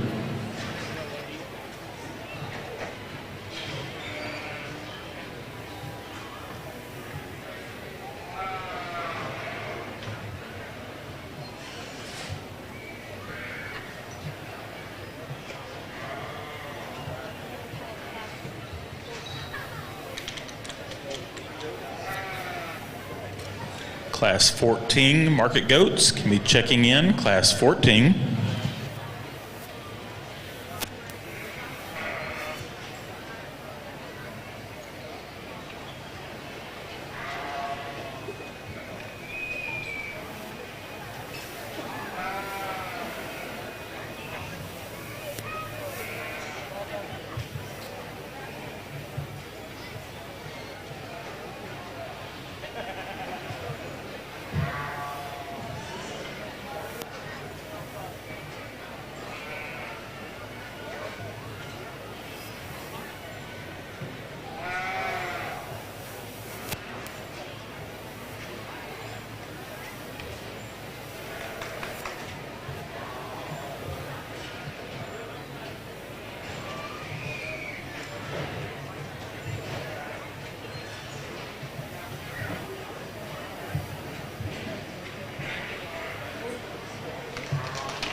That's 4 classes. I'm halfway through the blacks. And it's just 3 o'clock. I think through about 5.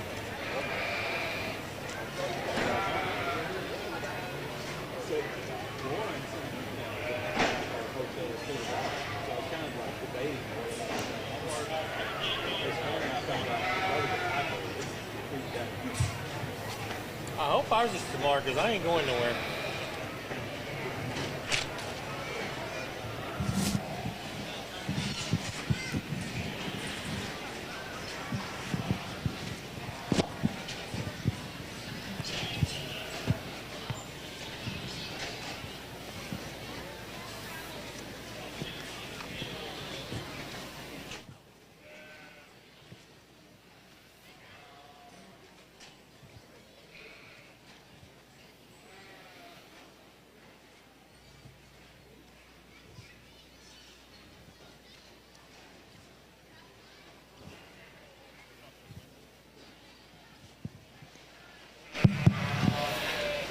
Well, we get into Class 4 and another nice set of sheep with some variation, a lot of variation, I'd say, in the top end of this class. I think the one I'm going to settle on, hits me the hardest, is the one that's really long-bodied and attractive, and he's got a great touch handle to him, massive back in this one, really long-sided, long hind-saddled sheep. Love his hip and hind leg when he moves. Yeah, he's probably not the best in my mind in terms of the way he gets out and wants to go a little bit downhill when you put him in motion, but I think he's one of the ones that handles his front end as good as any in this class. And boy, what a rib shape and rear flank in him, and a lot of product to go along with it. The one in second's got to follow him in terms of type and kind. There's one that's up-fronted, long-bodied sheep, not as muscular as the ones on either side of him, but I think he's the smoother of the two between second and third. He's the one that's leveler in his top line. He's better off his front legs, gets out and moves off that hind leg really well, got enough muscle to go along with it, and a young lady can just flat out stamp one out and get him shown. The lamb here in third, I like this sheep a lot, a high quality lamb from his shoulder back, really level topped, really good right out of his hip, handles that hind leg good, and got a good touch to him. I think he gets a nickel straight in his shoulder and knee and doesn't want to travel around the ring quite as well as he could out in the way his neck is designed up through his front end. Young man here then fourth, got a real powerhouse, big top, big ended sheep that's a little bit coarser shouldered. I'd like to clean him up in his chest floor and take away some of that boldness at the point of his shoulder, but there's one that handles good and has a lot of product to him, and man, when you get behind him, he's super, super thick. Another attractive sheep here in fifth that's long-sided, up-fronted, and neat to look at. Maybe needs to drop that rear flank just a touch and have a touch more muscle shape and freshness right down his top and over his loin. Great class. Congratulations to you exhibitors.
Results from Class 15 medium wools.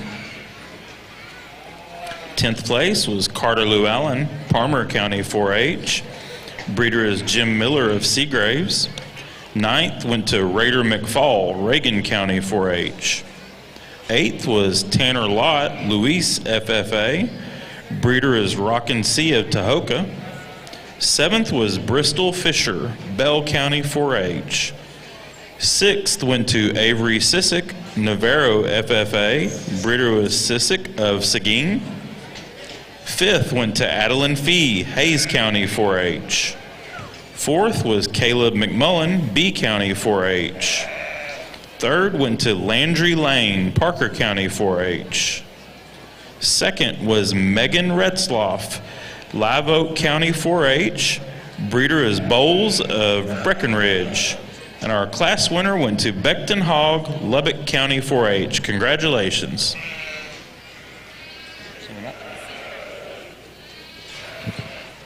Let's give these goat exhibitors a hand as they exit the ring.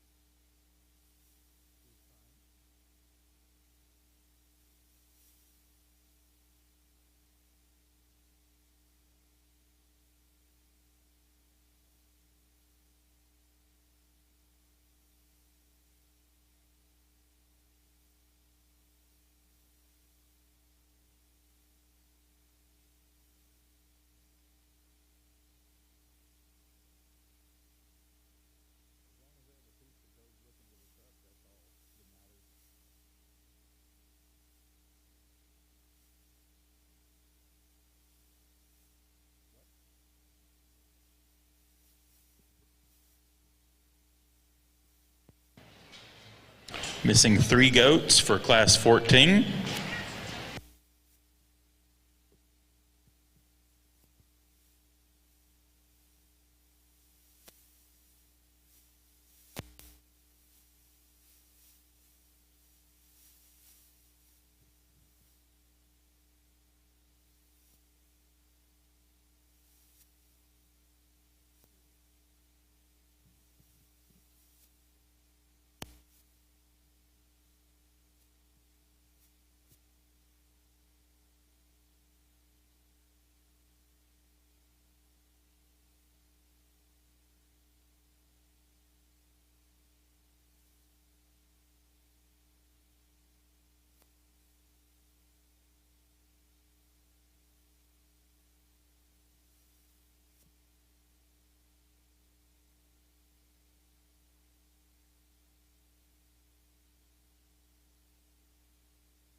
Tag 39876. You need to check in on the goat side. 39876.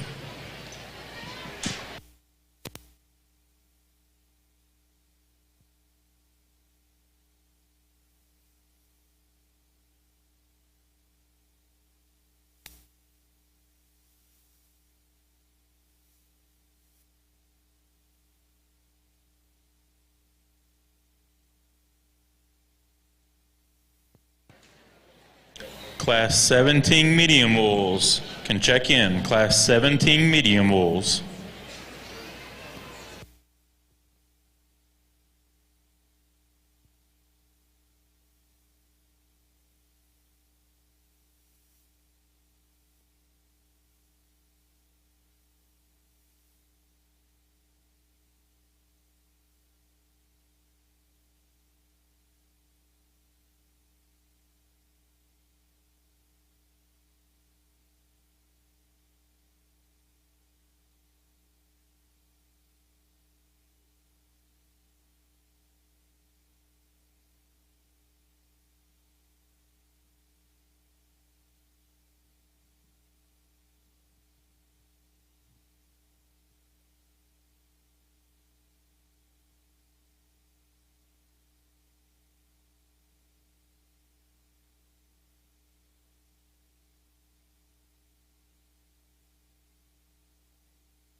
Test. Let's get these lamb exhibitors a hand as they exit the ring.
An exceptional class, hands down, from 1 to 5, the deepest, and even beyond that, a big class, but very, very good all the way through. But in particular, this top 5 is next level good, and I think in particular these next 3. And I'm not going to apologize for taking some time to sort through them. Again, I'm not going to sit here and get on the mic and tell you that any 3 of them are perfect. They're all very good in a place, yet I just keep getting hung up on one thing that just prevents them from being just dead giveaways to me within my mind. But ultimately, just going to land on the young man's, because I think he's just the most effective combination of kind of looking like a high-end show weather from the side and having enough in terms of muscle and shape and width and cutability to him. And now, you know, there's advantages to the goats behind him in that regard, but in terms of just piecing one together in terms of look and skeleton, I think his hind leg is substantially better than the one that comes in second, and probably sits down with a little more foot than the one that comes here in 3. Now, when you get behind him, I'd say of the top 3, he probably ranks 3rd in terms of pin set. He's not the trimmest over his forerib, but I just keep coming back to I don't think he's too fat. And it's just the look and the first impression from the side in terms of being seamless in the way he's pieced together, having some extra length to rump, and then in particular being a little bit bigger bone than the goat in 3, and being quite a bit better in terms of his hind leg design and security than the goat that comes in 2. So ultimately that's where I land. I think he's just the one that's just the combination goat for me. Again, I think that one's exceptionally high quality. The one that comes in second, where he's good, he's exceptionally good. That one is very crude in terms of his muscle shape. That thing's got a groove down his back all the way to his tail. He's very impressive up high when you get behind him, and when you get to the side of him, for one so stout and so shapely, again, he's very good in terms of his lines. You study him down through the floor of his chest. I don't know if he's still the most youthful there in terms of the bottom of his sternum and chest, but to me, my biggest hang up on him is not only is he just a little bit shorter in terms of his rump, you study him at the ground, he's just not the most secure and the best one in terms of the way he plants on those rear feet.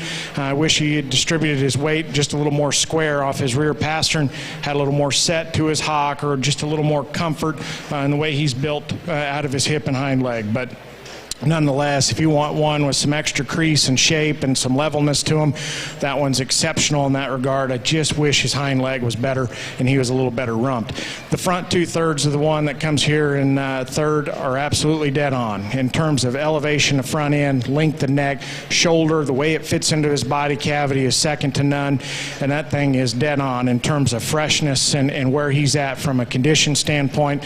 I love that one behind his shoulder and the way he hooks up there and the way he handles when you get your hands on him. Again, from the front 2/3, I'm all in on using him to win. To me, it's just when you study him out of his rear 3rd. I think he's just a little bit lower in terms of his tail set when you get those goats on the move, and then you study him at his rear ankle and the way he goes off of his rear leg. He's just a notch more rigid in the way he bends his hock and goes. It's not so much that to me that bothers me, it's just the fact that he's just too refined in terms of his foot for me, and to me that's where we need to change him. Crank his tail up, stouten his bone work up, that thing wins in a smoke. One that comes in next, again, just in terms of leanness and cutability, I like that thing and a great deal. Again, very, very fresh. And when you set him loose, I think he's one that's probably just a notch lower in terms of his hip design and his tail setting. Another one that gets just a notch more refined in terms of his bone work, but in terms of turn to their body shape, spread and freshness up high, he's very, very good. I like the skin, the handling quality, the extra touch and expression of the goat that's going to come here in 5. That white-headed one is very, very good just in terms of the way he handles and the way he touches out here. When you get those goats stopped, I like that one a ton. Again, just in terms of the way he hooks up behind his shoulder, the way he's built out of his hip, his parts and pieces just blend together very good. He's another one that's stouting up in terms of his rear leg just a little bit, but we set those goats in motion. He's just too hindered in the way he hinges out of his hip and hind leg. He needs to be hinged quite a bit looser there out of his hip to move up any further within this class. But nonetheless, from top to bottom, by far and away the best set we've had through the ring today. If you would, put your hands together for that set of exhibitors. Thank you, sir. I want to give this to Marty real quick. Thanks, sir. You bet. Well, I believe this is Class 5 on the medium wool side, and an awful good set. Really nice one to win the class. I think he wins it pretty handily.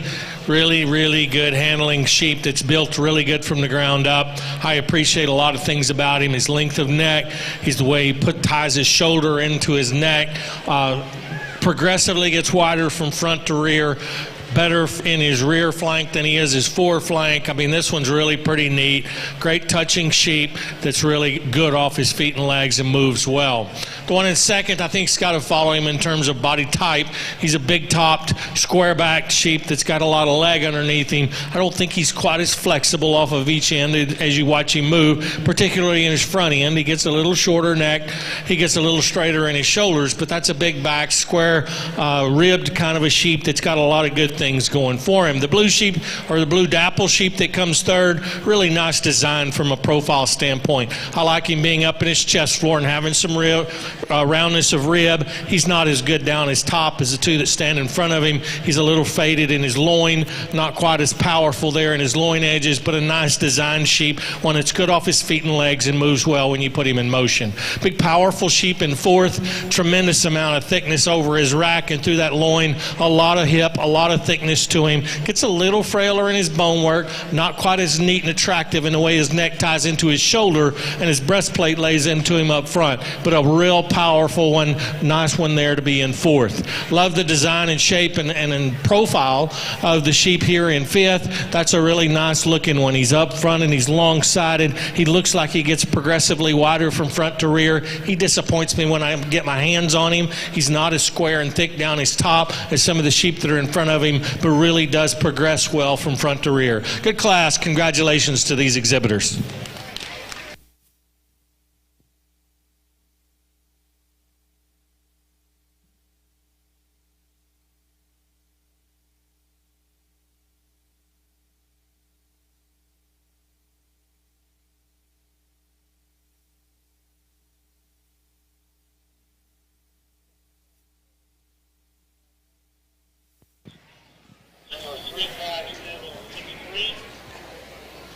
Three, 5, 7, 6, 3. You need to check in.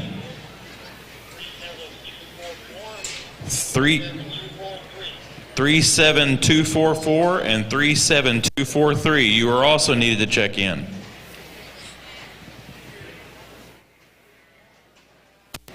Results from Class 16 medium wool. 10th place was Tanner Hawes, Falls City FFA. 9th was Olivia Sandy, Erath County 4-H. 8th was Jocelyn Kolar, Abbott FFA. Breeder is EBS of Robert Lee. 7th was Briar Sherrill, Hockley County 4-H. Breeder is Neff of San Angelo. 6th was Mackenzie Evans, Burnett County 4-H. Breeder is Silvers of Junction. 5th was Caselyn Etheridge, Lubbock Cooper FFA. 4th was Kaylee Griffin, Uvalde County 4-H. Breeder is Rockin' Sea of Tahoka. 3rd was McKinley Clem, New Home FFA. 2nd was Kaysen Newell, Falls County 4-H. Breeder is Glasscock of Early. And our class winner was Graham Newsom, Hale County 4-H. Congratulations.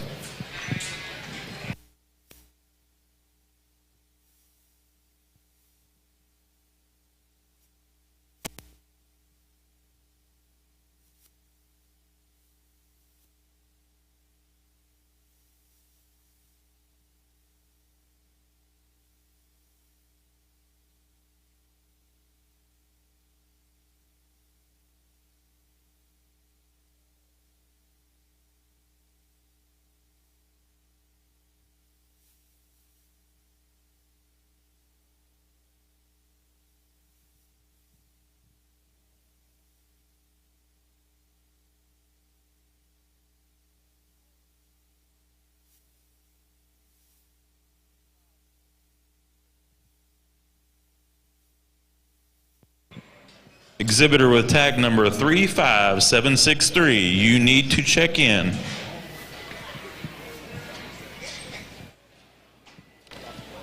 Class 13 goat results.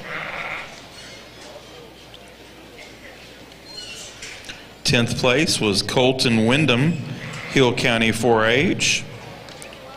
Breeder is Highview Ranch. 9th was Colton Hutchins, Lockhart FFA. Breeder is Two Springs Ranch. 8th, Alexis Guthrie, Marion FFA. Breeder is Highview Ranch. 7th, Caden Fott, Potha FFA. Breeder is Cowley Showgoats. 6th went to Rayleigh Holscher, Moody FFA. Breeder is Hutto Livestock. 5th went to Amy Moore, Tom Green County 4-H. 4th was Shep Silvers, Junction FFA. Breeder is Holscher Showgoats. 3rd was Brett Bowers, Fredericksburg FFA. 2nd went to Grace Moore, Tom Green County 4-H. And our class winner was Briscoe Black, Brown County 4-H. Breeder is Blue Team Weathers. Congratulations to these goat exhibitors.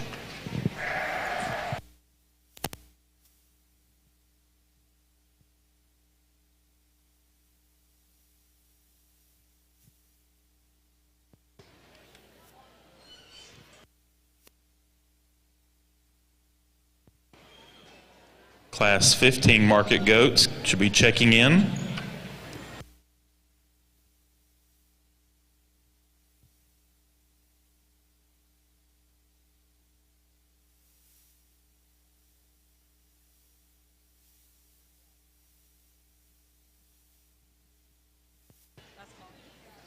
Exhibitor 35763.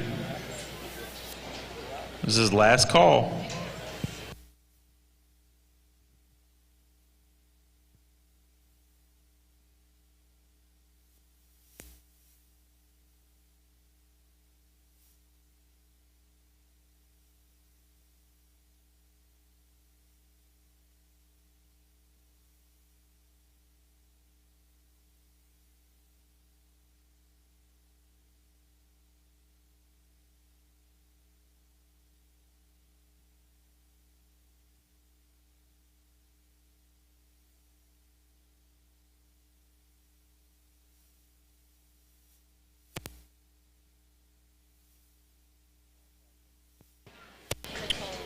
Class 18 medium mules can check in. Class 18 medium mules.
Let's give these lamb exhibitors a hand as they exit the ring.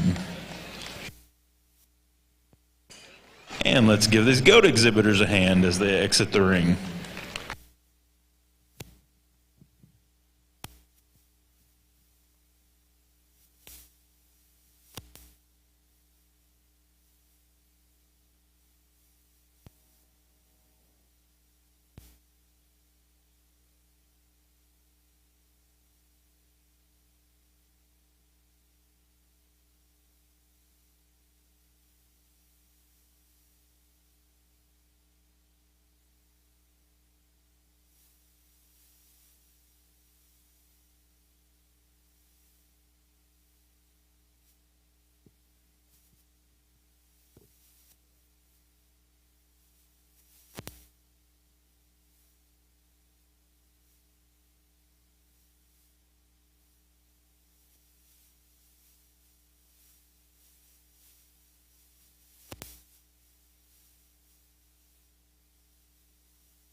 We are still missing 2 exhibitors in this class in the goat show.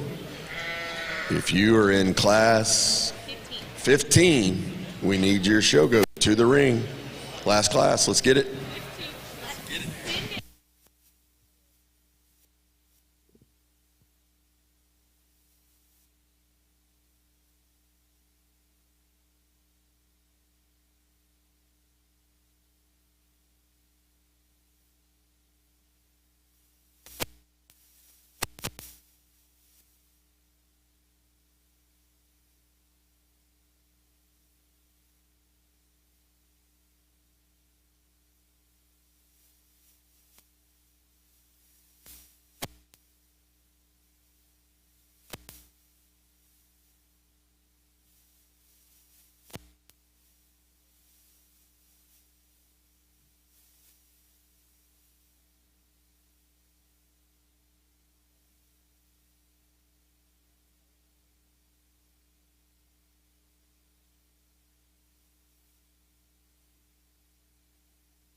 Once again, folks, if you can help us out, if you're standing on the rails, please find a seat or move away so folks can see that are sitting in the stands.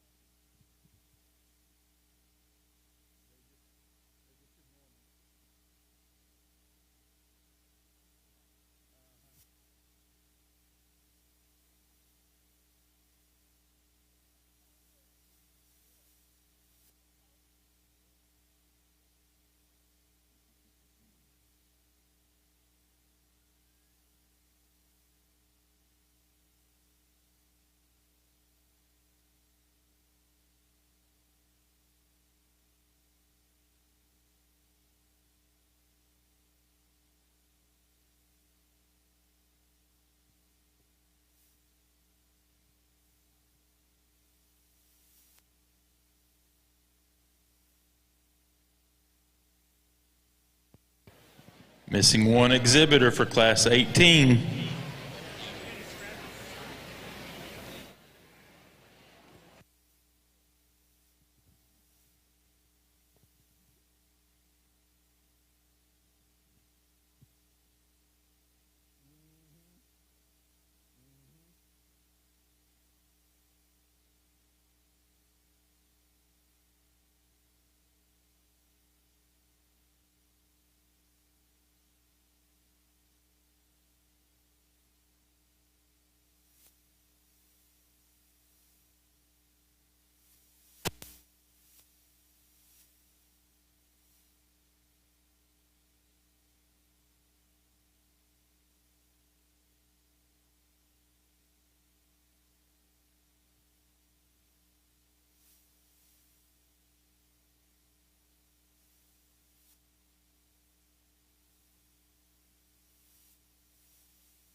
Well, a nice set of sheep in Class 6 as well, and I think a pair on the top end that suit me really good, and the one that wins it I think has to win this class.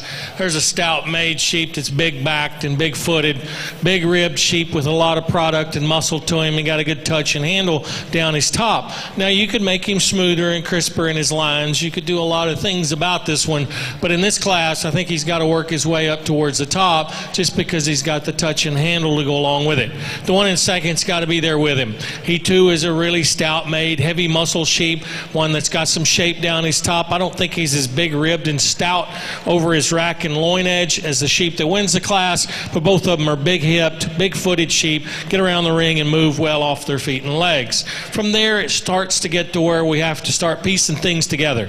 You got a third place lamb here that's a really long bodied, long necked sheep that fits the part from a profile standpoint. Really like the design and look at him from the side. However, when you really get to analyzing this guy, he gets narrower down his top, he's flatter in his stifle and lower leg and higher in his rear flank. Doesn't really match up to what I'm trying to do today, and so as a result he ends up in third. And then a fourth place sheep that gets a little out of place as well. He's too deep chested, his neck rolls off the front side of his shoulders, his hips not as level as you'd like it to be, but man, he is packed full of muscle, a lot of product in him, a lot of thickness, a lot of rib, a lot of bone. Just like to put it together in a different package. And then a really beautiful sheep to round out our top five. There's the one I like to look at from the side as good as any. He's up in his chest floor, he's long neck and long sided. There's just not enough to him to move him up any higher today. He gets flatter in his stifle. He doesn't have the muscle expression down his top or in his forearm to move him any higher. Good class. Congratulations to you exhibitors.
Class 17 medium wool results. 10th place was Jaden Lemuel, Klein Kane FFA. 9th was Cole Miller, Blanco County 4-H. 8th, Macy Morse, Splendora FFA. 7th was Caitlin McLeod, Pottsboro FFA. Breeder is NT Club Lambs of San Angelo. 6th was Molly Harris, Adaloo FFA.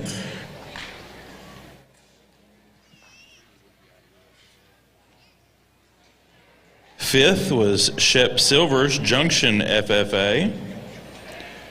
4th, Avery Fisher, Collin County 4-H. 3rd was Lily Appleton, McCullough County 4-H. Breeders Benson of Hillsboro. 2nd, Briscoe Black of Brown County 4-H. Breeder is Turkey Farm of Stonewall.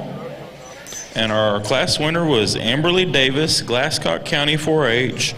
Breeder is Jimmy Struby of Garden City. Congratulations.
One other class that takes some time to sort out in my mind. Again, just a lot of awfully good ones in here, a bunch of ones that I would tell you are just very solid, and just a lot of stout, muscular goats that have some variable degrees in terms of finish and cover. But as we kind of get into these heavier weights, I think the line's becoming a little bit harder to find in terms of, you know, the ones that still look athletic, the ones that still look youthful, and still have some presence about them out here, because nonetheless, not only this class, but the last class. Again, just a lot of really stout, solid goats all the way through those. Just becomes a little harder to kind of shake it out from there on back.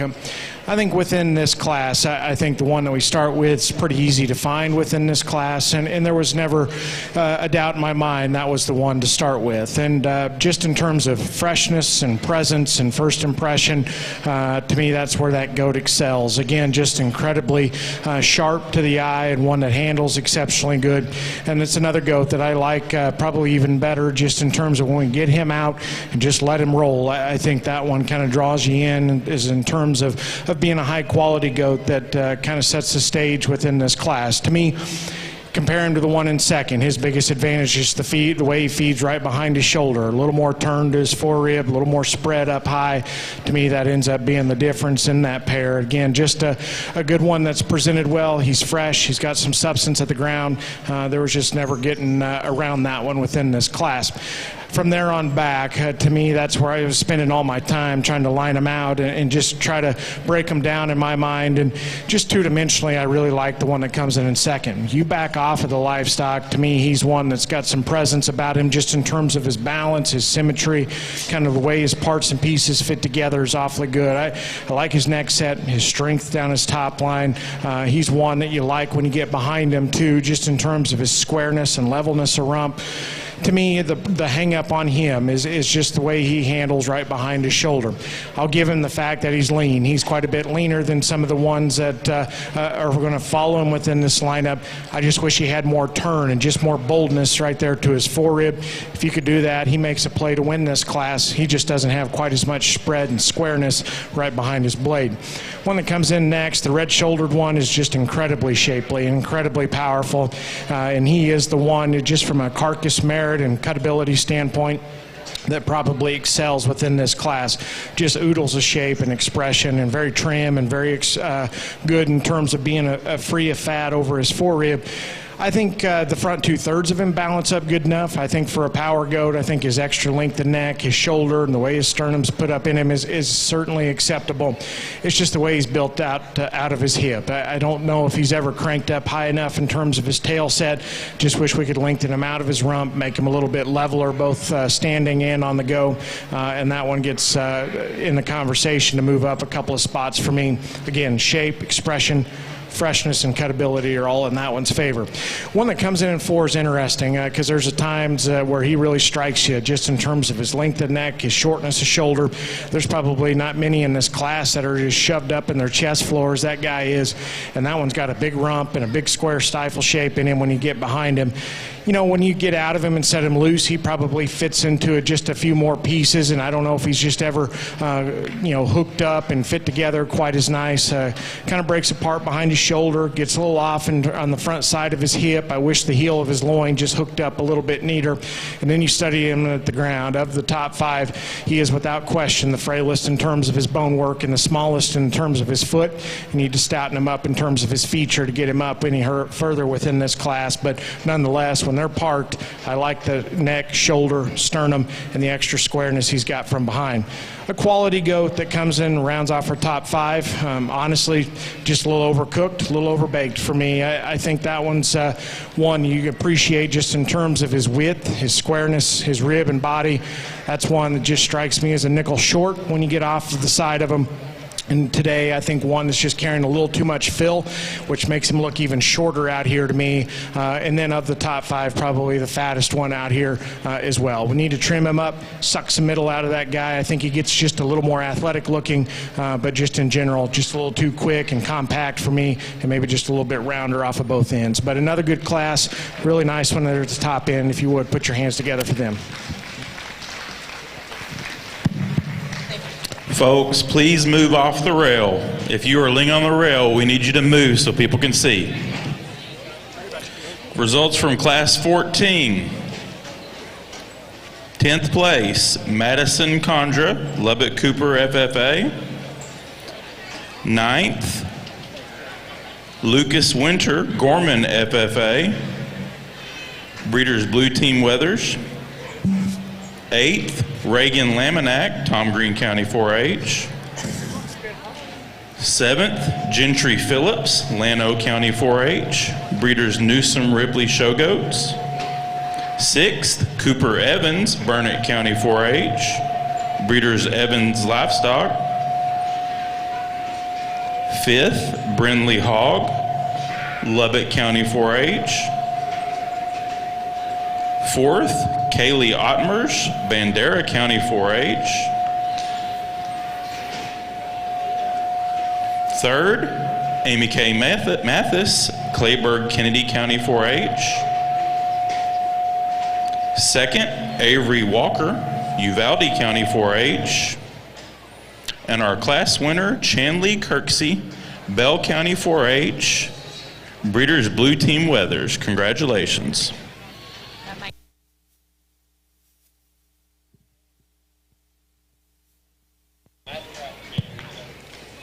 Class 19 medium wolves can check in.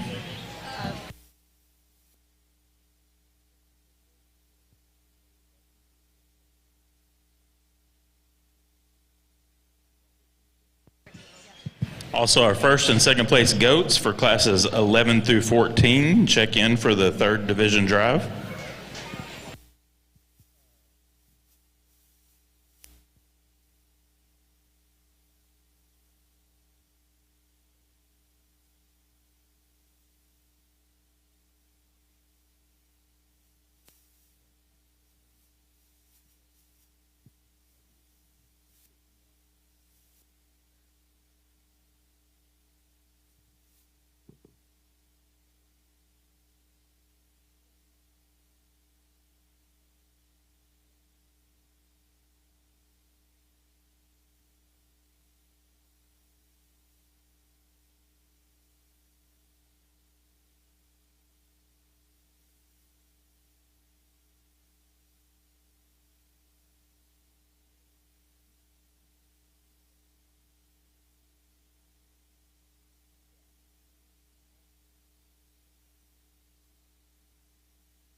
Let's give these goat exhibitors a hand as they exit the ring.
Well, I believe it's class 7 on the medium wolves.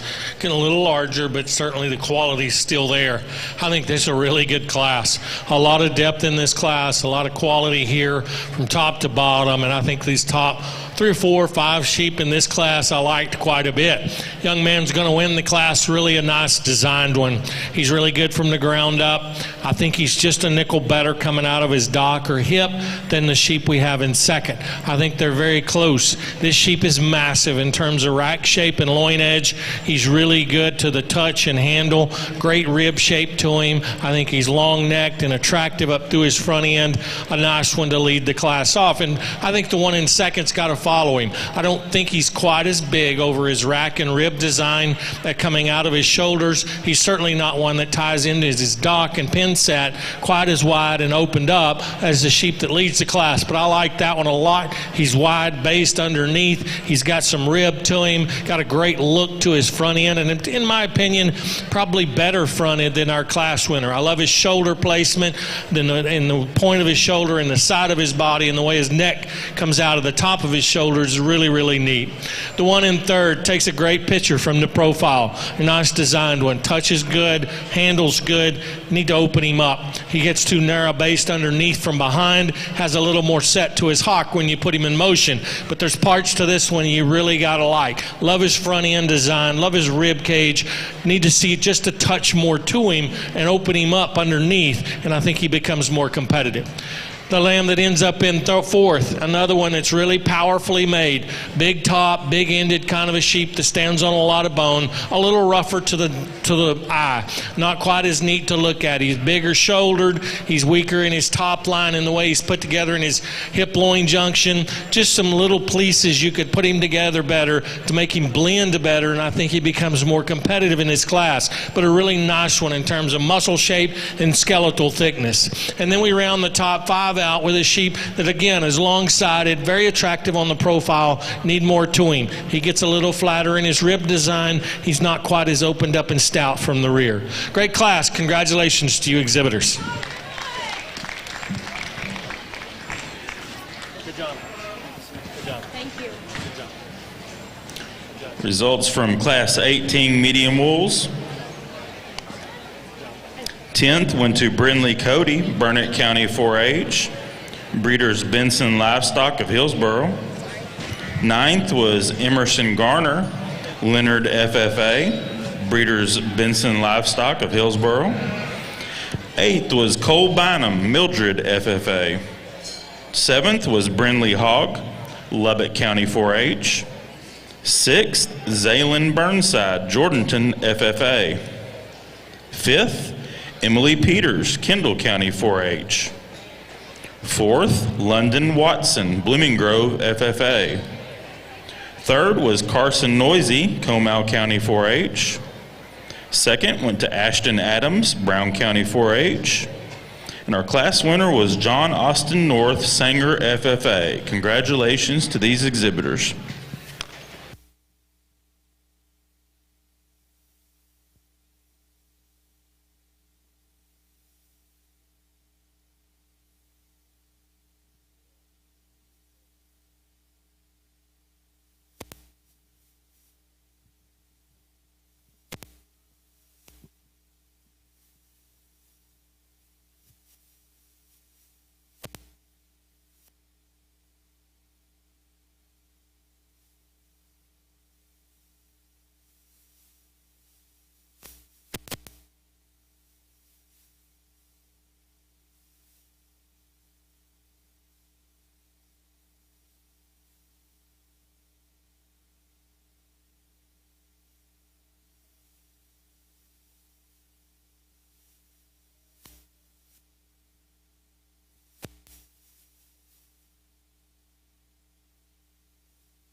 Once again, we need our first and second place goats from classes 11 through 14 to come to the staging.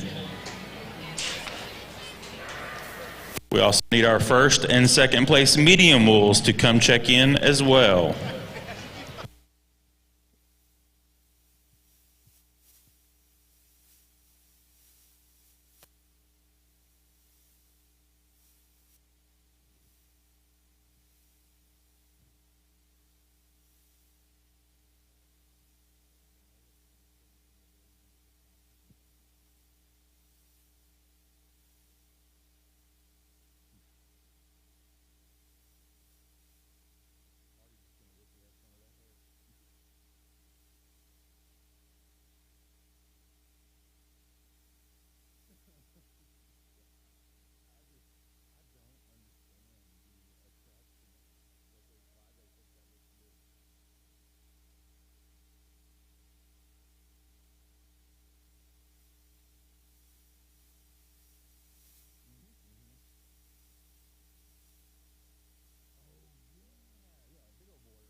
Again, very, very good class, and I keep being surprised. I keep thinking that the depth's going to run out at some point as we get into these big classes that are very heavyweight and start getting into some goats that are plenty mature. But quite honestly, I've been quite surprised by just the depth and the variation, but the quality of those last three classes from top to bottom. I thought within this class there was a top pair, and within that pair there's just one that kind of stood alone. And to me, I think he's pretty obvious to find. I think for a goat of this size and this weight and this maturity, it's hard to find them still that neat in terms of their neck and the way it hooks them to their shoulder, the way they're built in terms of their sternum and breastbone. To me, I think that's what's very unique about him. And then of a goat that's this mature and this heavy, he's incredibly lean, he's incredibly fresh, and one that's very, very good just in terms of his handle quality and the spread that he's got down his back. I guess to me, if we're going to nitpick on him just a little bit, you know, he's maybe just a notch off in terms of his tail set ever so often when we get him out on the go. And I think he's one that's just a nickel rigid in the way he operates his hock. I think if he just drove off of that with a little more fluidity, then I think it'd be really, really hard to pick a hole in that one. But there's nonetheless that look right there for a big, heavyweight, very mature goat. That thing is fresh, and he is cool looking from the side and very, very good when you get your hands on him. Again, I think the one that comes in second just kind of fit there, in my opinion. You know, he's a good-legged goat that I like in terms of his skeleton. He's probably hinged just a little bit looser out of his hip and hind leg than that class winner is. But you get off to the side of him, he's not quite as tidy and neat in the way he's built in his breastplate and his sternum. He's not quite as good and flawless in the way he's hooked up right there down his top line as you study him behind his shoulder. The biggest hang-up on him and why he can't warm up that class winner today is of the top pair, he's easily the fattest one that just could be trimmed up just ever so slightly. I don't think it's enough to go ahead and disregard him and roll him any lower within this class, but of that top pair, there's one that's significantly softer than the other.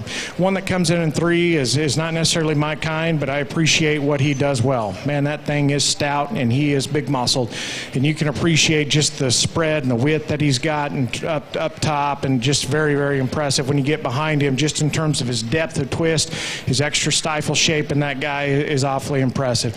He's just a little round off both ends of his skeleton, a little round-shouldered, kind of drops out in him when you get those goats on the go. And then you study his rear skeleton. Often his tail set, a little extra set to his hock that just doesn't ever flex and drive in the most attractive way. I think you just need to make him a little bit better off at either end in terms of skeletal quality to go ahead and get him over the one that's in second. But again, lots of shape, lots of muscle in that one. High cutability, very trim, very fresh goat is the one that comes here in 4. You know, and again, I like him on when you get on top of him and study those goats from behind and just appreciate the turn to his forerib and rib cage, the spread that he's got up high. Again, just in terms of freshness and handle quality, he can run with the best of them within this class. You back off of the livestock, I think generally he kind of strikes you as a level built goat, but still kind of rough down his top line. You know, I just wish he was a little bit smoother right there at the front side of his hip.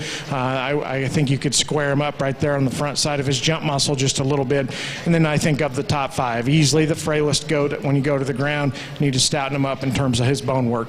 Just a good piece of livestock to go 5th here. Again, in terms of foot, bone, hind leg quality, and just the way he's built out of his hip there, I like that one as good in terms of his rear skeleton as much as any of them within this class. You study him up front, maybe just a notch plainer at the base of his chest, maybe not quite as bold in the turn to his forerib and heart girth there, but I think one that you got to appreciate just in terms of his width, his volume of product. He just doesn't handle quite as crisp at the top side of his skeleton, but nonetheless, I love that one at the ground, and I like him in terms of his running gear as well. Again, another good class. My compliments all the way through this one. If you would, put your hands together for those kiddos as they head out the ring.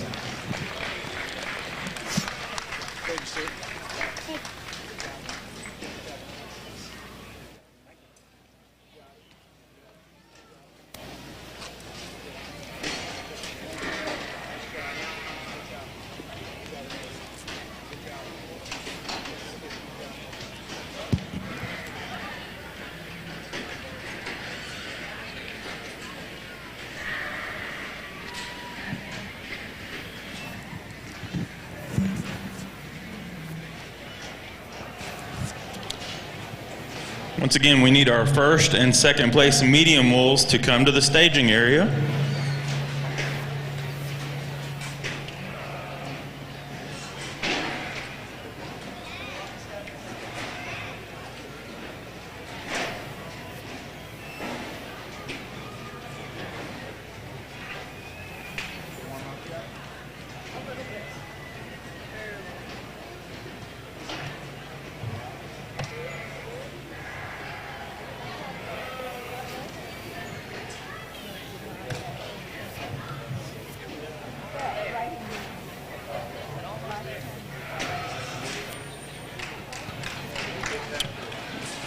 Give these lamb exhibitors a hand as they exit the ring. Class 15 market goat results. 10th place was Jesse Weaver, Crawford FFA. 9th, Macy Leatherman, Travis County 4-H. 8th, Brindley Williams, McLennan County 4-H. Breeder was Fry Show Goats. 7th, Kinley Chisholm, Lakey FFA. Breeder is Finley Show Goats. 6th, Jolie Hawes, Fall City FFA. 5th, Jake Cowley, Randall County 4-H. Breeder is Cowley Show Goats. 4th, Reagan Miller, Denver City FFA. 3rd, Luke Tucker, Santo FFA. 2nd, Kaysen Newell, Falls County 4-H. And our class winner was Madden Wise, Brown County 4-H. Congratulations.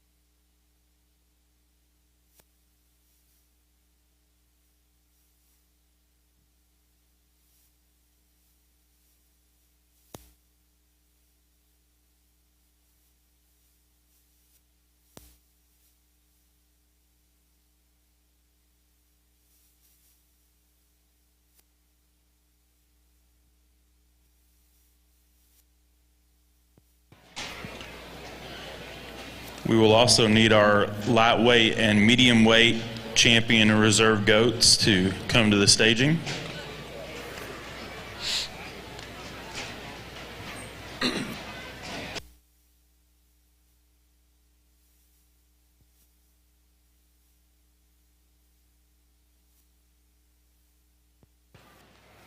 Okay, we are ready for our heavyweight division. Coming out of Class 11, first place was Atlee Basserman, Pottsboro FFA. Second was Hudson Franklin, Shallowater FFA. Out of Class 12, first place was Ashton Adams, Brown County 4-H. And second was Tanner Hawes, Falls City FFA. In Class 13, first place was Briscoe Black, Brown County 4-H. And second place was Grace Moore, Tom Green County 4-H. Class 14, first place was Chandler Kirksey, Bell County 4-H. And second was Avery Walker, Uvalde County 4-H. And in Class 15, first place was Madden Wise, Brown County 4-H. And second was Kaysen Newell, Falls County 4-H. Folks, let's give these goat exhibitors a big round of applause.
Once again, we need our first and second place medium wolves to come check in.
What an exceptional division again, and I know I've said it on as I hop on the microphone for every class, just so many good ones and so much depth of quality within this division, and probably the hardest one to sort and piece together in my mind, just because I think there's been so many quality animals, but yet so many different variations of them, just some animals that got some different issues that we kind of got to work around within this particular division drive, but I think all 10 individuals within this class or within this division deserve your round of applause. So if you're still left in the stands, please put your hands together for them. I'm going to buzz through these just real quick, and I'll try to be snappy with it. You know, I thought first class right after lunch was kind of hard to kind of get into a groove with, because there was some quality livestock in there. I just didn't know if there was one that just had to win. We ended up gravitating to one, and I thought if you caught it a rear three-quarter, it was just a little more genuine and more pried open underneath, probably a little bolder in his forerib and a little more depth of twist and stifle. To me, that was the difference in that pair. Get him out here, probably just a little shorter, a little rounder off of both ends. I thought the next class was interesting. That winner, to me, the more he's out here, you know, he's one that, has got some big far-reaching pieces. You know, I think to me, you got to ask yourself if he just kind of ties them together. There's times where I think he's really, really cool, and then there's times where I'm just like, I just can't get past the way he's built right behind his shoulder. But that is a big chest and a big forearm and a big forerib. I just wish those three things just kind of fit together a little bit better. But that one is awfully nice, and it's got some far-reaching pieces. I think, again, out here, he's kind of got a little bit of reaction to his hide. I think he's kind of got a pink undertone, kind of starting to wrinkle up a little bit. I think that kind of detracts from him just ever so slightly.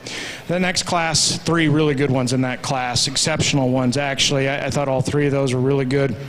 To me, you get off to the side of them, this is the one that I preferred. Some length, elevation up front.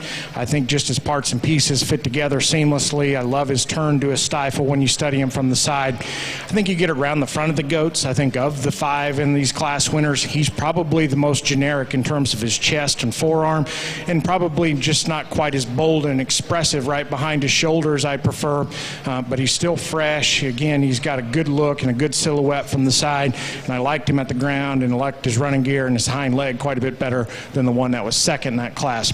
one that comes out of that fourth class, honestly, the more they're out here, kind of grows on me. You know, I think if you compare him to some other goats on either side, you know, you can get wrapped up in saying he's not as extreme in any one area, but I love that one in terms of his forerib and his back shape and his freshness. Again, his hair and his hide and his skin quality are all dead on. You get around the front of those, he is impressive in terms of his chest and his forearm. You know, I like him when he gets out on the go. I just wish he stepped with a little more reach of step out of his shoulder and his knee, but nonetheless, I think that's a high-quality individual that just strikes you with some extra presence because of his skin and his freshness and the way he's presented. Heavyweight, you know, honestly didn't expect to find one that quite looked like that in that last class. And he's hard to ignore out here, you know, just in terms of being so big and so heavy, yet he is so fresh in terms of his touch and his tone. He's lean. And again, his parts and pieces fit together so well. We talked about in class, you know, ever so slightly, I wish he just drove off of his rear leg with a little more authority. But that look right there is kind of hard to ignore out here. And to me, you know, I thought that one was just awfully impressive where he was good. I'll set the mic down and let Marty talk his class. This division has been exceptional. It has been challenging, and honestly, I think you could flip a coin out here and land on just about any which one, and I wouldn't argue with you too much. So if you would, put your hands together. All 10 of them deserve your round of applause.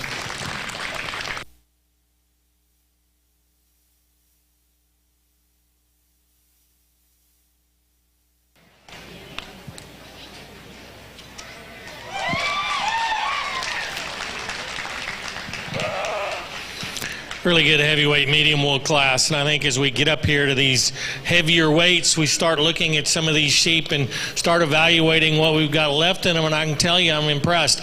A lot of these sheep have some youthfulness to them. They got the right shape and design to them still in them, and I like this one that leads the class off quite a bit. I think he's got enough muscle shape to him. I think he's good off his feet and legs. He's the most complete of anything in the class. Super youthful up through his front end, long neck sheep that's level down his top line, handles with enough muscle and shape to go with it. From there, it starts to get a little challenging. The sheep that comes second, I think, has got to follow him. I don't think he's quite as good in his lower 1/3, especially up in his forerib or his rear flank as our class winner. I don't think he's as good off his feet and legs as our class winner. But there's a trim made one that's got a big square top in him, big in his loin edges and square out of his hip. I think you got to move him up there pretty high. And the blue sheep that comes third, another one that's got some youthfulness to him up front. Again, this is a sheep that's not as fresh in his loin. He's not as powerful when you get right behind him as the two that are right in front of him. And then the fourth place lamb, I really like the body on this one as well as anything in the class. There's one that's really nice designed. He's got a big back in him. He's big hipped, gets progressively wider from front to rear. I just wish he is a little stouter featured. He's a finer boned kind of a sheep that's smaller in his foot size and bone size. He doesn't really want to balance up quite as well when you get him on the profile. But man, he handles really good. Amazing sheep here in fifth, to be honest with you. There's one that's bumping 200 pounds and still one that's holding himself together pretty well. I think he gets open, a little more open in his shoulder. I don't think he manages himself moving around the ring quite as well, but I am impressed when you get your hands on him. Handles great down his top, got a lot of loin to him. A good sheep, just probably on the verge of getting a little too big to go any higher in this class. Congratulations to the exhibitors on a nice class. We do need our breed and reserve breed champions on the lamb side to come check in. Our champion heavyweight division goat went to Madden Wise, Brown County 4-H, and reserve went to Chandler Kirksey, Bell County 4-H. Also on the goat side, we do have some showmanship prizes donated in memory of Lauren Julig, Memorial Showmanship winners. Buckles and jackets are given in memory of Lauren Julig, whose showing career and life were cut short by tragedy. She was an avid Leander FFA and 4-H participant. Her love of showing her animals won her state showmanship awards and prospect shows. The champion buckle is donated by Morris Glass. And the reserve jackets, 2 jackets, are sponsored by the Hawkins family. Our champion showmanship for goats goes to Briscoe Black, who wins the belt buckle. And the 2 jackets, in no particular order, go to, for reserve champion, go to Madeline Howell and Mason Smoot. So if y'all are still in the barn, you can come find Wanda Hawkins after the show for your prizes.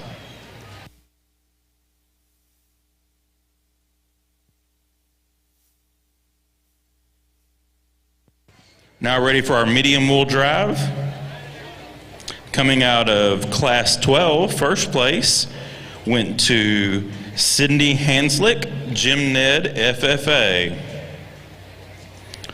Out of Class 13, first place was Zane Walker, Eastland, FFA. First place from Class 14 went to Corbin Garner, Leonard, FFA. From Class 15, first place was Beckton Hogg, Lubbock County 4-H. Class 16, first place was Graham Newsom, Hale County 4-H. From Class 17, first place was Amberly Davis, Glasscock County 4-H. First place from Class 18 was John Austin North, Sanger, FFA. And first place from Class 19 went to Pash Gibbs, Valverde County 4-H. Second place from Class 12 was Coda Davis, Sutton County 4-H. From Class 13, second place was Raylyn Ward, West FFA. Second place from Class 14 went to Sydney Newsom, Edwards County 4-H. Second place from Class 15 was Megan Retzloff, Live Oak County 4-H. Second place from Class 16 was Kaysen Newell, Falls County 4-H. Out of Class 17, second place was Briscoe Black, Brown County 4-H. From Class 18, second place was Ashton Adams, Brown County 4-H. And second place from Class 19 was Journey Mathis, Willis FFA. Folks, let's give these medium wool exhibitors a big round of applause.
I think we are about ready for our grand drive on the market goat side.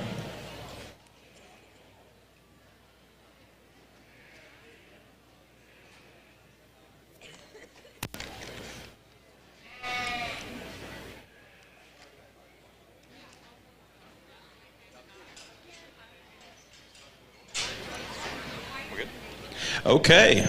Our division champion in the lightweight division went to Carson Kirksey, age 11, from Belton, Texas. Carson is part of the Stampede Creek 4-H program. Future plans are to attend Texas A&M University to judge livestock and pursue a career in agriculture. Carson enjoys judging and showing livestock and playing baseball. Our reserve division champion in the lightweights went to Danica Walker, age 15, from Cotulla, Texas, member of Cotulla FFA. Danica plans on attending Texas Tech or Texas A&M University and studying animal science. Enjoys showing goats, hunting, fishing, and spending time with friends and family. Our medium weight division champion went to Brendan Gross, age 12, from Grandview, Texas. Brendan is a member of the Grandview FFA program, enjoys judging livestock, wants to judge at Blinn or Texas A&M, also enjoys playing baseball. Our reserve medium weight champion was Kenzie McCall, age 12, from Windthorst, Texas, member of Archer County 4-H. Kenzie wants to judge livestock in college at Texas Tech University, enjoys playing basketball and showing goats and lambs. Our heavyweight division champion went to Madden Wise, 16 years old, from Brownwood, Texas, member of Brown County 4-H. Madden wants to attend Texas Tech or Texas A&M, enjoys showing livestock and spending time with friends and family. And our reserve heavyweight champion went to Chandler Kirksey, age 13, of Belton, Texas, member of Stampede Creek 4-H, wants to continue in the livestock industry, enjoys playing volleyball and livestock judging. Folks, we've got an outstanding set of goats, an outstanding set of exhibitors. Let's give them a big round of applause.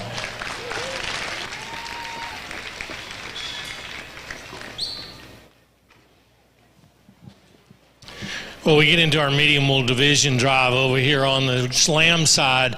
An outstanding set of sheep, in my opinion. I tell you, I'm really pleased with the quality that's out here and all of these 9 classes, 8 classes, whatever we had here.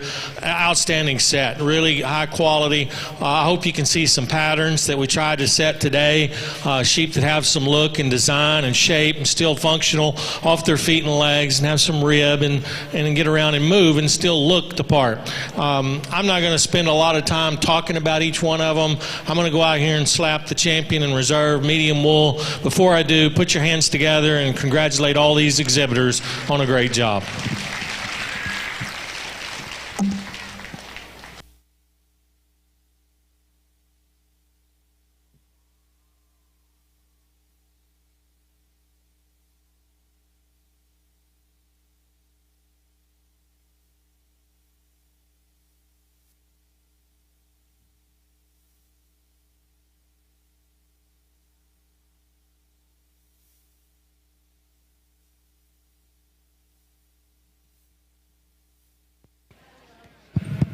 Our champion medium wool went to Graham Newsom, Hale County 4-H.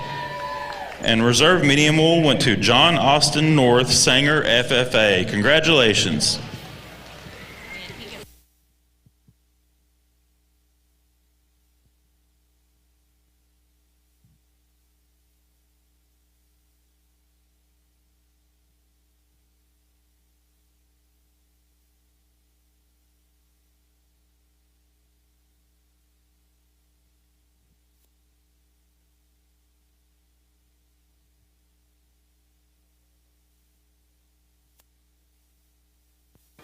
We need a parent or advisor for the champion and reserve medium wools to come to the arena.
want to go and announce the Lamb Showmanship.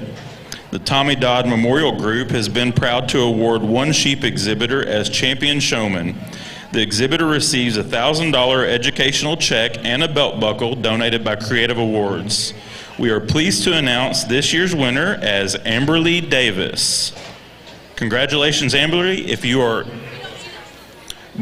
here, we have the buckle available. You can come to the show ring.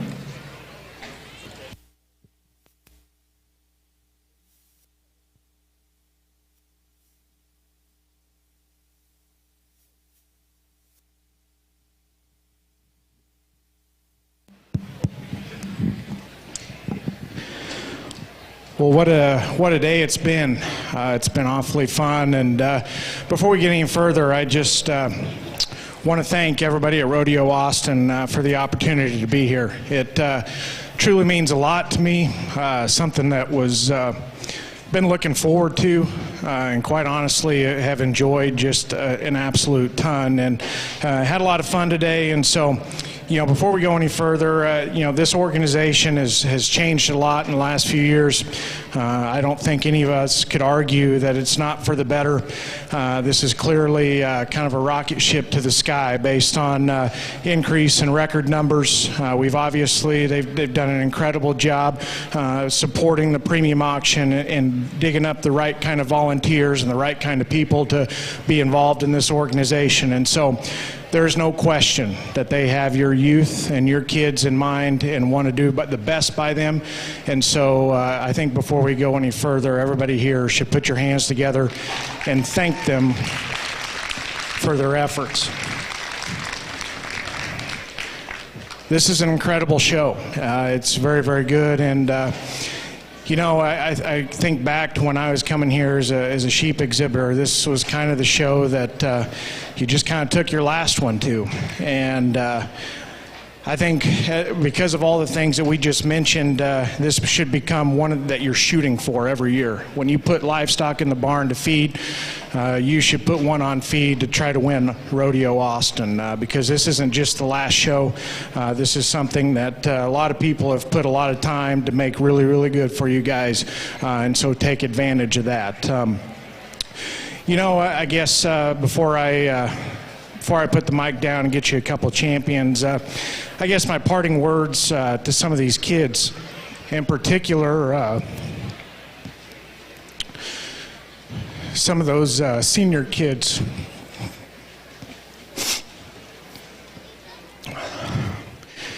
As I think back to my showing days, the last time I ever showed a sheep was in this ring. And you don't realize that how much your world changes for the better, but how much you miss getting to participate in this. And so as I think back to some of these kids who are fixing to enter the real world, it's pretty scary. It's pretty overwhelming at some times. And I think a lot of times this generation kind of wants to spend time on the internet to be the cool kid.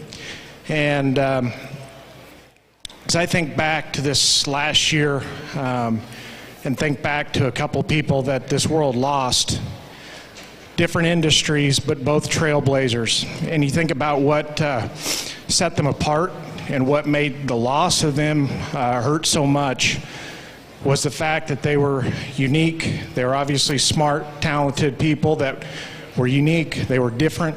Some might say quirky, but most importantly, they embraced it. And I think of the words of our good friend C. Jason Spence and Mike Leach. Those people are memorable, not because they tried to be the cool kids, but because they were unique and they embraced it. It's what set them apart, and it's why we loved them. And so, as I think about these kids, you know, my message to you guys is be different. You know, don't surround yourself with an echo chamber that can be social media. Challenge your perspectives, surround yourself with people with different opinions, and embrace what makes you different. Don't get hung up in trying to be the cool kid. I guess one last thing I would tell these kids, you know, as you embark on your journey from Rodeo Austin, some of you may never show again. Again, as we highlight that message, just embrace what's different to you. But when you get done showing here, thank the people that made it possible. It's an endless road of people that gave you the opportunity to be here. And then I guess my parting word would be this: find something that you're passionate about, and not only just enjoy it, but find a way to give back to it. This all gets better as we leave here and begin to give back to what gave us so much. And so that's my message to you guys. I've thoroughly enjoyed it. Again, I appreciate the opportunity. In regards to the goats, it's been a lot of good ones. It's been a lot of different ones out here, and you could go a lot of different ways, and I'm not going to argue with you. I just tried to spend time describing them, the little finer details that split them in my mind. I apologize to Marty. I'm sure there's some times where he wanted the mic and I wouldn't quit talking, but when it gets good, I enjoy talking about them, and that, to me, that's all I can do. I beat some good ones today that just got, you know, one or two things I'd like to change, and I tried to tell you about that. So, exceptional lineup of goats out here, 6 awfully good kids, but there's been a lot of them through the ring today that deserve your round of applause. So before we give you a couple of champions, put your hands together for these.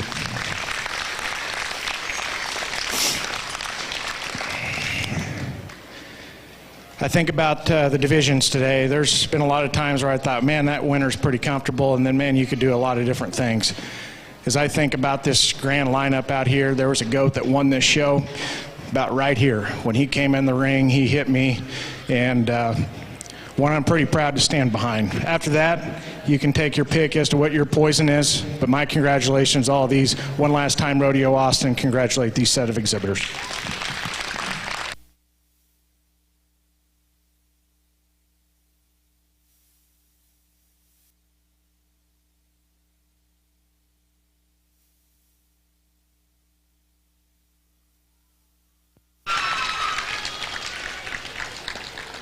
Our grand champion goat goes to Brendan Gross, Grandview FFA.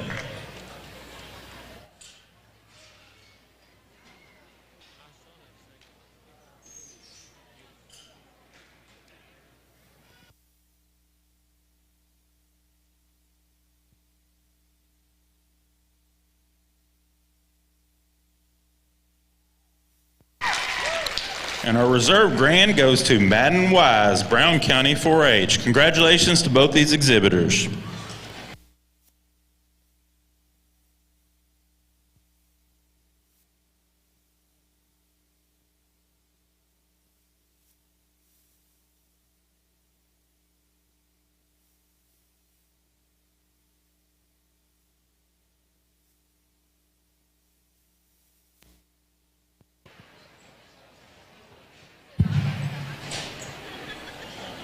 Okay, I think we are ready for our grand drive on the Market Lamb side.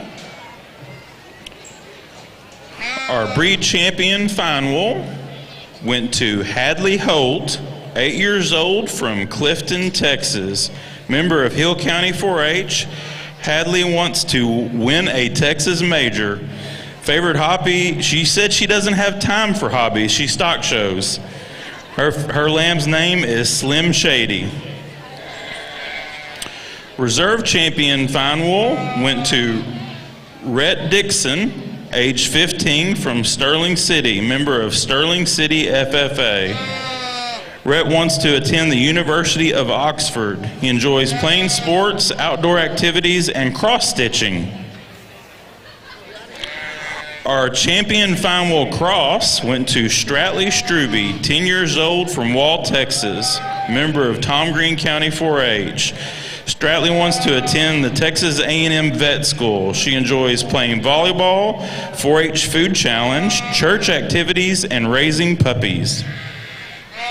Our reserve champion fine wool cross went to Marin Morris, age 9, from Salado, Texas. Marin's a member of Bell County 4-H. She wants to attend Texas Tech to become an attorney. She enjoys playing basketball, volleyball, and showing sheep. Our champion Southdown went to Tristan Neal, 9 years old, from Smyre, Texas, member of Smyre FFA. Tristan wants to attend Texas A&M and become a vet. Enjoys showing sheep and wakeboarding. Our reserve champion, Southdown, went to Madison Mutina, age 17, from Riesel, Texas, member of Riesel FFA. Madison wants to attend college where she can compete on a judging team and go with the flow. Enjoys showing lambs, judging livestock, and being with family and friends. Our champion, Dorper, went to Brazos Blue, 13 years old, from Clifton, Texas, member of Hill County 4-H. Brazos wants to win a Texas major and go to Texas A&M. Enjoys showing goats and lambs. Our reserve champion, Dorper, went to Parker Cook, age 9, from Ballinger, Texas, member of Runnels County 4-H. Parker wants to attend Texas A&M and become an astronaut. Enjoys showing sheep and playing baseball. Our champion medium wool went to Graham Newsom, 9 years old, from Olton, Texas. Wants to attend Texas Tech, enjoys playing basketball and football. And our reserve champion medium wool went to John Austin North, 17 years old, from Sanger, Texas, member of Sanger FFA. John Austin wants to attend Angelo State University and study to become a chiropractor. Enjoys showing lambs. Like I said earlier, we've got a great set of animals out here, an outstanding group of exhibitors. Folks, let's give our lamb exhibitors a big round of applause.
Well, it's a pleasure to be here this afternoon, and I've really enjoyed today quite a bit.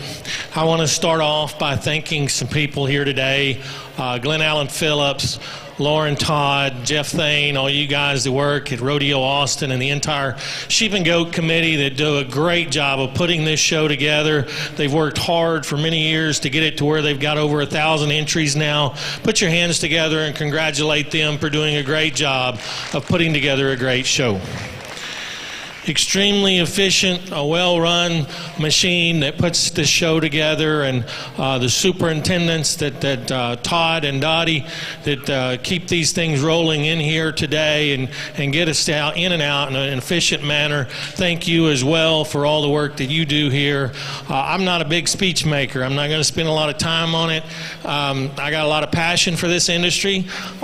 Cindy and I raised 6 kids in a blended family for the last 21 years showing livestock, and so if that's not any indication of how much I love it, then you probably don't understand me.